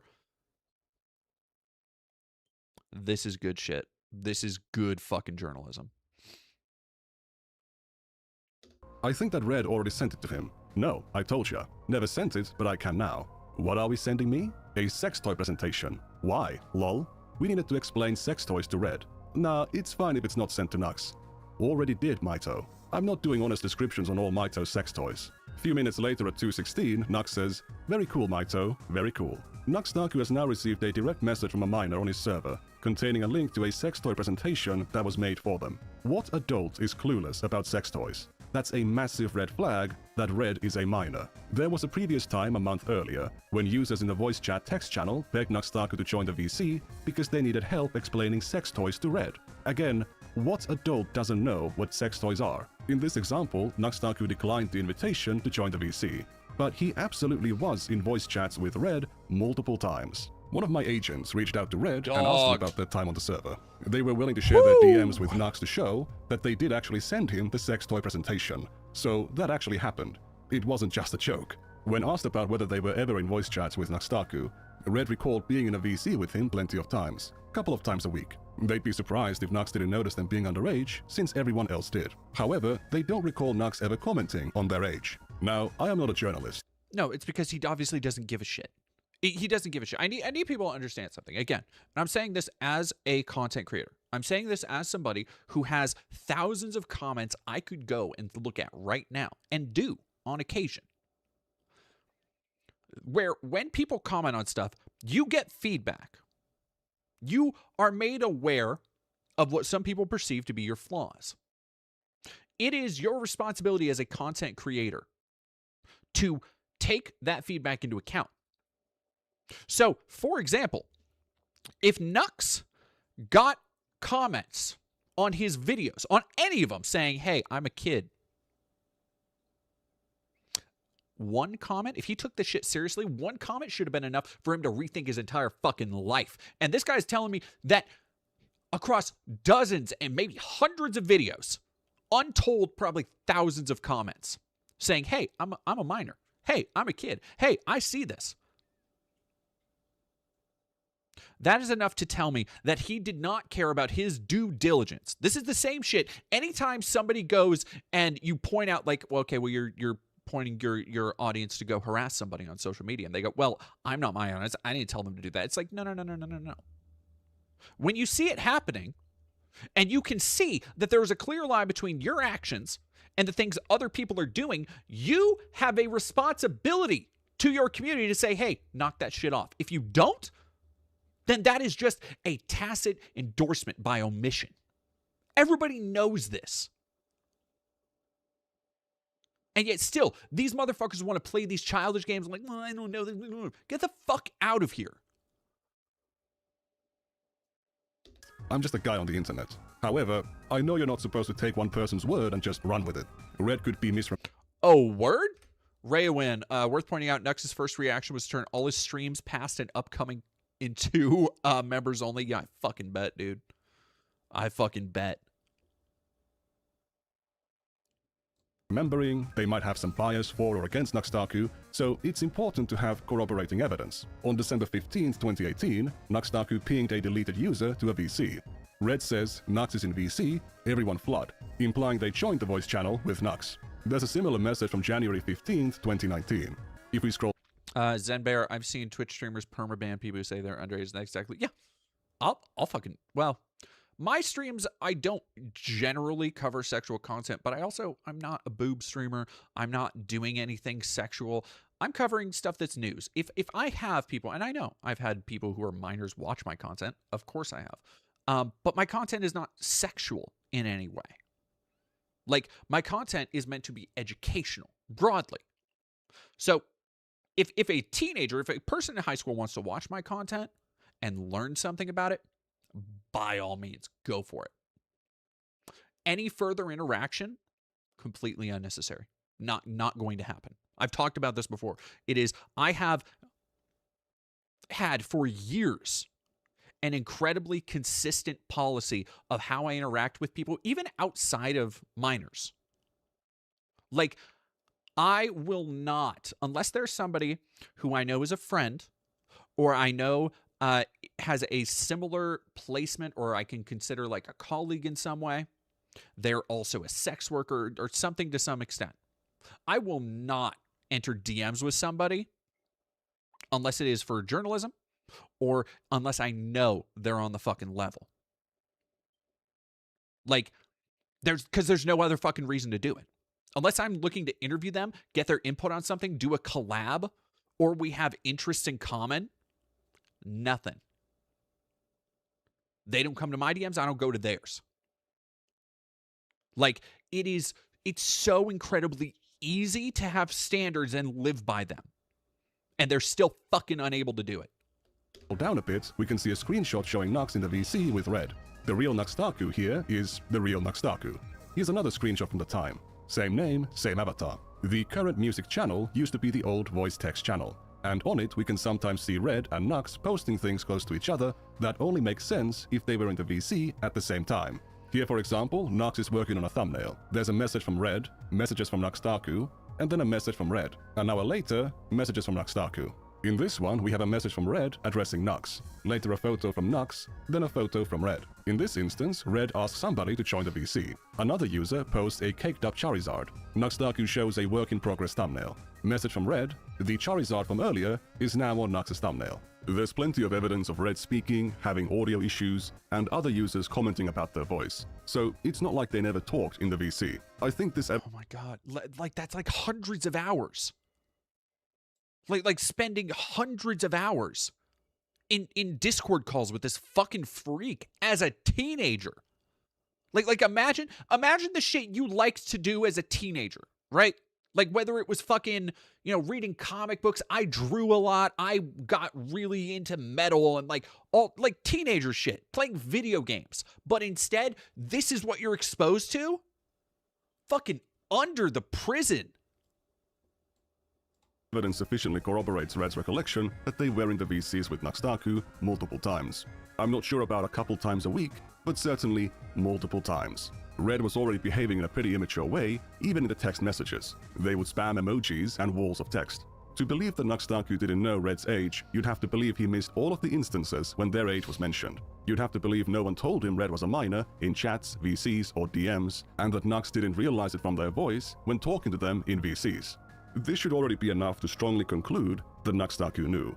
But to show the full extent of the evidence and the full Avalon of Babylon, I used to mod for a family member who did Minecraft mod review streams and once had to tell a child you shouldn't go around telling people you're a minor because in other places it might attract attention. Kids in general have zero self-preservation, but online it's like throwing a blind chicken to a pen with starving dogs. That's fucking...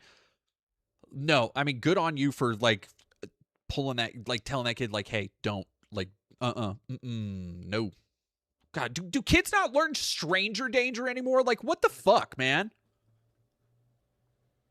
Like maybe it was because my mom grew up in the time and era, like coming out of the 60s and 70s, where things like serial killers and abductions and you getting snatched off the street and never being seen again were like a actual concern. My mom, she told me a story that scared the shit out of me as a kid because it scared her, about when she was working as she was working at like a fucking Sbarro's or something in the mall. She was working a high school job in a mall in the 80s over summer. And there was this like a police scene because somebody had gone into the women's bathroom, a cis man, had gone into a women's bathroom and murdered a little girl.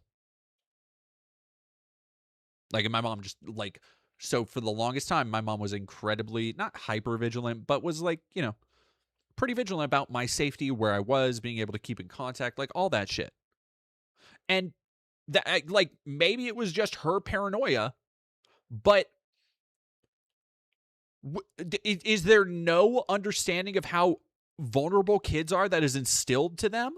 Is there no need to, like, what the fuck, man?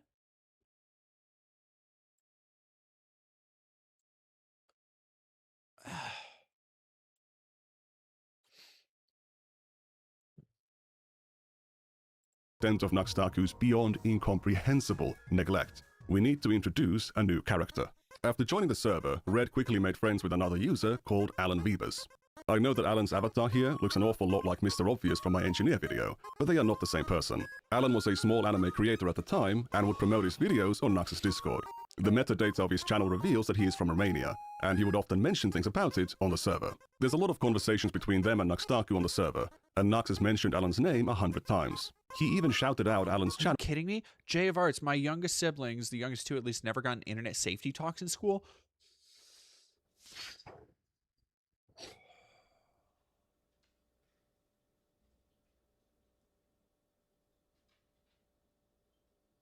Thank you, Naham, here for $5. My parents taught me stranger danger so well. 4-year-old autistic refused to talk to waiters and would even try telling my parents off for doing so. I got lost as a kid once, and like honestly, I could have died if the right people didn't pick me up, because it was just I had to have been, I had to have been 4 or 5, and I just walked away from my house. It's like, like, because you're a child. I was left Like, I vaguely remember I was going a place, like I was going to visit somewhere, right? And so I just started walking, and this is another story my mom still tells me because she was so fucking, terrified. Turn around, I'm gone, which is that's not a impugning of my mom's parental ability because I still do that. I have never been, like, it doesn't matter if it was my ex-wife, my current partner, my mom. If somebody takes me to like a supermarket, if you turn around, I'm not going to be there when I have other shit I want to look at. I have other shit I'm doing. Like it's my ADHD. But thankfully, a elderly couple happened to be out driving, saw a little kid walking by the side of the road, picked me up and took me back home. But it could have very easily gone the entire other direction. And it's wild. I can't believe that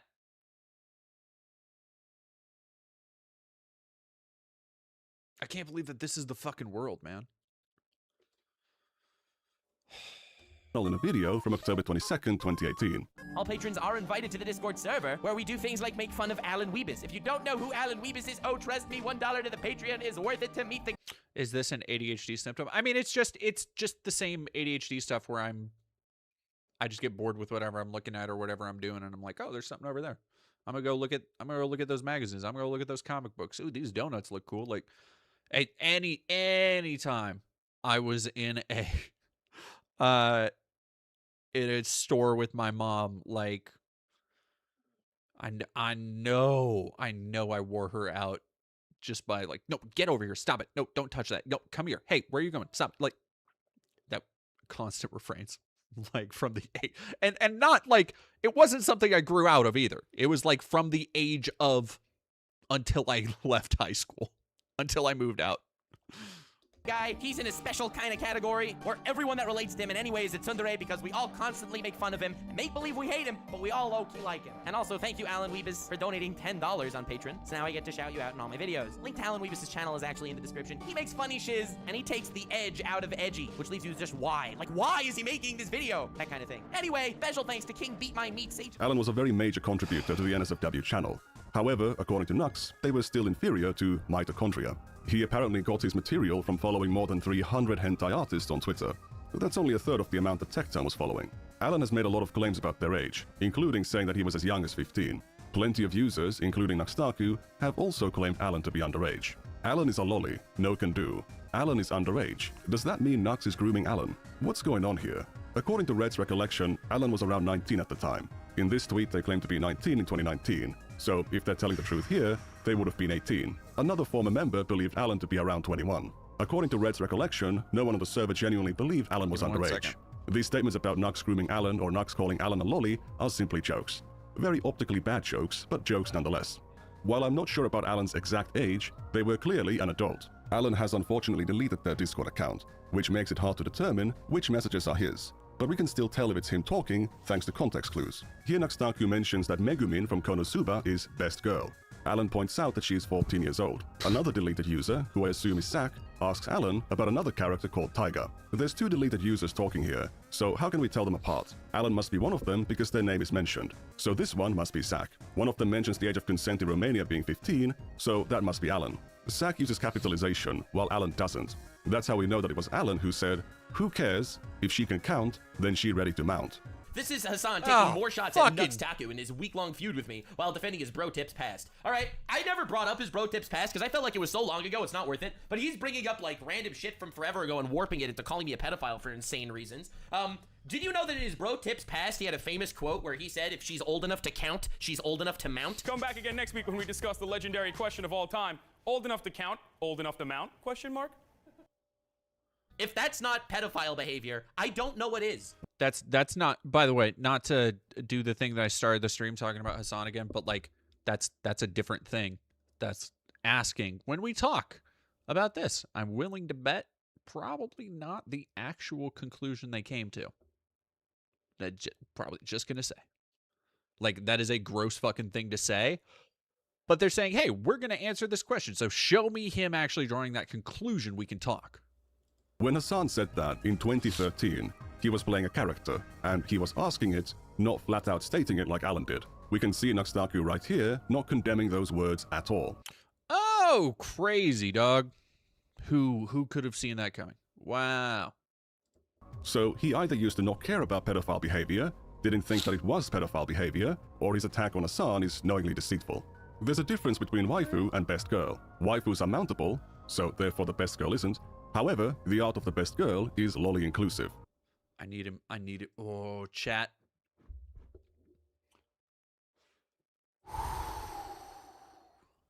Does Hasan just have a small head, or is he that wide? I think the thing with Hasan is that he has gotten so big that no matter how big his head was to compensate, it would look small in comparison. Because Hasan is like super tall, is the real problem there. I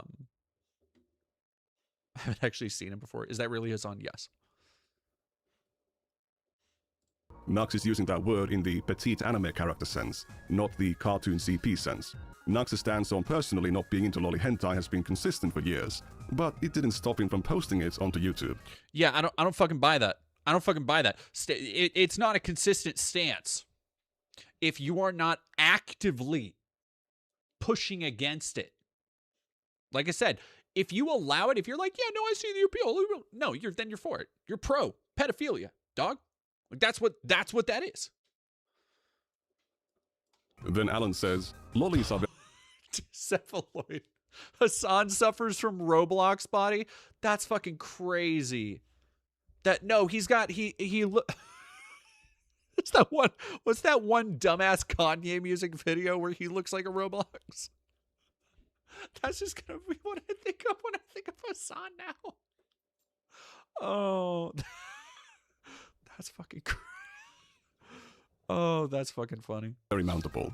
Nuxtaku responds, you're terrifying, Alan, and moves on. This was 12 days before Nux gave Alan that shout out on his channel. So Alan saying things like this didn't seem to be a problem to him. And he takes the edge out of edgy. Look at this art. This art is better. And it's Alan posting a comic about some boy kissing his dog. I wish I would be able to get sick from stuff like this again. By the way, don't ask why do I have that.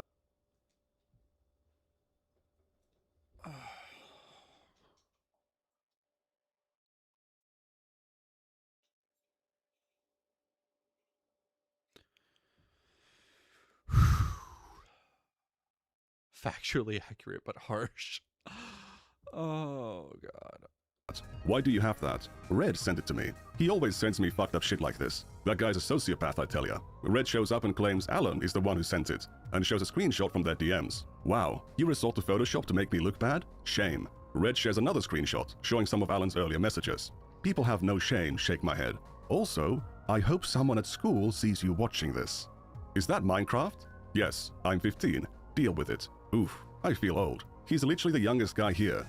I am the youngest? Oh, he is. Makes sense. Yep, Red is 15-year-olds personified. Ha, I'm still underage. So, cause you're talking to me, you are all technically pedophiles. Not me. Yep, remember, the age of consent in Romania is 15, so I can smack your ass all I want. It's only been 26 minutes since the last time Alan brought up the Romanian age of consent. Alan would make similarly inappropriate comments about Red on the 16th of December. But let's return to October 8th. You are willing to send me the most fucking disgusting shit you have. I only send it to you because you're 15. Exactly. Nobody else would. I initially planned to traumatize you because you were acting tough, but I underestimated you. Who, me? I'm not tough. I guess edgy instead of tough. I am edgy. Not that tough though. Yeah, I got that. I need to train you to become tough. Okay. At this point, Nuxtaku or the moderators should be intervening and investigating what's happening in the DMs between Alan and Red. However, there wouldn't be any moderators or rules on the server until 2020. In late 2019, the server was raided by gore spammers multiple times, and Nuxtaku did nothing about it. What finally made him appoint moderators is when his patrons pulled their pledges. I'm fucking sorry, dude. This guy is working with Moist Critical and shit and can't have fucking mods? Just mods. Just basic fucking mods. Are you... What? It took him years? It took him gore spamming? To get the most basic functionality of Discord? Dude straight up had a pedophile grooming factory he was running in conjunction with shilling all of his degenerate horrible pedophilic bullshit to YouTube? Are you fucking kidding me?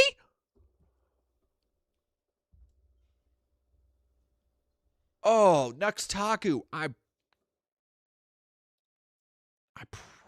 pray.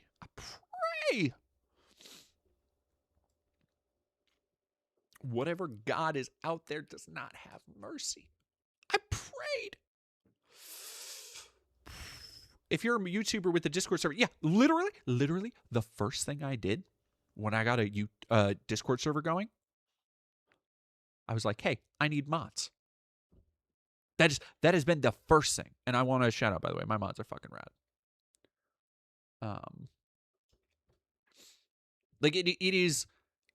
Again, there are baselines to your behavior. The thing that pisses me off most, and granted, I'm a relatively small, in the broad scheme of things, I'm a relatively small content creator, relatively small streamer.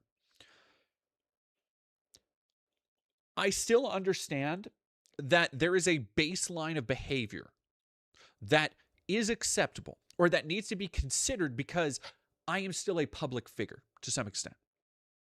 And the things that piss me off the most are when people act like, well, this is just my private life. Oh, we're just hanging out with friends. Oh, I'm just doing this. It's like, no. You are, whether you like it or not, when you reach a level of permeation, when you reach a larger platform, you are responsible for a community. You are responsible for tailoring your behavior in a way that makes that community safe for other people. You don't get to just worm your way out. If you want to have the benefits of having a platform, doing this as a fucking job, you have to have the responsibilities. This is why I fucking hate the shit from Destiny when all of his little weird sycophant orbiters are like, so you actually, you just hate when people share nudes. It's like, no, you fucking moron. Have a standard of behavior. I hate it when a motherfucker obviously goes out of their way to groom susceptible people. And then they act like, well, I'm just sliding into DMs. It's like, no, you're not. You fucking know it.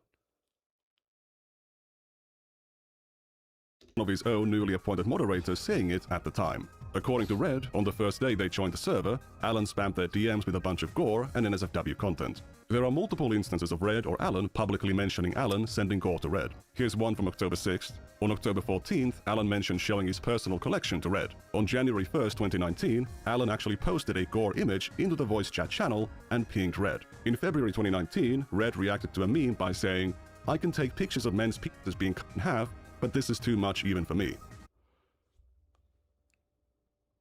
What is fucking wrong with these kids, man? What the fuck is wrong with these fucking freaks, dude?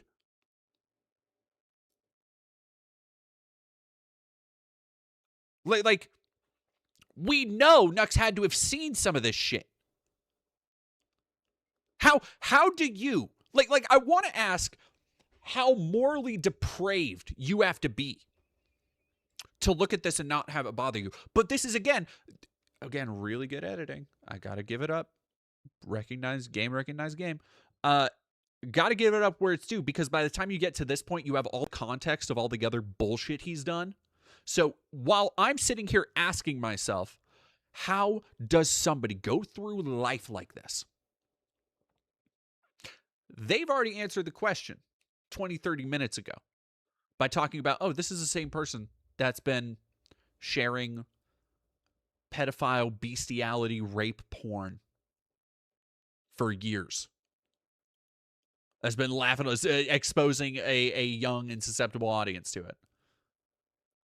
It's like, oh, okay, that's why. This is somebody who just has no sensitivity to anything. This is somebody who is just a black void. This is somebody who is completely desensitized to morality. And I want you to then think that this is also somebody who's going to fucking sit on his high horse and tell you about how other people are depraved, other people are demented. And I need you to also consider for a moment, When people like Tectone, Asmongold, Lucari, when they all have their shit come out and they will go and talk, and these motherfuckers run in packs. They might not all be in these circles. They might not all be in the same Discord servers all the time. But I guarantee they're all doing shit like this. Like it's, do you think it's a fucking coincidence that Lucari had the same shit? Was looking at pedo garbage, just happened to leak out. Do you think it's coincidence that people like Tectone are out here liking underage characters getting railed while playing a bunch of fucking gacha games? No. Do you think it's a coincidence that people like Chibi Reviews have lolly feet on their fucking banner and then want to talk about other people are so mean to me? Blah, blah, blah. No. All of these motherfucking freaks. And you know what? Anybody who now stands up for any of these motherfuckers, I'm going to assume the exact same shit. If you are out here capping for Tech or Asmon, you know what? Yeah, I'll do Asmon too. Any of these motherfuckers, I assume the absolute fucking worst.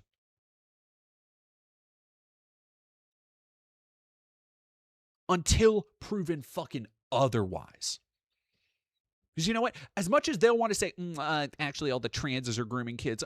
Actually, as much as Asmon wants to go on and whinge about, yeah, no, it's entirely true. That, like, yeah, most people don't like you. Most people disagree. Most people don't like trans people, and factually, they don't want their kids to be mutilated. As much as these kids want to make a fucking dog and pony show, in this motherfucker's case, and I'm not gonna say that. That's gallows humor. I was going to say quite literally, but disregard that. As much as they want to make a big fucking show out of performatively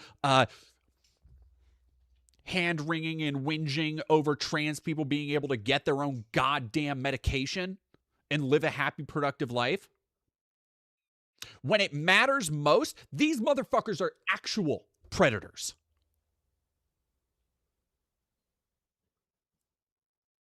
I can't fucking believe this shit, dude. You have to ask when they want to say like, no, actually these trans people are totally predators. Okay, well then why the fuck do all of these people keep getting exposed? Why the fuck are all of these people running around assaulting people, showing kids gore porn? Fucking freaks. Nehemia, thank you for $5. The correct term for a group of people is technically called a file. Yeah.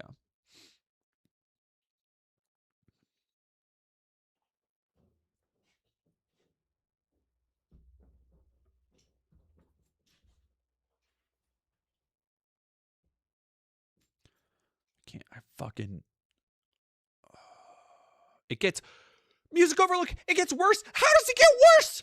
What are you talking about? It gets worse. He's showing 15-year-olds images of penises being cut in half. What do you mean it gets worse?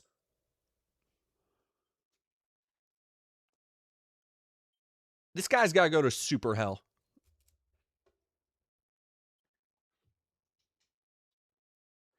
I can't.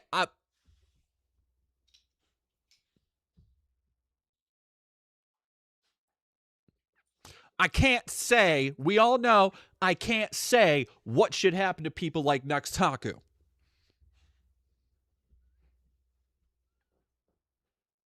He should be beaten with hammers in Minecraft.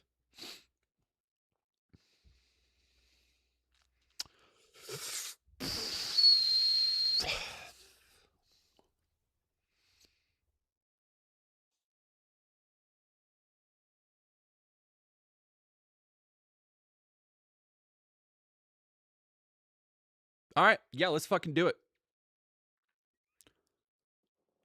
It was a GIF and just a tip. Yeah, for dramatic effect, Alan, shake my head. The message below contains nudity, and if we go one message further, we can see a message from Nuxtaku.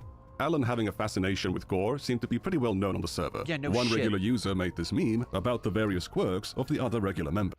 I like, again, what a sick fuck do you have to be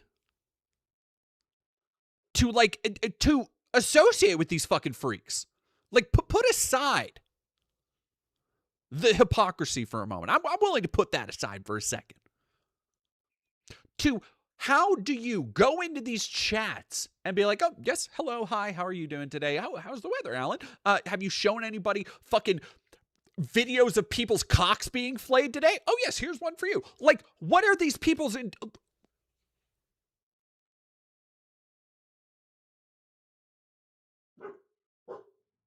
like, my brain is melting. Alan's comedic summary was, posting extreme mutilation pics. Notice that Nuxtaku was pinged on this message. Sending this kind of material to a minor is very harmful and a crime, and it's been going on for 5 months, and Nuxtaku has done nothing. Red would sometimes ask Alan to send him things. Send me the most fucked up shit you have. Look for it yourself. I want my friend to know you are worth. God, I need...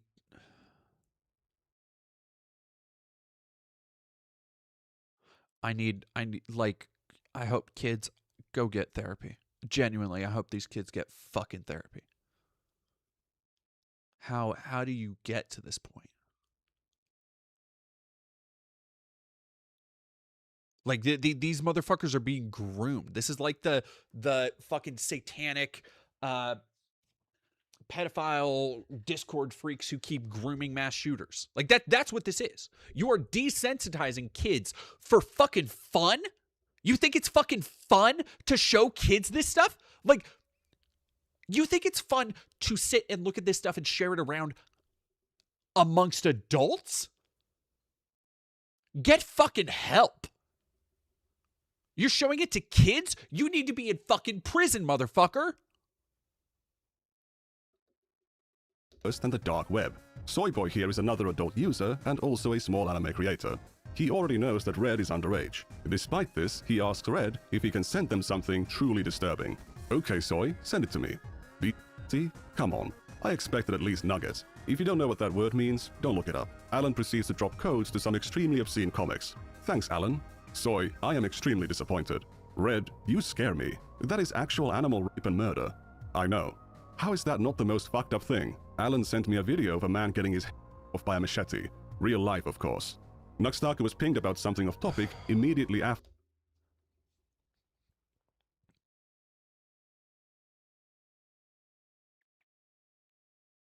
And these are the type of motherfuckers who will call me satanic. These are the kinds of motherfuckers that see Lamb Chop and they go, no, actually, like, I don't even know what is this furry thing. Like, oh, yeah, and I could totally disagree. These people are total freaks.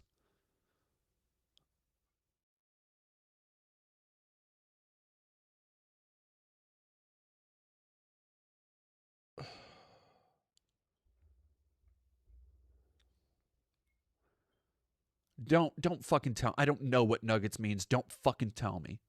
I'm already pissed off. Don't fucking piss me off, dog. To that message, but he didn't show up.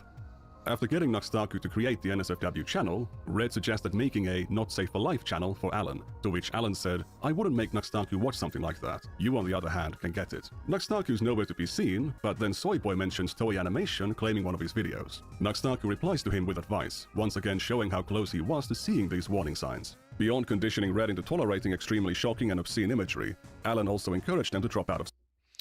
Fucking, of course he did. Thank you very much, Sean Havoc, for $10. What my account on Blue Sky was suspended because fans of Nux and Chibi mass reported it.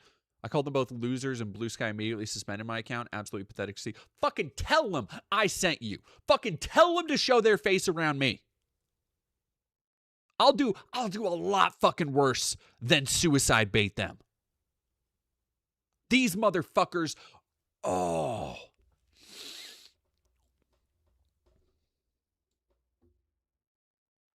All right, we gotta get to the end of it. We gotta power through, chat. school. On Tuesday, October 9th, Red mentions skipping school to binge watch anime. Alan cheers them on and says that skipping school is badass, and that he's doing it as well, because he's a badass like Red. On October 10th, Nuxtaku pings There's no way to know what those two people were talking about in DMs, but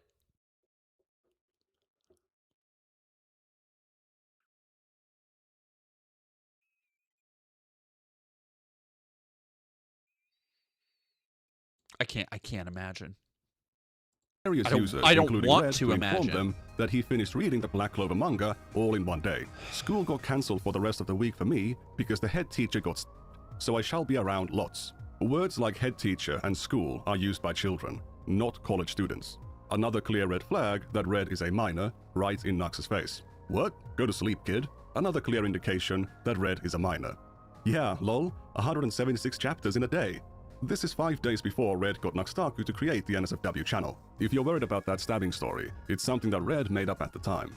On Thursday, October 11th, Red mentions having skipped 4 days of school to binge anime. Another user cheers him on. School is a waste of time.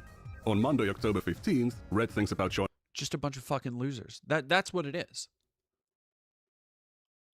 Like, are these all the fucking people who are spending their days online sending gore porn to trans people, calling people like me troons and saying, "Oh, hang yourself"? Like that.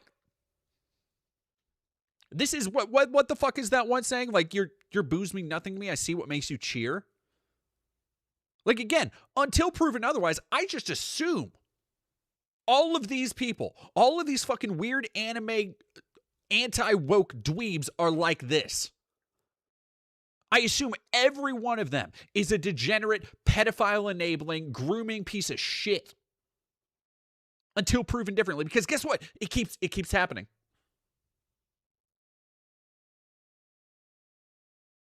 And it is. It's just people being losers. It is just adults, presumably, telling children, yeah, you need to drop out. Here's some gore porn, and also look at this like bestiality and rape videos. And this is like, you know what? Talking to a child about school is for people who just don't know what is best in life. Like fucking, you know, the best moment in these people's life will be the last one. God damn. Thank you very much, Nehemiah, for $5. Fun fact, the Dutch once ate their prime minister and his brother for political corruption and losing a war. No reason. Interesting. Well, I don't know about eating. You get a whole thing with that sometimes. You get prion disease. Thank you for €2. We just found ICE recruitment chat. Unironically, though. Unironically. The Romanians also executed their dictator live on TV. Now that's good shit. Running a VC because there's a lot of people on. But he says that school starts in 30 minutes. Alan once again encourages Red to skip school. On Thursday, October 18th, Red asks Alan for advice on how to lie to their parents to get out of school. Anyone here a good liar? Alan makes multiple suggestions. On October 30th, Red pinged Alan because he wants to speak to someone that he trusts. Red mentions having the problem of no longer going to school. Alan asked if they quit like a badass mad lad, once again encouraging Red to drop out of school. On December 9th, Violet asks, are you guys students or out of school? Alan says he and Red dropped out. Red says that Alan inspired him. On January 4th, 2019, Red once again says he quit school. He doesn't care about it anymore. On April 10th, 2019, Red described themselves as a 15-year-old dropout. So Nuxtaku just ruined this kid's life. Like that's what we're seeing here. Nuxtaku's just out here ruining people's fucking lives. Alan shows up and says, agreed, and that's coming from an older dropout. So how did Red manage to drop out of school? Let's go to February 2019. Red is talking to Bex, who seems to be having some form of breakdown caused by opiate withdrawals. Many of Beck's messages actually mention them being addicted to drugs, spending all their money on drugs, and having various mental illnesses. Please keep that in mind when passing judgment about what I'm going to show next. I might be overly cautious here because YouTube does not like when certain things are discussed, such as SH. And in this exchange, knowing they're in the presence of a minor, Bex explains how it works and basically makes it sound really cool. Red mentions having used SH to manipulate their parents into letting them quit school. Really? That's impressive. Red expressed that they felt like a terrible person for doing it. How it felt, and they mention only doing it twice, to which Beck says, "Psh, imagine only doing it twice." I decided to stop before I couldn't. Real sad boys have on their thighs. Red then reveals that they put their upper arm a lot of times. Bex comments, "Ooh, nice." Again, this was a very irresponsible way to talk about these things with a minor. I don't have any experience or knowledge of how SH works, but Red claims that this needle stuff apparently happened way before they joined the server, but they claim that it was not enough to cause the effect, which makes SH addictive. Based on their comments from back then, there was clearly a unique sensation there, but again, I don't know for sure. Red claimed that the first time they did it for real was on October 31st, 2018. They had a fight with their family, which led to them dropping out. On the day before, Red asked Alan for advice on how to get over their fear of the pain of SH. I'm not sure if Alan is jokingly suggesting that Red should try flipping, as in juggling knives, or if he should try using a folding knife, and he used the word flipping by mistake. Red seemed to interpret it as a suggestion for a type of knife, and asks if he could use a kitchen knife. If you cut yourself, you'll realize the pain is pretty whatever. Okay, thanks. You're welcome. If we scroll down a bit, we can see the exchange where Red asked Alan to talk about the problem of no longer going to school. They hadn't... Fuck.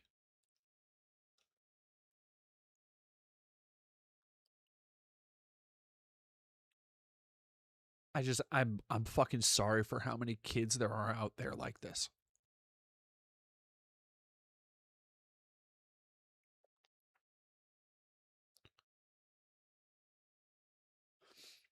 How many fucking kids wanted help and needed help, and they turned to the internet and it led them down this fucking pathway?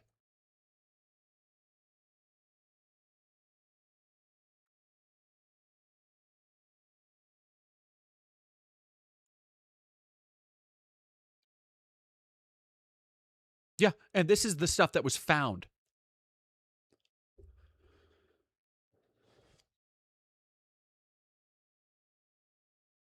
Like, this kid could have fucked his entire life up. He could have trauma nobody can even guess because of the shit that went on in this motherfucker's Discord. Well, he was just laughing along, happy fun games, showing fucking bestiality, pedophilia, everybody. Ha ha ha. Like, fuck the hypocrisy of calling out other people. Fuck all the bullshit about how he is secretly a groomer, pedophile piece of shit while calling everybody else the same thing. That's an issue that he needs to deal with in his own fucking way. But this shit, he has ruined people. He has ruined children. People who are looking for fucking community, who are feeling some kind of pain, who needed some kind of help. Whether they were feeling lonely, whether they had a reason to self-harm. Everybody who has gone through a horrible teenage experience knows what these people felt like.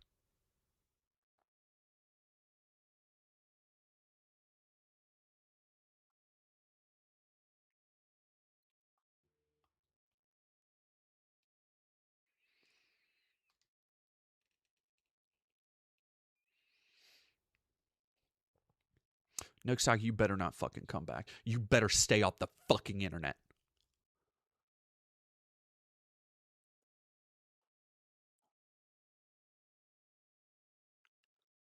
Actually dropped out yet, that would happen soon after the 31st Hide, when bitch. the SH first occurred. Red would eventually develop an addiction to it. In February 2019, we can see Red mention that he talks to the least people in real life on the server. I have talked to 3 different people in real life in the last month. 5 months after joining the server, they've dropped out of school, they are self-harming, and they've become socially isolated. Despite Alan constantly behaving in an inappropriate, examples we saw of messages that must have been in Nuxtaku's line of sight that would indicate to any reasonable person that Red is a minor, or that Alan is sending some weird stuff to him. Nuxtaku was also familiar with Alan. They've talked a lot, he's mentioned him lots of times, they hung out in VCs, and he gave Alan a shout out on his channel. But did Nuxtaku know about the other part of Alan's reputation? Check this out.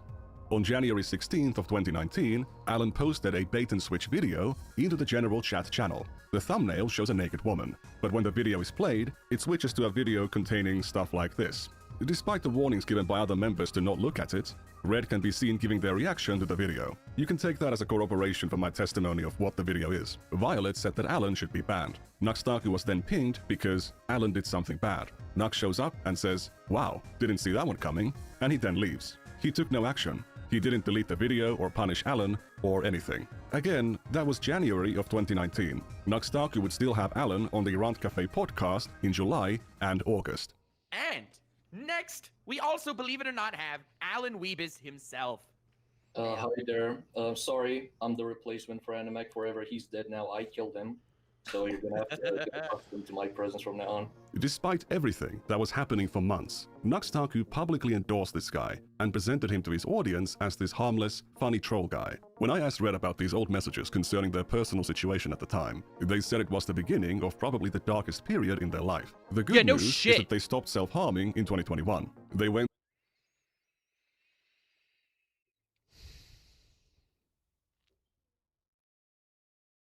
I just got fucking chills. That is so good to fucking hear. This is Red saying, I stopped self-harming in 2021, went to a dropout rehab program. Now I'm doing my university degree. Fucking good on you. I hope you live the best life you possibly fucking can. And I hope you surround yourself with people who love you and support you and don't do this fucking bullshit to try and take advantage of you. And I hope that for every single person who's been groomed on these fucking servers.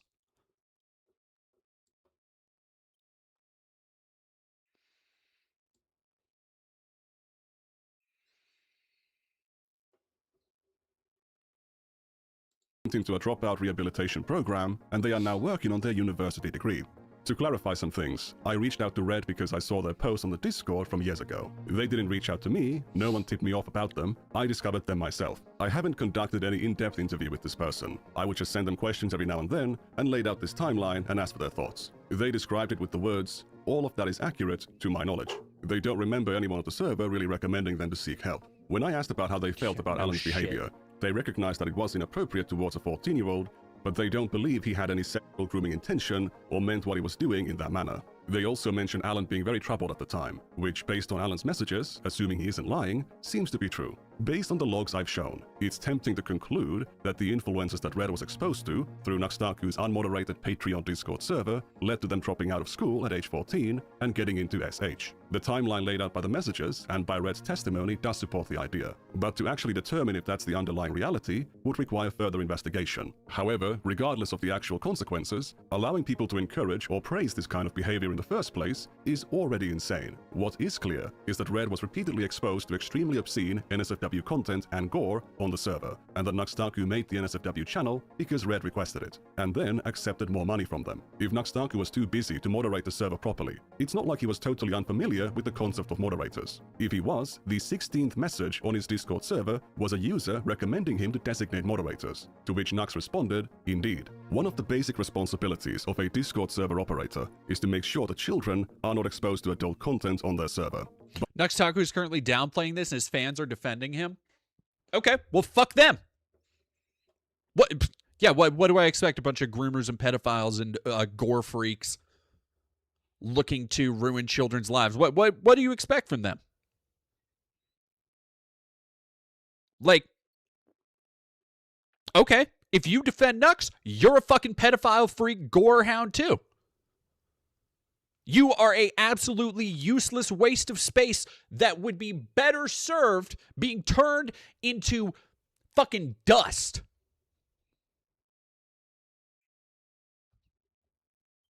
God, oh, every single one of those motherfuckers, their parents can't wait for the day they hear that shot sound from the basement. By allowing Red on the server and allowing them to be exposed to all of these harmful influences, based on my estimation, yeah, also, Tectone, this is your fucking guy? You rapist micro dick motherfucker? Nuxtaku made $46. Not only did he fail to carry out that basic responsibility, he made money from neglecting it, something which would eventually become a core element of his success. If you remember, the Chris Tyson server closed its NSFW channel in January 2019, before the server went public. Nuxtaku's Patreon NSFW channel is still open in 2026. There is no age verification process, and anyone with $1 can join in. The channel hasn't had a new post since 2024, but it was still active when Nuxtaku was casting judgment on Eva Tyson. It's probably good to point out that Nuxtaku and Eva Tyson were both born in 1996. Tyson in July and Nuxtaku in February. Nuxtaku is a few months older than Tyson, but he was making demonstrably worse mistakes at the same age, and continued to make those mistakes for years afterwards. There is no evidence for Tyson ever grooming anyone on the server, but her career was still destroyed by the controversy, something which Nuxtaku cheered on. And with that, I conclude the first part of our dive into Nuxtaku's history. In the next part, I'll show the dishonest ways in which he has defended his past content to his new religious right-wing audience. An audience that he has attracted by saying stuff like this. Banning our books! They're firing. They're not banning your books. They just don't want them in schools teaching children and grooming them. There's a big difference between banning books and not wanting to show. Oh, you can tell. You can tell from the fucking cadence that he's got that shit from. He got that shit from Asmon. Like, no, they're not banning. Like, you just repeat it in the same tone. They're not banning your books. They just don't want your children to be groomed. Yeah. And it's gonna keep happening. Yeah. Same fucking shit.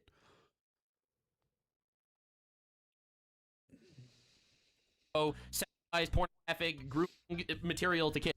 You know. Yeah, it's always an appeal to faith, to God. I just want to catch my fish. All that fucking horseshit again. I should, Elon Musk came out the other day. Was it today? Yesterday, and talked about how I do believe that there's a creator, and obviously it's God. Yeah, fucking moron. Again, do you think these are coincidences after these people are called down on this bullshit and it comes to light and it starts to look even worse, and they do the same Russell Brand shit like, of course I'm a Christian now and Jesus is Lord, and like all that fucking performative horse shit that people just they gobble it up. There's a big difference actually. This dude is like I cannot believe they are banning our porn from the schools. All I want to do is show sissy, hypno, transgender porn to 7-year-olds, and society does not let me. All right, so you have the interracial gay couple. Those moves. Raising a kid. For your two biggest fans. And this is a boy in a tiara and a skirt. I'm telling you, it's grooming. It's so obviously grooming. It's so obviously grooming, man. Your students growing up with free thoughts and with critical thinking and not being indoctrinated into their beliefs. That's the biggest fear of fascists. And you literally have a pedophile flag on your shirt. Should we be surprised that a company whose name is literally American Eagle is making fascist propaganda like this? Bitch, you literally have a pedophile flag in your background and you're wearing a nose ring. What are we talking about? Why would anyone ever take you seriously? It's gonna be fun. Every accusation. What do they say about that? Every accusation? Whoo! All right, yeah, chat. Woof. My fucking algo is busted, y'all. Busted.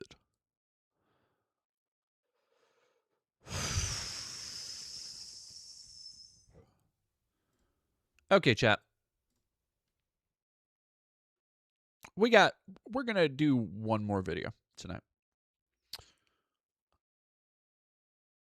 We're gonna go see. We've had a lot to talk about tonight. A lot of freaks and running in these flocks. Predators moving packs.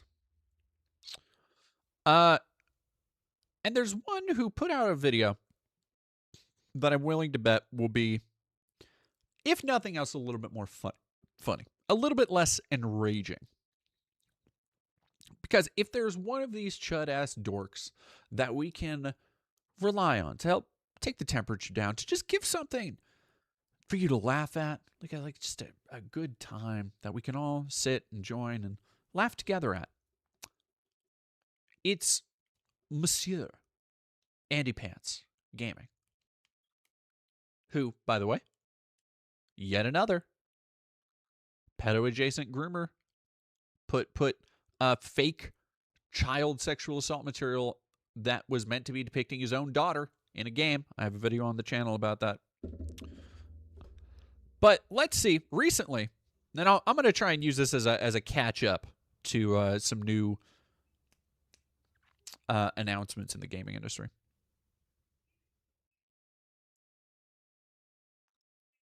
but I'm willing to bet this is going to be from, because this was 10 hours ago. Will the woke slop ever end?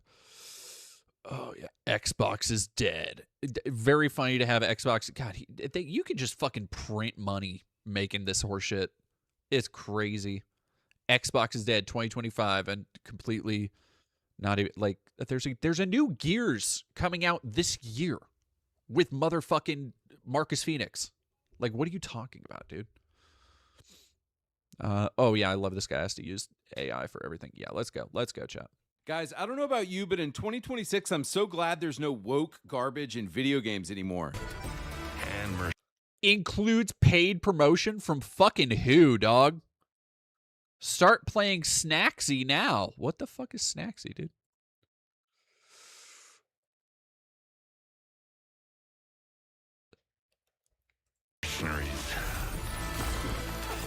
Gave me this command.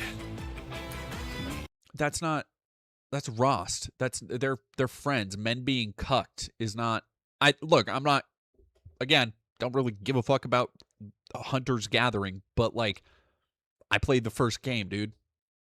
And I mean, we definitely don't have to deal with gay communist indoctrination in our childhood games now. Take your students on an interactive journey. It's a little bit more telling about you that you see civil rights leaders, people who fought for their rights across the world, and you're like, gay, communist indoctrination. That's Aaron, not Ross. Oh yeah. No, you're right. Ross was the dad, and Aaron was the blacksmith dude. Yeah, I liked Aaron. To learn firsthand how leaders around the world fought for justice and human rights. Begin on the Edmund Pettus Bridge and march with John Lewis for voting rights. And join forces with Rosa Parks, who sparked the civil rights movement that Lewis carried forward. And if there's one thing you can always count on, it's Jeff Keighley and his Gay Game Awards to only recommend the best games. We will be guided. I love when people are like, oh, this game is so terrible. Bitch, you saw this and you decided it was done fucking a year ago, whenever it was revealed. And of course, people are talking about this like, oh, it's Conquered 2. It's like, yeah, I mean, kind of is Conquered 2. Like, it's another team-based hero shooter thing. Like, I feel like if you're not Overwatch or Valorant or something, if you're not coming out from Riot or some shit, I kind of feel like most people aren't gonna fuck with a new hero shooter thing. Like, but again, that's more of a problem with the market and the stagnant state of the games industry. But whatever, we're going there. Still using gay as an insult? Oh, if you, I fully guarantee he's gonna get the R slur. Probably try and censor like an F slur or something. Try and be cheeky. And protected by the skies, and also our weapons. AI make me a Jewish diverse slop shooter. I don't know, that animation looked cool. I don't really care about. I mean, I'm still doing my PS2 thing, so I cannot really play any modern stuff anyway. Oh, excuse me. Until the end of the year, my multiplayer is Battlefront 2 and Halo 2. That's all I got. So it doesn't really matter. But this animation looks nice. People in the chat forgetting that I'm only playing PS2 era games this year. So Dreamcast to PSP.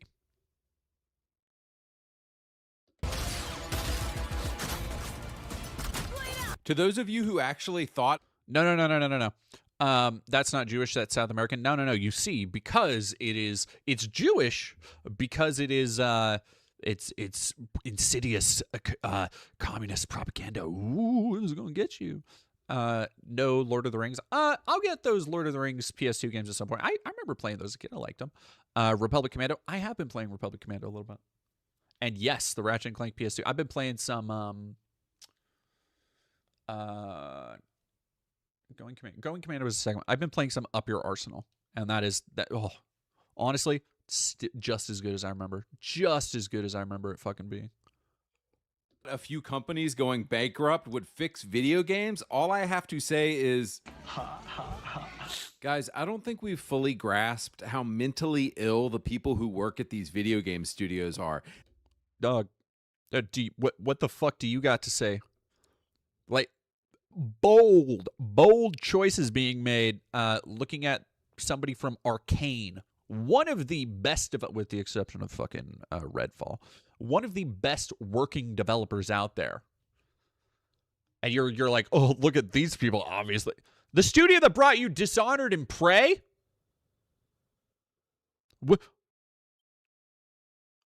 Motherfucker, what are you talking about?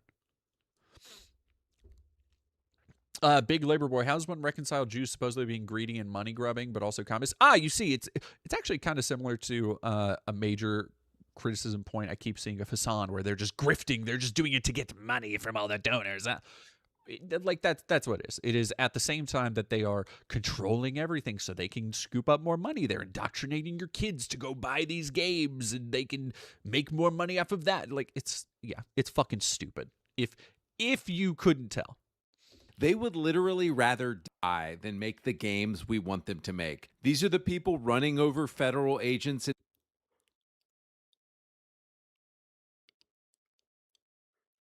I really will. What? Look, this is exactly the kind of thing I needed to refresh my circuits a little bit after that, because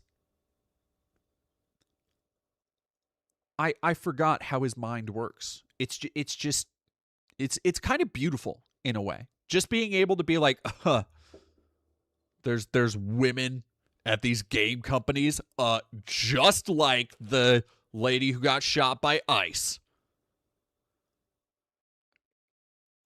His mind is like a steel trap, and he's still locked. He's just locked inside forever. Oh my God.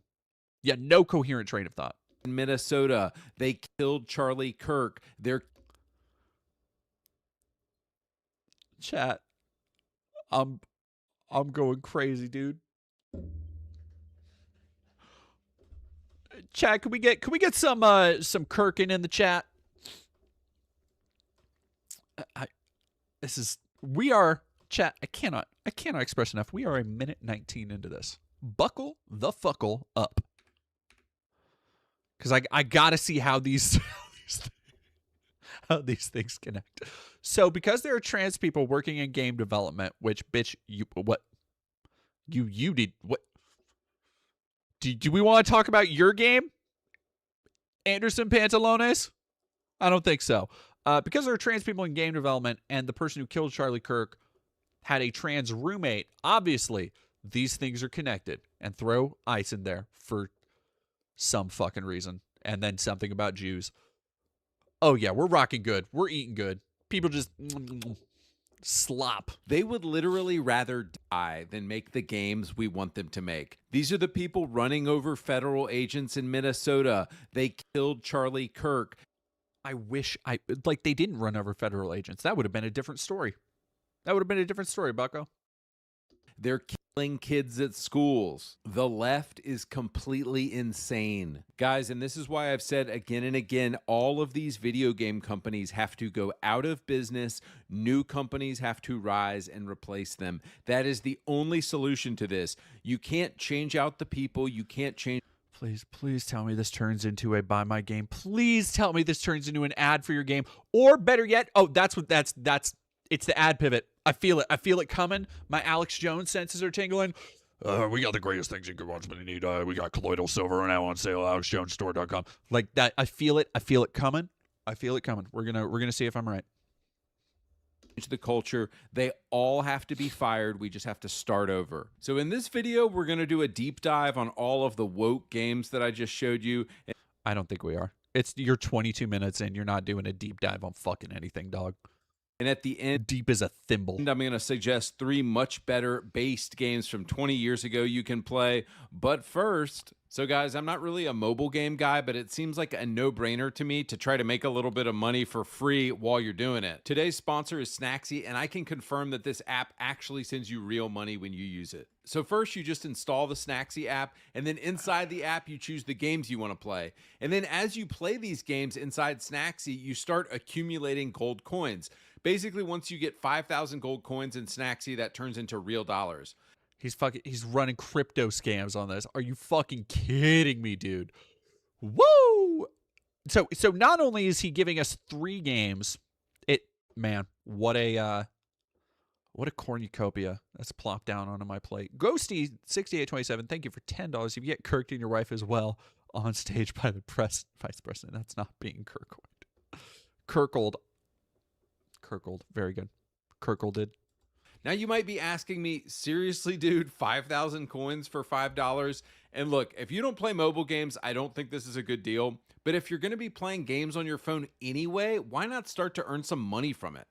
The other thing is Snacksy and Aniba are the same company. So let's say you make $10 on Snacksy from playing games, then you can turn around and spend $10 on Aniba, or you can just cash it out to PayPal.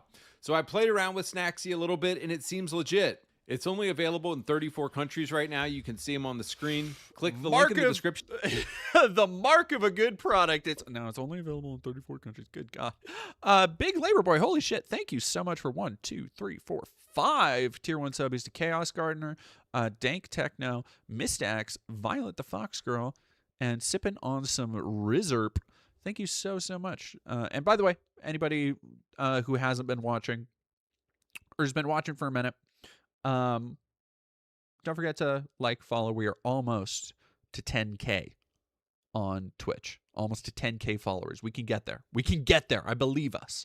Am I supposed to know what an amoeba is? Yeah. Weren't we going to cover ice stalking people eventually? Unfortunately, the Nux video was far too long, but I will be saving that for Monday because I don't want to rush through that. I want to give that the moment it deserves. And there is a lot of stuff coming out. Additionally, something came out, was it yesterday or today, from one of the House Oversight hearings talking about how Kristi Noem and stuff are backing up the shit that they've said before, or they're walking back the shit that they've said before. And there are multiple narratives that people are cross-referencing. So I'm hoping we will have more to actually go on then. So I think that might work out a little bit better anyway. Big Labor, thank you very much for 3 months as well. What is up with y'all play games and do surveys to get money app sponsorships? It's data mining. It's just data mining. That's what it is. To download Snacksy now and start with up to $10 in your account now for free. All right, back to the video. So guys, I did think it was cute that people thought that the woke garbage would go away, but as I said earlier, guys, these are the... Buddy, I don't know if you've heard. Woke is here to stay. Woke 2.0, motherfucker. Ain't going nowhere. Woke 2.0. I got you for 3 minutes. 3 minutes of wokeness. People in the Minneapolis protests right now attacking cops and throwing Molotovs at cops.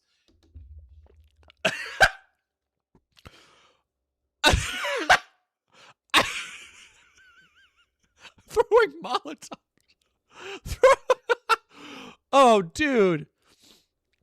Yet again, the world they live in is so charmed. It's so charmed.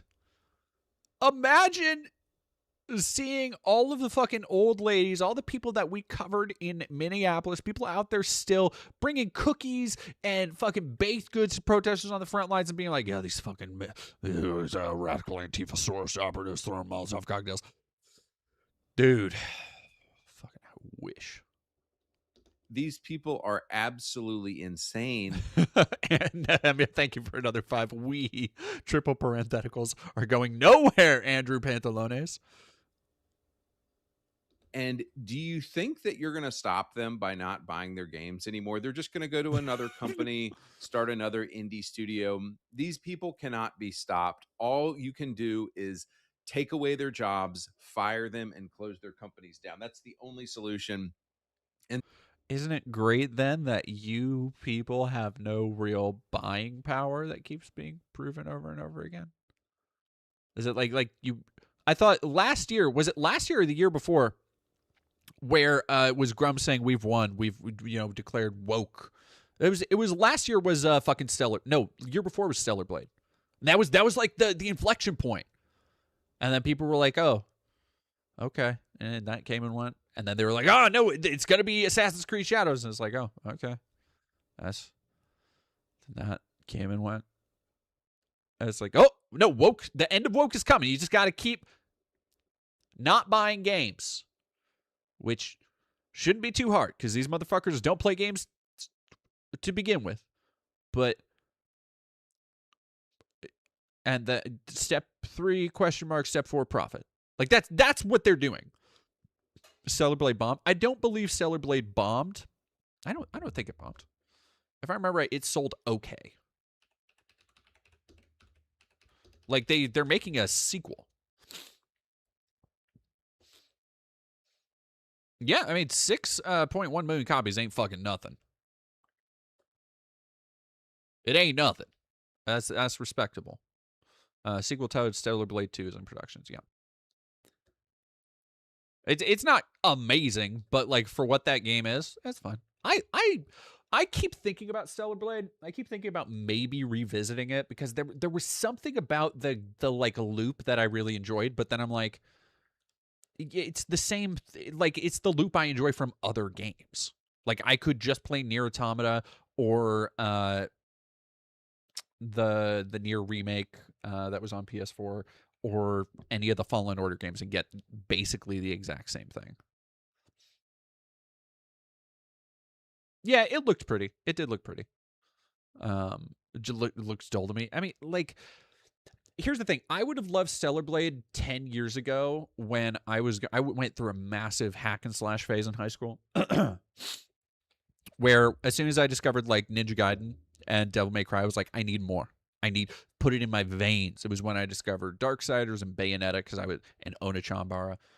Because I was just literally anything that's just square, triangle, dodging really fast, fucking I'm locked in, let's go. For whatever reason, those games really hit my ADHD hard. I was locked the fuck in on those games. Damn, yeah. Oh, God. Good times. The amount of times I've fucking played Ninja Gaiden 2, crazy. And the OG Ninja Gaiden 2 with the fucking bullshit worm boss and the dragons and everything. Yeah, damn. If Stellar Blade came out then, I would have fucked with it a lot more. But like, I've played so many other games like that, and so many games that are doing what Stellar Blade tries to do, but better in every way. And it's like, I was bummed because man, the art design goes not for Eve. Eve is boring as shit, but the art design for the Valkyries.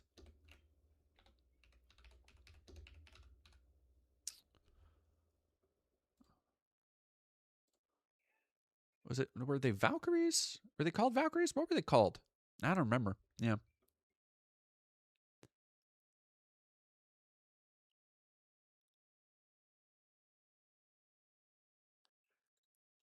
They really B. Parker. They really latched onto Sweeney's boobs as if Vesper doesn't know Mills to outrank her in that. I mean, Angela White is like the answer there. Like I know we just got, again, not to be weird, but if we're talking tickle bitties, Angela White. So what we're talking about, which I understand is a basic answer, but also it's the answer, you know? Like it's the answer. Out here is this new game, Horizon Hunters Gathering. It's a new sniff right into the mic. Right into it, buddy. Mobile slop, Fortnite slop game. Don't you just love how they don't actually have to describe the gameplay or talk about it at all? They just replay the same segment of a trailer. It's a new mobile. I'm sorry, hang on. We went on a tangent, so I kind of had a lapse in memory there. So mobile slop is bad now? Mobile slop is bad now. But you just, with the thing where the mobile slop, it's a Fortnite slop, also Fortnite, what? No, what they're saying is it's Fortnite because it has a stylized art style, is basically what they're saying. Yeah, no, it looks like they are doing a Monster Hunter like. I haven't seen much about the game, but I looked at the thing and I was like, oh yeah, co-op, Monster Hunter-ish, like that tracks. That makes sense. I kind of would have liked to have seen more of that stuff in the actual Horizon games because I bounced the fuck off that second one. That's such a bummer. Maybe it was just like the headspace I was in, but that first Horizon game, it's very basic, but there was something about it that just really got it. Like, I liked the world, I liked the characters, the factions a lot. And then that second one just, it had no momentum. You know, it had no like propulsion in the story or in the characters. Aloy just it wasn't quite the same. I don't know. There's something about that thing. Like, I kept trying to go back to Horizon 2 and it just didn't. It's a bummer because I love. I gotta revisit the second one. I want to because I never even got to like the beautiful like coastlines and stuff that I saw. Like, it's but yeah. A gay love story in the DLC. I you know what? I really liked the Frozen Wilds.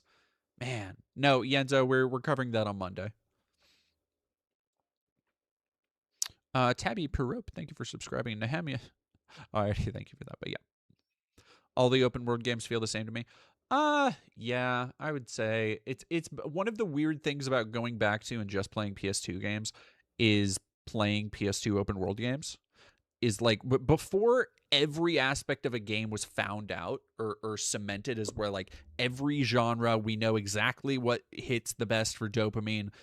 The shit just hit different and it was good. Like, I've been playing Mercenaries 1 a little bit here and there, and like that game isn't it's fun. It's just fun to fuck around with. It's like shit that I missed.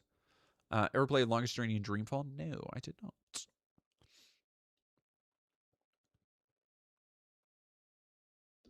Developed exclusively for the PS5.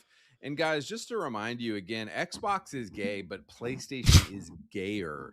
It is the gay station, and they are all in on the.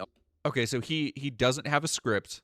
I can tell because obviously. But what is this fucking scuffed like no background music, scuffed ass audio? You could do more than one take, dog. He's just putting unedited trailers over shit and then replaying them again. This is the most slop content fucking imaginable. It's just laziness. LGBTQ slop. PlayStation loves the trans LGBTQ modern agenda garbage.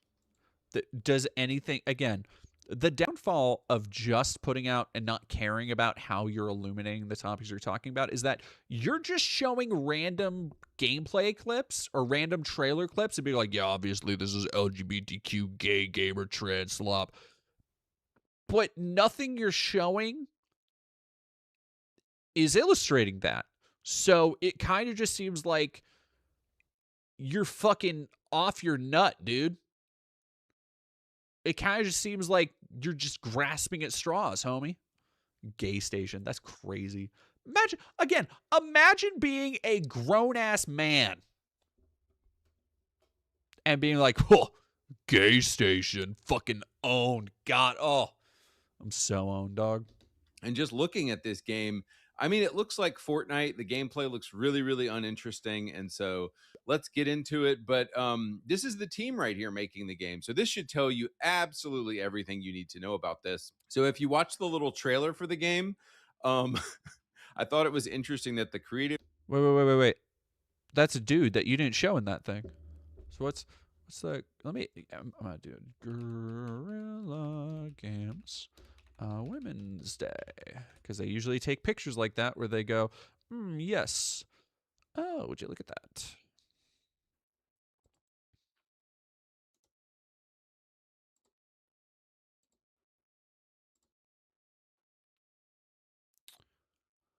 Oh, okay. So yeah, this was all the women who work there taking a picture, and that's what he's saying. Happy International Women's Day from 2020. But then if you look up Guerrilla Games just see employees' picture, see what comes up. See if there's a full. I imagine there has to be a lot of employee pictures, or a lot of employees. It doesn't show a full one, but we see a lot here. Okay, there's a lot of people here. Those are all. Well, join Guerrilla Games, and it's showing like their cafeteria or something. Those look like all cis white dudes to me. So, and here's a bunch of cis white dudes. White dudes. There's some ladies there. White dudes, ladies, white dudes. Life at Gorilla. A mix of people. Wow, it's kind of, that's crazy. That's wow. Okay, but he's just saying, well, this is obviously like all the women. It's just nothing but. It's so obvious. Yeah, the lies are so obvious. Like to be insulting that people genuinely watch this uncritically. Director here said, yes, we still love making single player games, but we had this long-standing dream to try to do something different. Yeah, bullshit, but we still love making single player games. Makes a bunch of single player games. We wanted to do something different, which, by the way, they're game developers. I know people like Andy like to, but as somebody who's, again, worked in the game industry, game developers play games too. Game developers don't want to just work on one game only forever. They want to branch out. They want to try different things, which is where you see like the style changing, where you see like the type of game changing. It's obviously not bullshit because they're making a different kind of game. Please tell me he's going to tie it into like a Jewish trans conspiracy. Oh, I'm sure it had nothing to do. Chat, come on, man. Come on, chat. Come on, chat. Do I miss? No, I do not. With Sony telling you, hey, multiplayer games make a lot of money. We really need you to make a multiplayer game. So yeah, I just don't really like what. So do you have any proof? Like, using for your argument, Sony obviously has a conspiracy and they're telling all the developers multiplayer games make a lot of money. And then you're using Concord to prove that, to say like Sony wants more multiplayer games because they make so much money. But buddy, I know Concord was an objective failure. Like, I know you know that because you motherfuckers won't stop talking about it. But then you're using that to say, like, well, Sony wants 1,000. Like,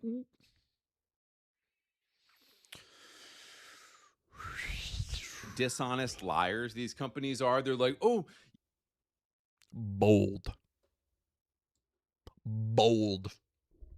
to call somebody else a dishonest liar. Bruce Magnuson, thank you for $5. Yo, in your best wrestler monster truck ad voice, your first gay experience won't be your last. Yeah, we just really wanted to make a multiplayer game. This was organic. We've always dreamed about it. Really, dude, you've always dreamed about making this game that looks like it was made by AI. It looks like you said, oh, Fortnite, but in the Horizon, the Horizon Zero Dawn universe. Is that all you got, dude?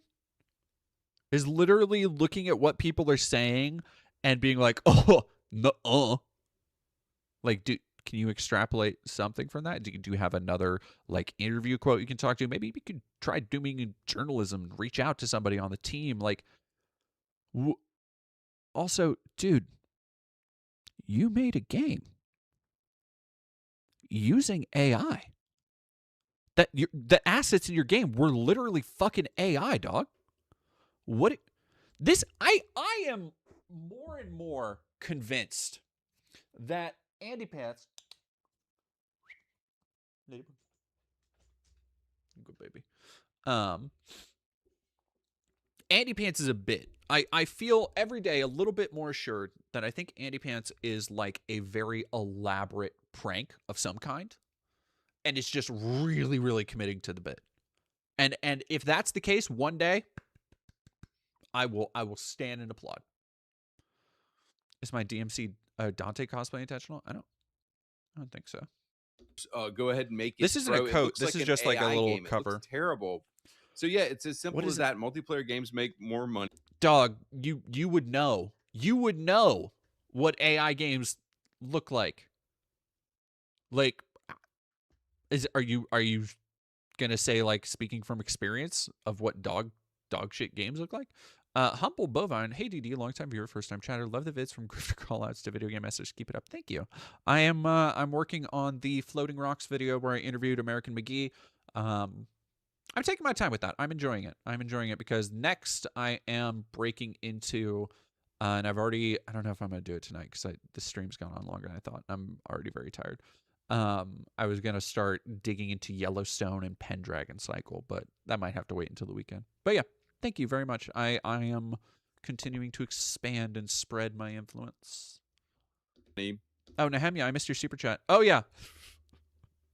Thank you, Nehemia, for 5 dust. Call us tops the way we make him gag. Juno, you're needed. Resi or Engie. Yeah, I interviewed American McGee. Very nice gentleman.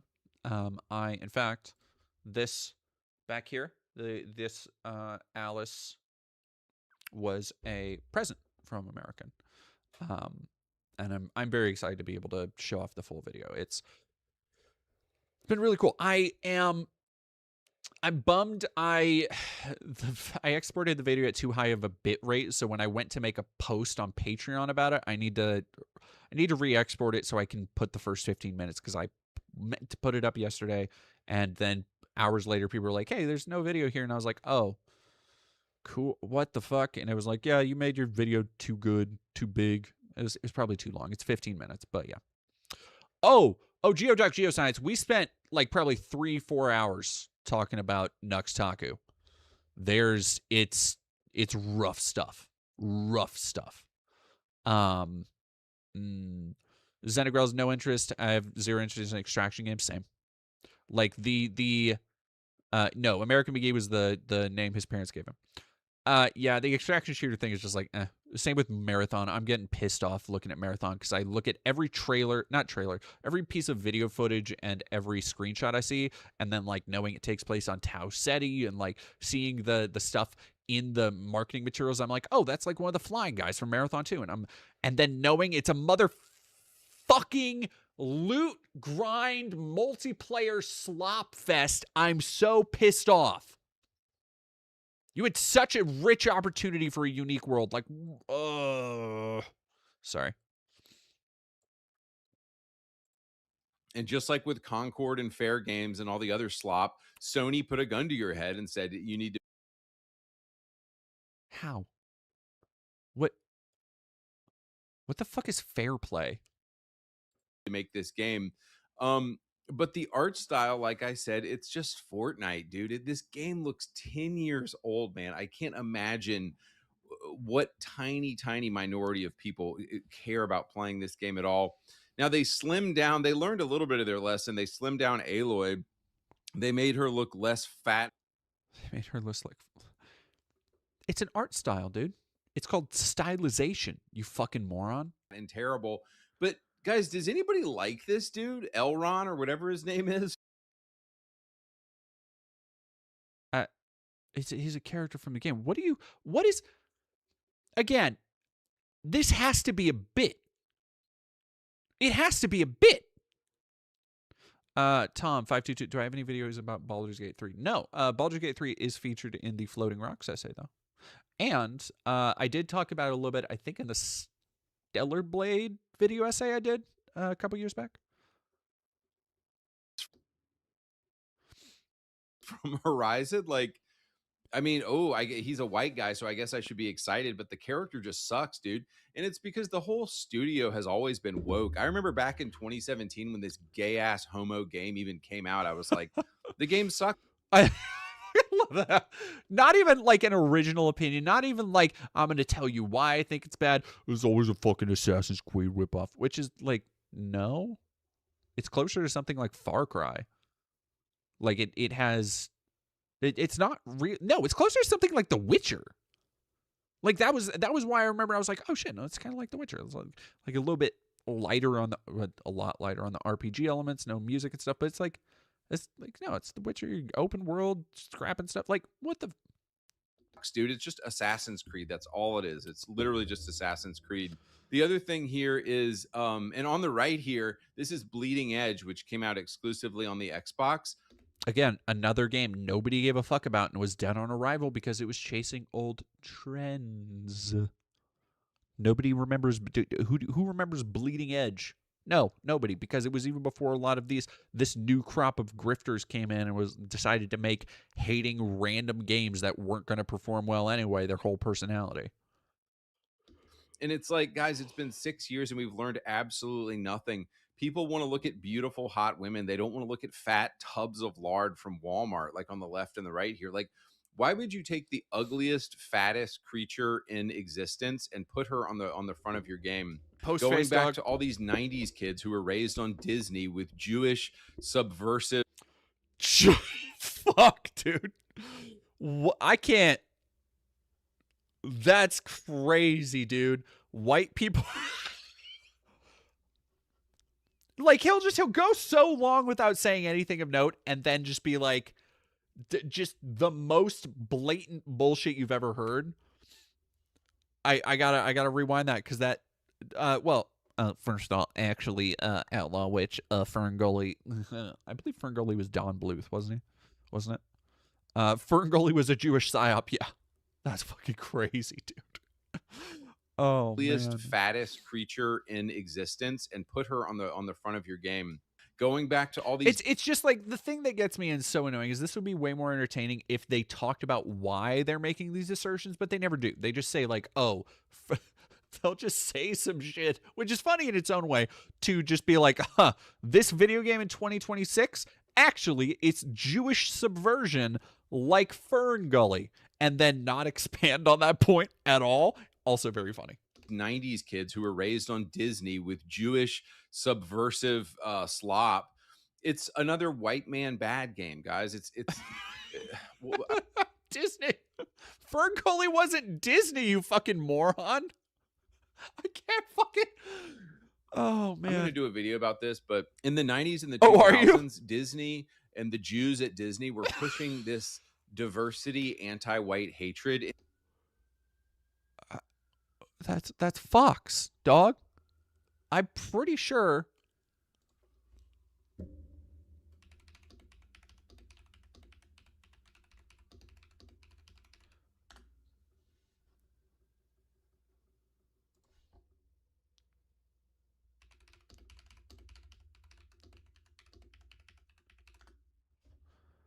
Part of its massive acquisition. Yeah, that's Fox, dog.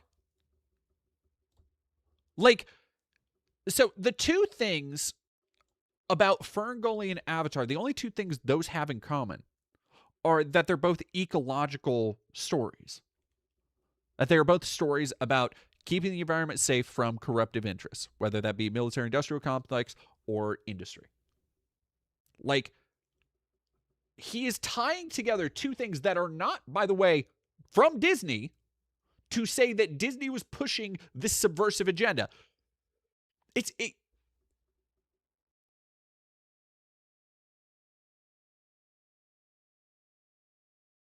I'm frozen. He's so fucking stupid, dog. And it has become so internalized in society that it's totally fine to have a Black History Month, but you can't have a White History Month. It's because every other month is White History Month. Like, dog, what white history do you want to hear more about? Huh? I'm Oh, it's crazy. You can't have White Appreciation Day. You can't have any of that stuff. And it's not fair, dude. It's so wrong and it's so fucking evil. Black power is great. White power is wrong. Well, first off, Black power is like a Black Panther saying. Like, you aren't going to go to a lot of protests and hear people go, Black power. White power is a racist slogan popularized by groups like the KKK. So there's kind of reasons why people don't want to say that, but man, I can't fucking That's crazy, dude. That's fucking crazy. But people don't see the hypocrisy in that because they've been brainwashed by Disney. They've been brainwashed by American media the past 20 years. So, guys, if you actually got all the way through Horizon Zero, I do. I like that the character just looks like Cornel West. I hope that was intentional. I know that's got to piss him off. If you ever really liked Horizon 2, there's something wrong with you. I love how they had to purposefully take a bad picture and compare it with a good picture when she's older. Whatever. On to props to you. Props for all the tribal Native American pagan shit-eating garbage that was in that game. But like, this was on the left here. This was Sony. This was like a desktop background they made. Bro, all you had to do was make Aloy look like this, bro. That's all you had to do, Sony. But you went this route, and so is it Sony or Gorilla? I'm having a hard time keeping track of. Does Sony care, or is it the fault of the feminist developers at Gorilla? It's really mixing it up. Obviously, the PlayStation's not going out of business. The Xbox is going to go out of business. But it's just like, bro, nobody's going to buy this game. Nobody's going to touch this game. Nobody wants Horizon Zero Dawn Hunter's Gathering or whatever. So moving on to the Minecraft. Hold up a minute. What did you skip over there, buddy? Like, bro, nobody's going to buy this game. Nobody's going to touch this game. Nobody wants Horizon Zero Dawn Hunter. I agree. Black people needed equal rights in America. Whoo! All right, we're going to get to it. Chat. We're going to get to him saying racism is over. That's my next bold prediction. Gathering or whatever. So moving on to the Minecraft thing that I showed you earlier, the Minecraft thing. And people online are like, this is not a full game though. This is just a DLC. You were talking about full games, dude. What the fuck is this? What is this Minecraft good trouble indoctrination? Let me just be absolutely clear here. I have no issue with the civil rights movement, and but you just called it indoctrination to educate kids about the civil rights movement. Like it's meant to be an educational tool. So if you don't have a problem with the civil rights movement, you shouldn't have a problem with kids learning about the civil rights movement. So kind of like you're 2 seconds into being like, I'm not racist. Right after, by the way, saying, why can't I say white power? We'll put that aside for now. We'll deal with the object at hand. I'm kind of getting mixed signals here, Bucko. I agree. Black people needed equal rights and equal treatment in America. That was an important issue, and it needed to happen. Your gears should be turning here when you ask, but why is a game talking about this? Buddy, don't talk about gears turning. It's not a good look for you to be like, this should make you think. Because it's so clear that you do not. Yes, why does a massively popular game with children have a educational DLC for Black History Month? You answered the question right there. That's it. It's right in front of you.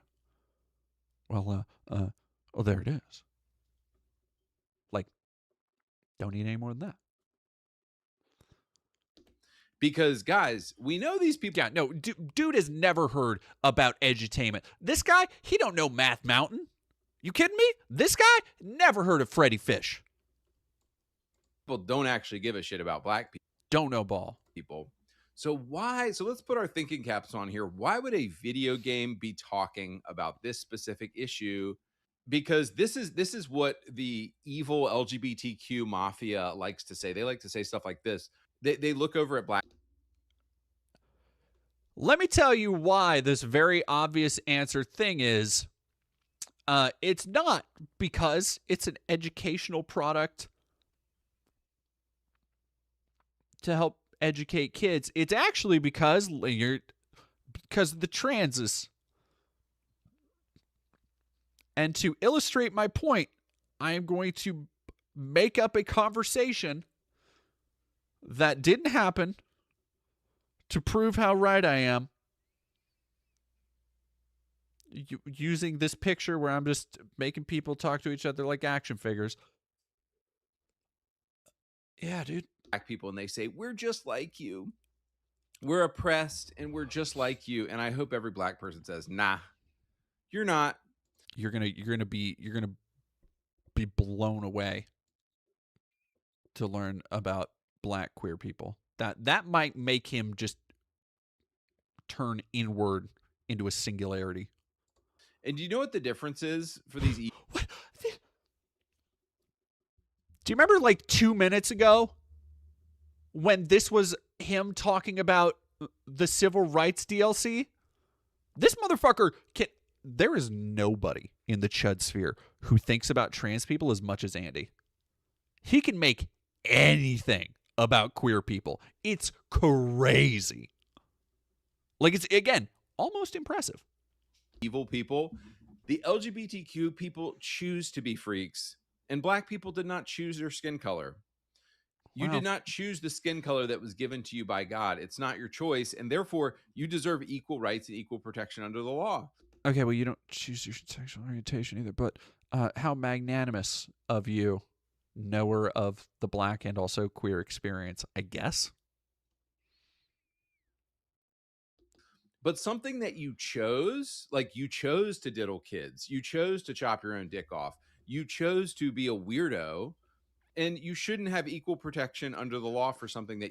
Again, dude, I'm assuming the worst about you and everybody in your fucking circle. Now, Andy I don't think he does a lot of collabs. He doesn't seem like he gets out a lot, and to be honest, I don't think a lot of people, even in the recesses of the Chudiverse, would want to associate with him. He seems genuinely like somebody just who would be hard to talk to, right? But that assertion, after, again, I cannot stress enough, making a game which prominently features fake child assault material that is based on your daughter, while using AI assets, and then you have the temerity to talk about other people's abilities and such. All right, carry on, play on.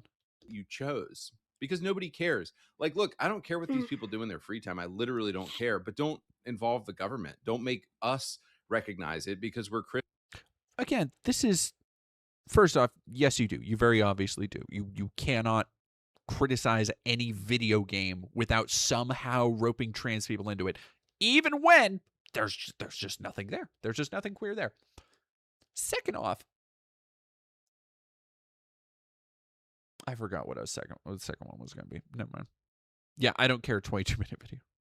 Christians, and we think it's disgusting. But guys, just to ladder up here to Microsoft, let's also start asking, why would... Please. We're like 4 for 4 on the conspiracies. Give me a Bill Gates. Give me a, what are we thinking? Are we thinking Bill Gates, Epstein connection, Bill Gates vaccine connection? That's what I'm gestating on right now. Nehemia, think for another 5. Queer people choose to be icky. Black people have no choice. I can't believe you made that. But that's genuinely what he's saying. Like, did it? Yes, digital mortality. Yep. If you look up, actually, probably on YouTube.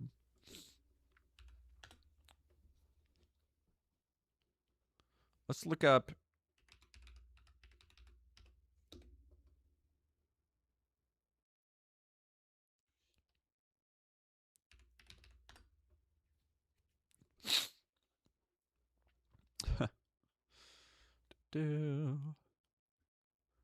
Oh, there it is. Look, you just look up Andy Pants games. I'm top results. There it is.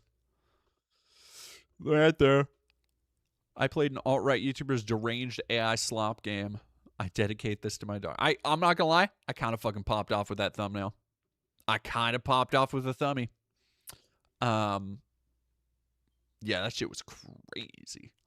Yeah, this is the video I did on his shit where I played it on stream and it was fucking crazy, weird business. Just, Rough, dude. Rough. Microsoft, a $1 trillion company be pushing this slop. You can do, buddy. You make the videos. You edit the videos. You control the buttons you press. You can do a second take when you obviously don't know what the fuck you're talking about and are just jumping between points. This is where we're getting to, because like I said, what did I fucking say? I saw Bill and give me the good shit and all the weirdos, give me the good shit. They want to be viewed the way black people were in the 60s. They want to say we're oppressed, we're a minority, we need equal protection under the law for our degeneracy. But really what it's about, and a lot of people have rightly asked, hey, why don't you guys go to nursing homes and read stories? No, I love, there is nothing more stupid. There is not a more midwit gotcha in any conversation I can think of than like maybe Pascal's wager or some shit. Then being like, you ever think about why drag queens don't go read to old people? It's because the old people can already read, buddy. It's because the old people can already read. What I would be if somebody came, if I was 90 in a nursing home and I was still cognizant of the world around me. If somebody came in, doesn't matter who they are, and read me a children's book, I would be so pissed. Like, yeah. And yeah, drag queens do stuff at senior homes, as people are talking about. No, dude. They want to molest kids. Yeah, and I dare one of you guys to come near my kids. But yeah, guys. Buddy, I dare you to go near your kids. Weren't they fucking taken away? I dare one of you guys to come near my kids. Oh. I think you are probably a more present danger based on the video games that you make, dog. This is what it's really about. We need the right to molest. Mind you, again, I feel we go off on so many tangents, but I feel the need to try and recenter and remind everybody that this video is purportedly about games being woke, and apparently this section is about the Minecraft civil rights DLC for black people. His mind.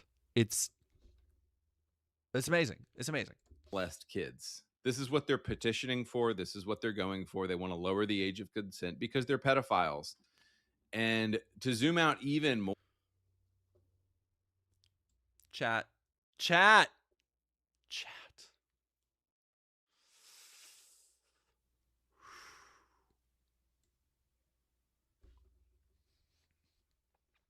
I'm too locked in.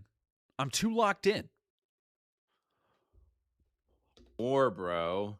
It's because of Bill Gates. He's a known pedophile. He's a known globalist. All this stuff came out about him at the Epstein Island. It's because they're all pedophiles. Microsoft, the gay agenda. They're all pedophiles. They're all sacrificing children to their god, Satan. Please, does he say Moloch? I need a Moloch. Give me Moloch. I need one Moloch. Please give me that good Alex Jones good. Satan is their god. They're on Epstein's Island. Bro, it's just an entire evil satanic network of cannibalism, child sacrifice, and child pedophilia, bro. It gets so dark if you read the Epstein files. This was another random thing that just came up recently. Anderson Cooper on the news show. I don't know how this got into my feed, but here's him in probably the 60s or the 70s with his mother, and they have a painting, a satanic painting of Jesus being sacrificed and a child being sacrificed. That doesn't, the conspiracy theory people were right. Oh, buddy. Yeah, I wonder, buddy, how are you gonna are you gonna talk about Trump being in them files somehow? I don't think so. Bro, these people are evil, dog. Oh, dude, if you think that's crazy, wait until you read the Bible and find out what they did to Jesus. Oh, it's crazy. And it all. Terminator 101, thank you for subbing. All comes from here. This is their flag. You know how in the Bible it says that everybody's going to take a symbol on them in the new economy that allows them to do trade in the economy? That's not what the mark of the beast says. Are you going to tell me that the progress flag is the mark of the beast? Look, of all the fucking there have been people trying to say, "Oh, this is the mark of the beast" forever. When barcodes first came out, there were people being like, "Oh, this is the end of it all. It's the mark of the beast." The vaccine mandates and passports. I don't think I've ever heard somebody say the progress flag. This is a new one. This is some OG conspiracy spinning we're seeing here. I'm starting to wonder if this is that symbol. This is that because it represents pure fucking evil, dude. These people are so evil. So guys, just want to show a couple more games here. This was High Guard. So anyway, guys, after we're talking about the Satanic Pedophile Cabal, I gotta talk about these other games that are too woke.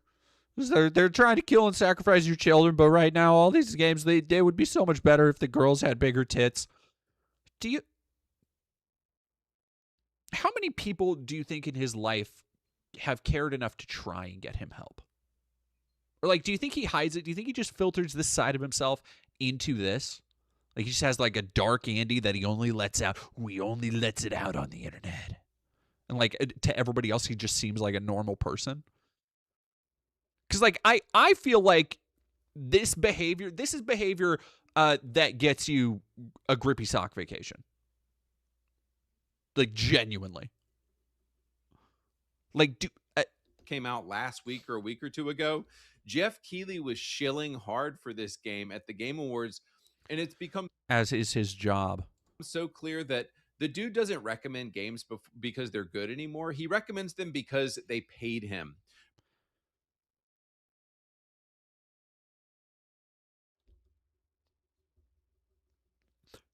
That's how the Game Awards show works.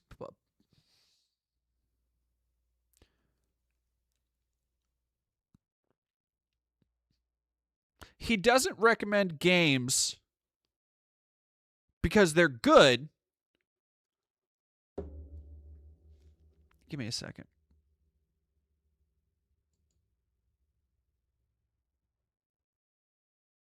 They recommend games because they pay him. It seems like a no-brainer to me to try to make a little bit of money for free while you're doing it. Today's sponsor is Snacksy, and I can confirm that this app actually sends you real money when you... Oh, that's crazy, dog. That's wild. That Jeff Keighley recommends games that pay him to recommend them. Also,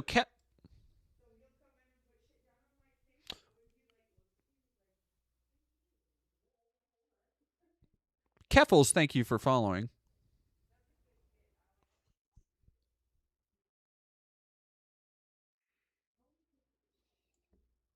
Recommends them because they paid him. Bro probably got $10 million for talking about this game. Ain't no fucking way. $10 million. Like, are you fucking kidding me?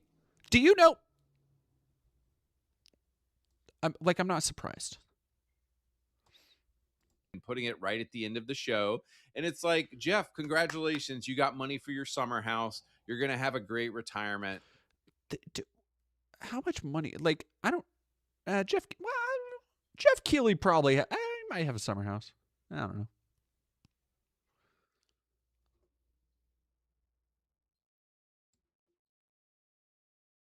know. Thank you. Any random user, thank you for 100 bits. But, dude, this game is AI slop. It looks like AI made a shooter, and it's just an absolute... That is literally the exact... That's his only criticism? That's the exact same criticism he gave to the thing that was just... that we just had. Like, what are you talking about? What are you talking about?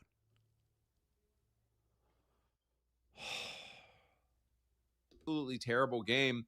But what's even more interesting about this is that they believe that they are entitled to your money regardless of the quality of their game. And so this is a Kotaku article that said Highguard dev who just lost his job calls out toxic online reaction. See, guys, you're being toxic when you call a game bad. Dude, you haven't even played it.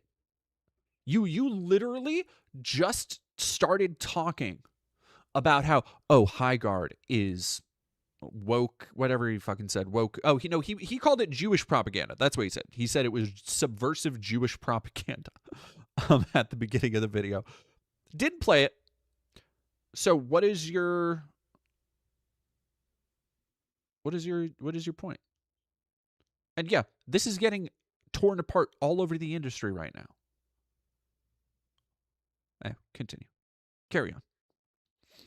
What the Jewish industrial complex thinks that you need to do, you have to praise games at all times. Every slop that comes down your piggy chute, you have to praise it and eat it and just consume it. And you're going to get called out for toxicity every time you say no. This is again, dude, fucking retarded.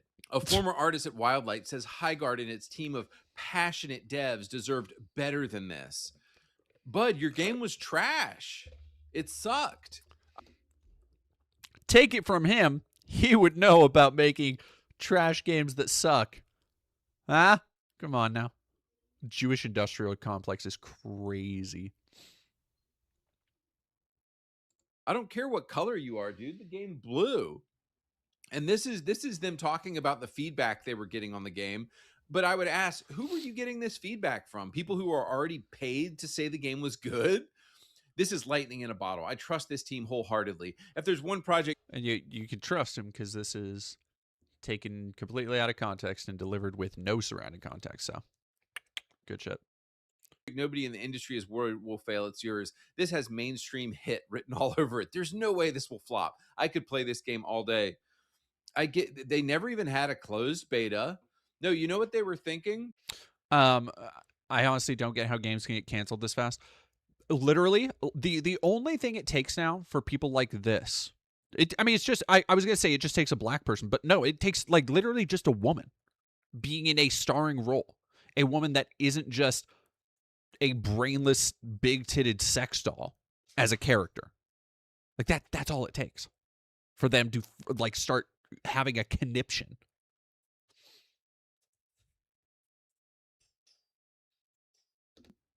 They got some investors and they dropped $10 or $20 million for like a spot at the Game Awards. And they thought that would fix all of the obvious problems with their game. But guys, do you see this is entitlement. This is the definition of entitlement. Just because I made some slop, you have to play it. But that's not how it works anymore. Just because you have a camera, you're not a photographer. Just because you have a paintbrush, you're not a freaking artist, dude. I'm so confused. Is the AI a good thing or a bad thing? Like, because all of his criticisms are that it looks like AI, but then he'll just be like, "Oh no, obviously because of AI. Actually, because of AI, I can make games just as good as them. So, actually, AI is good." Like, nobody thinks they're entitled to your money. I don't want to fucking play Highguard. I've made my position on hero-based shooters well known. Don't have time for it. Don't care to. Also, only playing PS2 games this year. You're trash. Leave the industry. You suck at this. And you failed. And move on. So this game, it did have some LGBTQ stuff in it, but it was more just because the game sucked and they should have gotten out of the industry. But guys, moving on here, we have to talk... So this game, it had a big PS5 trailer, coming out on the gay station. It was a lesbian with just like the ugliest haircut ever. And I think they're insinuating that like this lesbian is the knight and she's saving the maiden on the right. Fucking based? Hello? Okay. All right. You have my attention.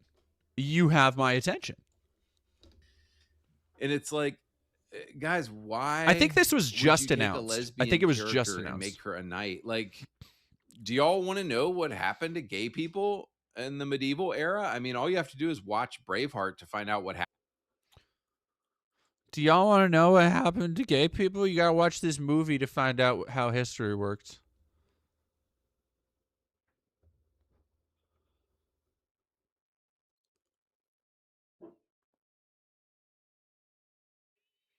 It's first off, it's not real, dude. It's fucking fake. Second off, your citation is a movie. Like, I understand that I could probably put on a finger puppet show and convince you that if I did it in the finger puppet show, I could probably convince you that clouds are actually made of cotton candy and thinking otherwise is a grand Jewish conspiracy. But that doesn't make it true because you saw it on a screen in a fake story.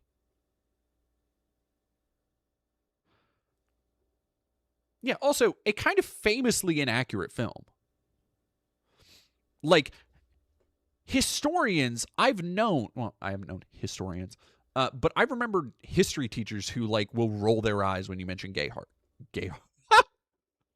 Again, I'm getting too tired. I say Gayheart because somebody said, yes, the past famously not gay, and that's why I was reading Braveheart. Jesus. What was the other? I had another Freudian slip earlier. I don't remember what it was. Happened to them. It was not common. They got thrown out of Windows. So, and they definitely got thrown out of Windows in 1348. So yeah, guys, this game looks ridiculous. And if you want to see the truth about a game, first you'll notice Sony and Xbox always turn the comments off. But if they have the comments on, the YouTube comments are glorious. Modern audience will surely show up this time. Trust. Simple Jack is that. This is one of my favorite manners of Cope. These comments agree with me, so checkmate. It's like, dog, those could have just been you. Like, this does not prove anything. Attitudes towards homosexuality varied from region to region, blah, blah, blah. Considered sodomy as a mortal sin, crime against nature. By the 11th century, sodomy was increasingly viewed as a serious moral crime. Not surprising. The emergence of heretical groups such as the Cathars and Waldensians witnessed a rise in allegations of unnatural sexual conduct against such heretics as part of the war against heresy in Christendom. Yeah, it was mostly Christians being dickheads. Shocking. Art is one of the least studied aspects when researching the matter. Constantine legalized Christianity. Star was produced under the church, leading art of the time to have more theological themes.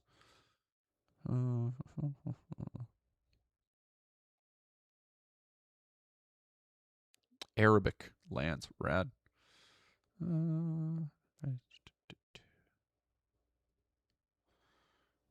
Pagan.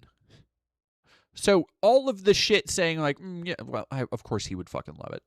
He would fucking love to have like the Christian theocrat out here. Oh, really? Influenced by Roman depictions of homoerotic love, these Neo-Latin poets portrayed male love in a positive light while avoiding explicitly mentioning homosexuality, which was still a taboo topic. Oh. An example is the poet Marbodius of Rennes, who wrote of male beauty and desire, quote, a handsome face deserves a good mind and a yielding one. This flesh so smooth, so milky, so unblemished, so good, so slippery, so handsome, so tender. Yet the time will come when this flesh, dear boyish flesh, will be worthless. Be not slow to yield to an eager lover.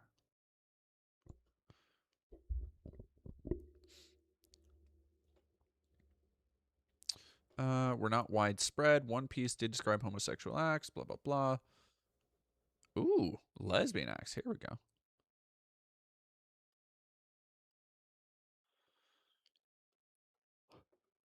I like a lesbianism getting its own category. Interesting. Princess. So, it was a thing. There were queer people, and yeah, you assholes, like everything else, ruined it for everyone. All right. Anyway, Continue, Bucko. You remember Simple Jack's haircut at Tropic Thunder? Missed opportunity not to name the MC Sir Lesbialot the Scissor.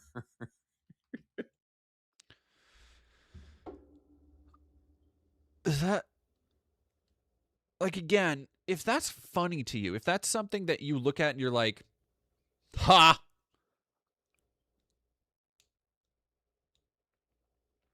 like, I kind of feel bad now. Like, I feel like I'm somebody who's not, like, developmentally able to, like, fight back in a way. Nehemia, thank you for $5. You also, you know who also got thrown out of Windows? Christians. Look up the defenestrations of Prague. Defenestration, fun word. Love defenestration. Dude, YouTube comments never fail. They always show the true reality of the situation. So that's great. YouTube comments never fail. I love this idea. This is the same shit Asmund says, where it's like, yeah, no, check all these comments. All these people on the internet, they agree with me. So obviously it must be true. It's like, you sure about that, buddy? Are you sure? The reality of the situation? guys, what a terrible, terrible idea for a game. But here's what's cool is these guys, I don't even have the name of the developer. Almost at the same time, this developer revealed their game, and it's called Knight's Path. Oh, this horseshit. Yeah, the director was a dumbass chud and was like, "Oh, our game will have any modern feminist LGBT girl. My game will be a hot lady, and you stab with swords." And this game looks like dog shit, by the way.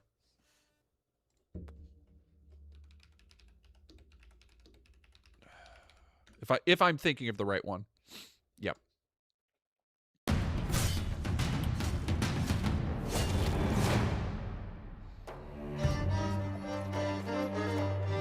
Like this looks like every other Steam asset flip dog shit AI game on PlayStation right now.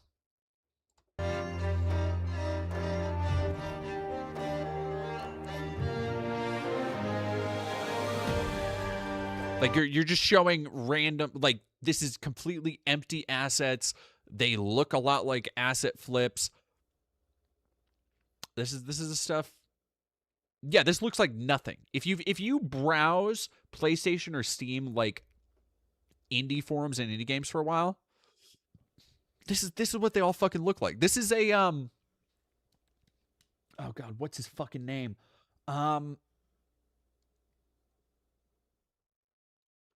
Gilson B. Pontes. That's the vibe this is giving. This is a Gilson B. Pontes game. El Salve, thank you for 5. I've been researching and studying history for almost 20 years. I can assure you that any woke stuff can be found throughout history. Oh, absolutely. Without a question.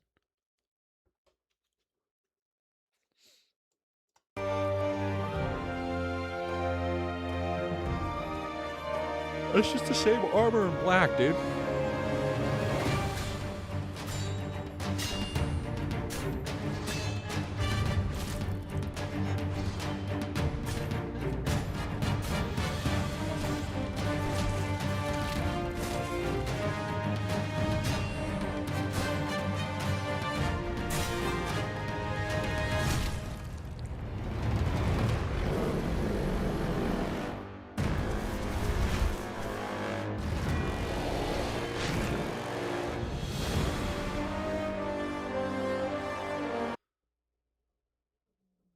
It's just, you know, it's just like no VO, no story, just a bunch of fucking assets and shit.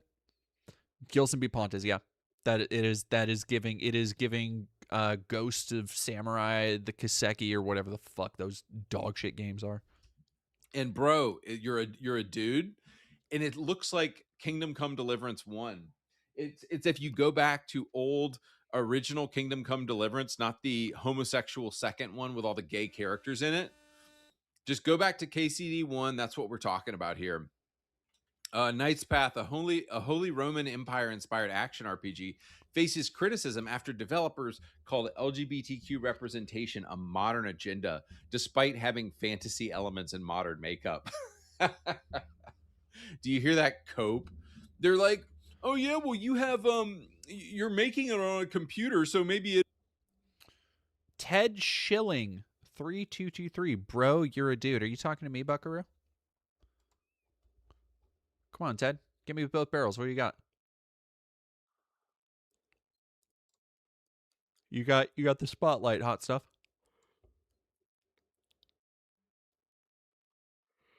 Goodness gracious.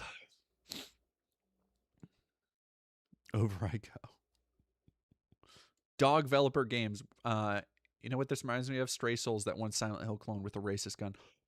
Oh man, Stray Souls was one I never played. There's so many games that are like, I look at them and I'm like, it looks okay, but then I actually play it, or I see a little bit more of it. I'm like, you can't tell. Like, the one annoying thing about graphics overall getting better is that sometimes a game will look kind of mid, but will actually have decent gameplay, and then other times it won't. Out of context. Okay, Ted Schilling. All right. Quoting the guy you're watching. Okay, no, you're good. Ted Schilling. Stand down, everybody. Ted Schilling. You're good. We're good. Awesome Stella, don't get him. Oh, no, you were. No, you're absolutely right. I can back up Ted Schilling. Ted Schilling was talking about your guy. You play as the dude. Yeah. Called LGBTQ representation. It's if you go back, dude. There we go. That's what he said. And bro, you're a dude. There we go. I got it. Ted Schilling. I got you. There we go. Faces criticism after developers called LGBTQ representation a modern agenda, despite having fantasy elements and modern makeup. Sweating profusely. Do you hear that, Cope? They're like, oh yeah, well you have you're making it on a computer, so maybe it is a modern game. Like, yeah, bud, nice try. So the seething, the coping and the seething and the malding that was happening from the LGBTQ degenerates was truly on the next level. Dude, okay, fellow LGBTQ degenerates in chat. Were you seething and were you mauled maxing and seethe mogging? Were you jester seething and mauled mog maxing for this? Because I don't remember giving a fuck about this, except I saw like a 3 seconds of that asset flip trailer, and I was like, oh, all right. Oh, hello. Oh, shit. Hello, Maple Takes with a party of 352. Nixon Plumber, thank you so much. We are, holy shit, thank you so much. Hello. I am Vesper Jordan, also known as Dead Domain. Thank you to everybody who's following right now. We have had, I hope you had a wonderful stream. We have had a hell of a stream today. We have gone over so much stuff. We went through the entire Nuxtaku. We've been mostly going off on chuds and dorks, taking it a little bit easy, taking a bit of a break from our normal tumult to go over some other dorks, losers, people like Nuxtaku, Chibi reviews. And now we're looking at one of our favorite, let's call him a channel pet, has been Anderson Pantalones, also known as Andy Pants Gaming, who is now regaling us with why this bad-looking game is based. And would you believe it, most of his criticisms of games come back to how gay they are or not, which is pretty good. I hope everybody had a wonderful stream. Human, and thank you, by the way, if anybody wants to follow, I would definitely appreciate it, because we are getting really close to 10,000 followers over on Twitch, and I would really appreciate it if we could get there. TTBN Gaming. Hello, TTBN Gaming. Hi, how are y'all doing? What's the too long didn't read on Chibi reviews? Too long didn't read Chibi reviews. Piece of shit, asshole, made fun of the trans teen who killed herself off the bridge last year. supports ICE, racist, lolicon, pedophile defender, just all around person in that orbit. Friends with Tectone, as if that's not enough of a damning, scathing indictment. Additionally, his fiance was cheating on him with his best friend, and they left, and then he lost also all of his friends in the friend divorce. That's rough stuff. Rough stuff. Oh, and we had a really good... I wish I could go back in my stream. We had a good... It was like 15 minutes where we just read his Sephiroth posting chat. Because he posted a thing on Twitter, as they are all wont to do, talking about seeing how the woke has celebrated. I'm just going to get even more. Blah, blah, blah. And we read it. We had a bunch of fun voices. What did we do? We did I don't know. We did Duke Nukem, Arnold, Starscream, Megatron, Shadow the Hedgehog, Alex Jones. We had a ball with it. It was a good time. So once the live is up, go check that out. But yeah, thank you all for joining. We are winding down a little bit, but I think we can probably finish this up. We are going. God damn! I didn't believe. Holy shit! It's almost 7 hours. Woof! I'm gonna collapse when I'm off. And Knight's Path responded with this: "We care about gaming and fun, not modern agendas." Well said, boys. So, if you go watch the trailer for this game, Knight's Path, bro, it just looks based as hell. It's just knights saving hot chicks, bro. There's no chicks in the thing.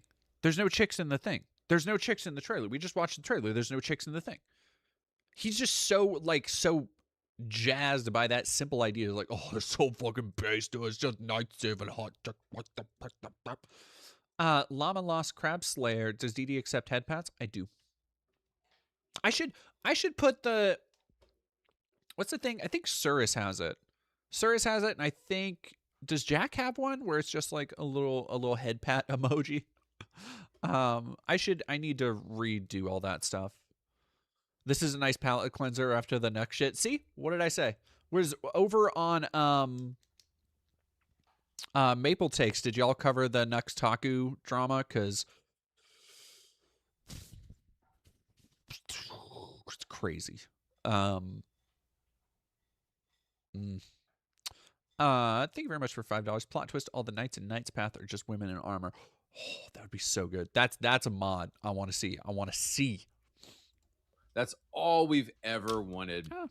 So, guys, we're kind of at the end of the video here. What were the other two games? Oh, here we go. I would suggest you 3 based games.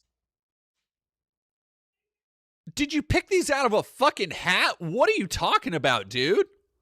Is he gonna say Mercenaries 2 just because it's Venezuela? Was he looking at a game where you can do like vague imperialism in Venezuela? God, what a motley assortment. The things about Anderson Pantalones that you notice if you've watched enough of his stuff is that he is in a permanent state of brain stasis. To, I believe, probably when he was a teenager, when he was in college, but more importantly, whenever these games came out.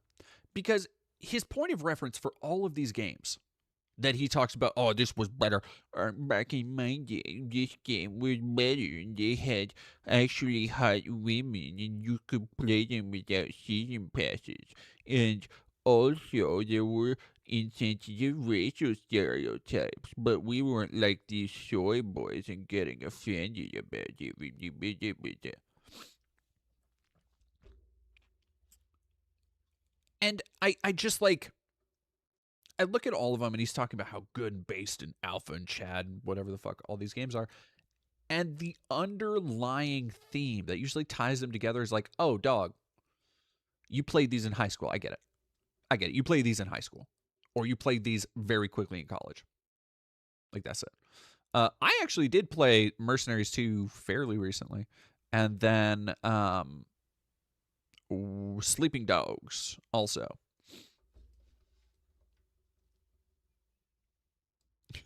Whoopty, are you talking about my pit hair? You fucking weirdo. Is that what you're talking? Oh, he forgot Sopranos, a video game. Well, no, because here's the thing. First off, I'm seeing people in the chat saying Sleeping Dogs and Godfather aren't good. I have yet to play The Godfather, but hop off Sleeping Dogs. Fucking...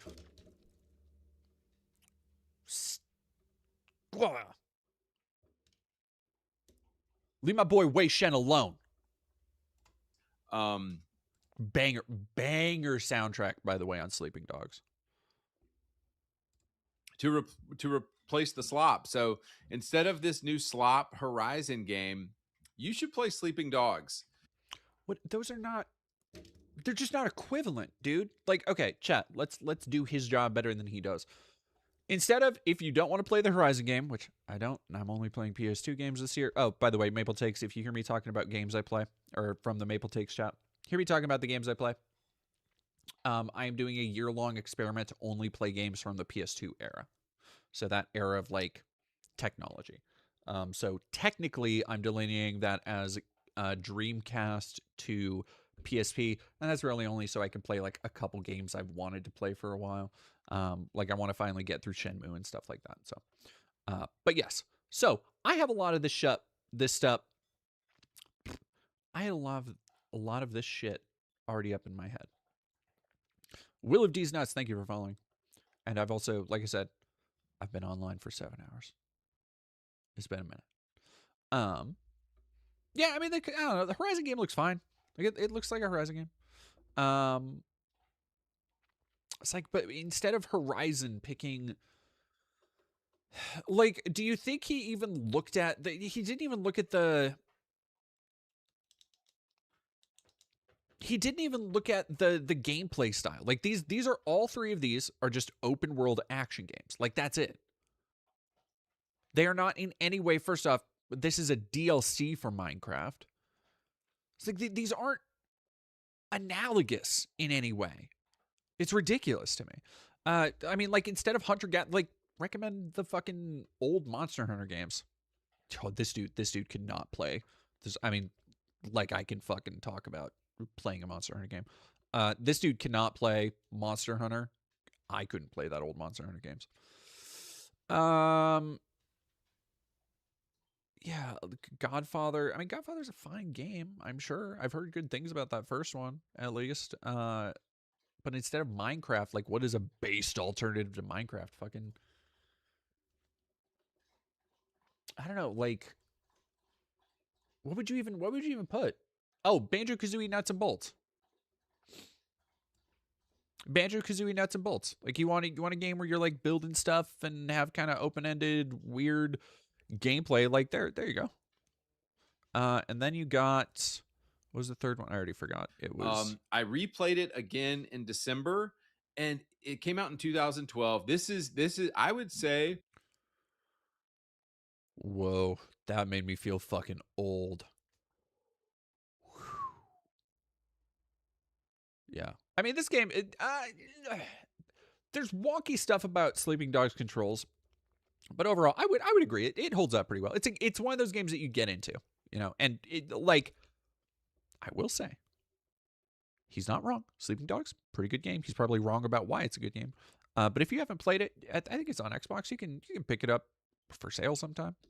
Objectively, this is one of the most underrated games of all time. No, TTBN Gaming. It's so funny that it's obvious Andy played 360 when he was like 18 and then never moved on. Yeah, it's like, Andy, I get it. Ask somebody, I love me a 360 game. I still just sit down and play a 360 shooter just because I'm like, ooh, yes, give me that fucking gray-brown Unreal Engine slop. Give me an Unreal Engine 3 game where all the fire is pink for some goddamn reason and the texture pop-in takes 3 minutes to finally load in a level. Ooh, that's good nostalgia for me. But it's still just nostalgia.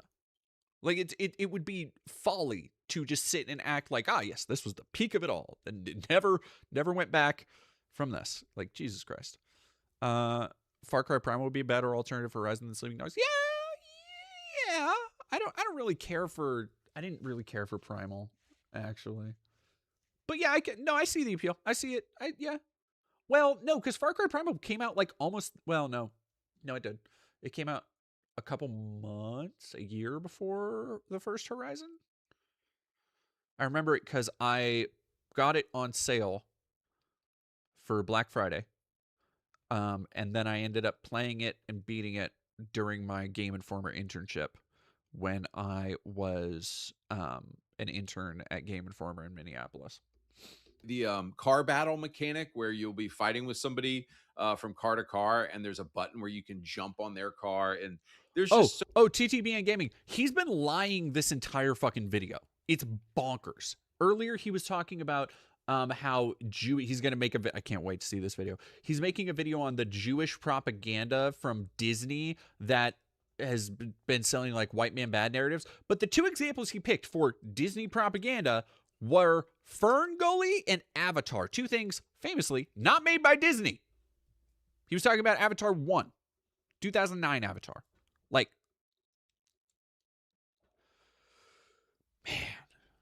man. Yeah. So many incredibly fun mechanics in this game. It's a very fun game. It's primarily a kung fu game, but then you can also get guns in it. The story is... He talks like a child. It's primarily a kung fu game, but you can also get... okay, do you ever have... It's always funny when these folks are positive about something where you can tell they actually like a thing. It's very rare. But the same thing happened with Synthetic Man, where they get sincere for half a second, but then you realize that, oh, no, it's actually like talking to a child. Like, if you've ever been at a family barbecue or any kind of event where you've had to be around children and, like, a kid will be like, hey, do you want to hear about my favorite Minecraft level? And it's like, you don't want to be mean, you don't want to be rude, but it's like, yeah, sure, no, buddy. This is what it sounds like. It's just like, well, actually, it's really my favorite game right now. Is a really cool. It's a kung fu. So it's like a kung fu game. And there's really cool. You can jump out of a car and do car stunts, but also you can get guns sometimes too, and that's pretty cool. And it's like, all I can be like is, good for you, buddy. Yeah. All right. Yeah. Yeah. Great. The main character is based as hell, dude. He's so freaking based. Just like, such a badass. That's all I can. Sorry, main I just hit my character. mic. This game That's is all I honestly can a breath feel of now. fresh air to play. Another game that my buddy Sneed, aka Dean, made me play. Sneed, dog. You can't. That's so fucking dumb. That was like when we were watching the Nuxtaku thing earlier, and Nux has an image of him called Merchant, and it's him doing the fucking thing. Sneed, dog, man. Yeah, Sneed is it's a fucking it's just like a 4chan Kiwi Farms like chud thing. It's embarrassing. And you can play it.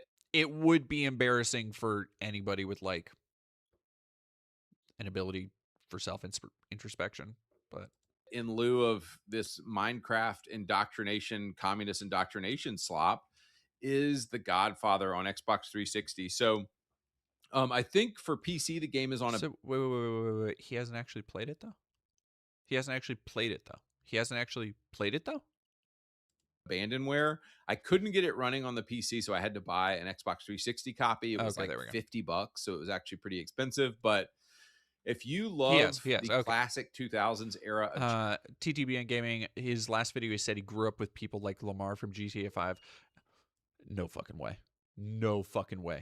0% chance. 0% chance. That's crazy. I might have to watch that one next time. GTA games, and you never played Godfather, do yourself a favor and please play this game, because while the story of the game does follow the movie, the gameplay and the taking over... The gameplay doesn't follow the movie. You don't say. Luna Rose Godfather wasn't terrible, but it's not good either. So my memory of The Godfather is that it came out, there was this magical spate, and I'm getting into a couple of them, and I've been playing the Ghost Rider PS2 game. Matt McMuscles has a good video on that. And there was this era of games where, like, you could make a fairly solid licensed game, and they weren't all great, but like there were so fucking many. Once it hit the PS2 generation, I don't know what happened to make like producers and publishers be like, yeah, we need to dig out all the IP. What do we got? What, you got Scarface? You got John Carpenter's The Thing? You got Sopranos? Fucking make a video game. Make a game out of it. Fucking Beverly Hills Cop? Sure.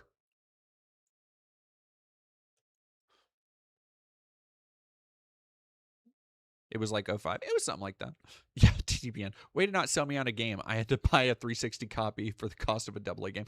Yeah, it's like, you fucking... Again, it's that kind of like, find a good alternative that people can actually afford. Like, there's so many games on PS2, so many games, PS2 games, games from this era that were reverse compatible, that are remastered. Like, you just got to know the games that are on there. Somebody said Wolverine Origins was goated. Yeah, hell yeah. Hell yeah. I have a documentary on X-Men Origins Wolverine.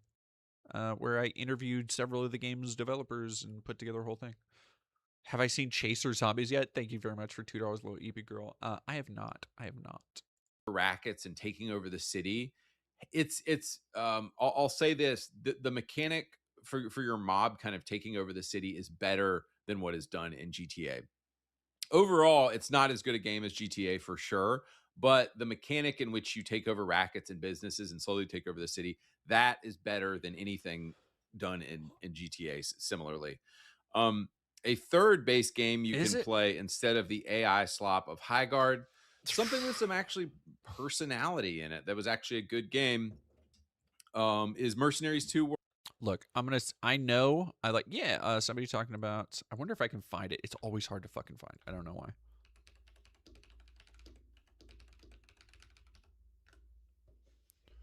Nope, it's right there. Yeah, I have a whole development documentary I made. This was back when I was making those, and I did like full interviews with art directors, all sorts of stuff. There was, God, what a cool...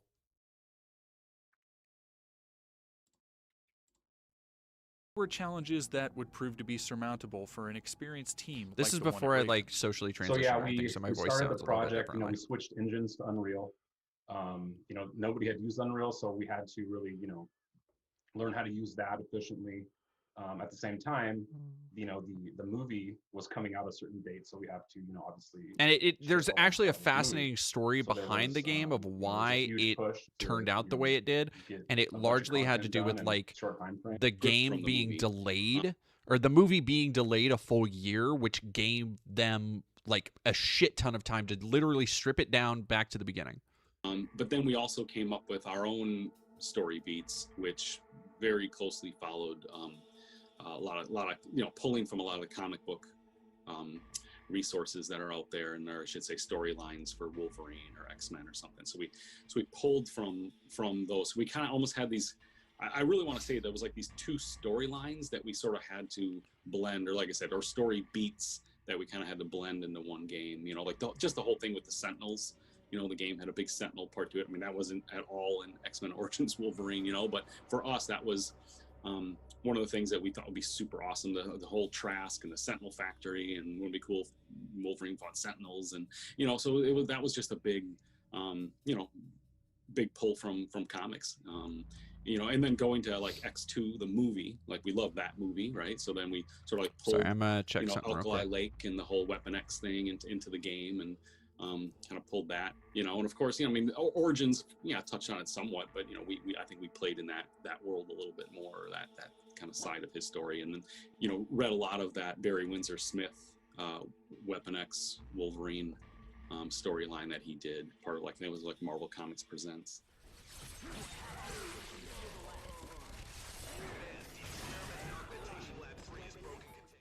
It was in there, and it was.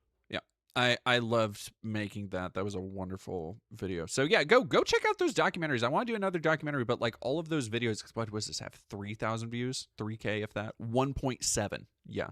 I literally, all the views, it had less than 1,000 before I blew up, before my channel blew up. Yeah, but I made that years and years ago. All right, chat. I'm tired. My partner's on her way home. I have to go eat. I am so tired. I am eepy. But I want to thank everybody. I want to thank all of the raiders, everybody who's stuck with us today. We have so much more coming to the channel. I was just talking about, speaking of video games, I have a video where I interviewed American McGee coming to the channel soon. Should be up beginning-ish of next week. And as always, thank you. If you haven't followed, like, subscribe, do all the things, and we will see you next time. And go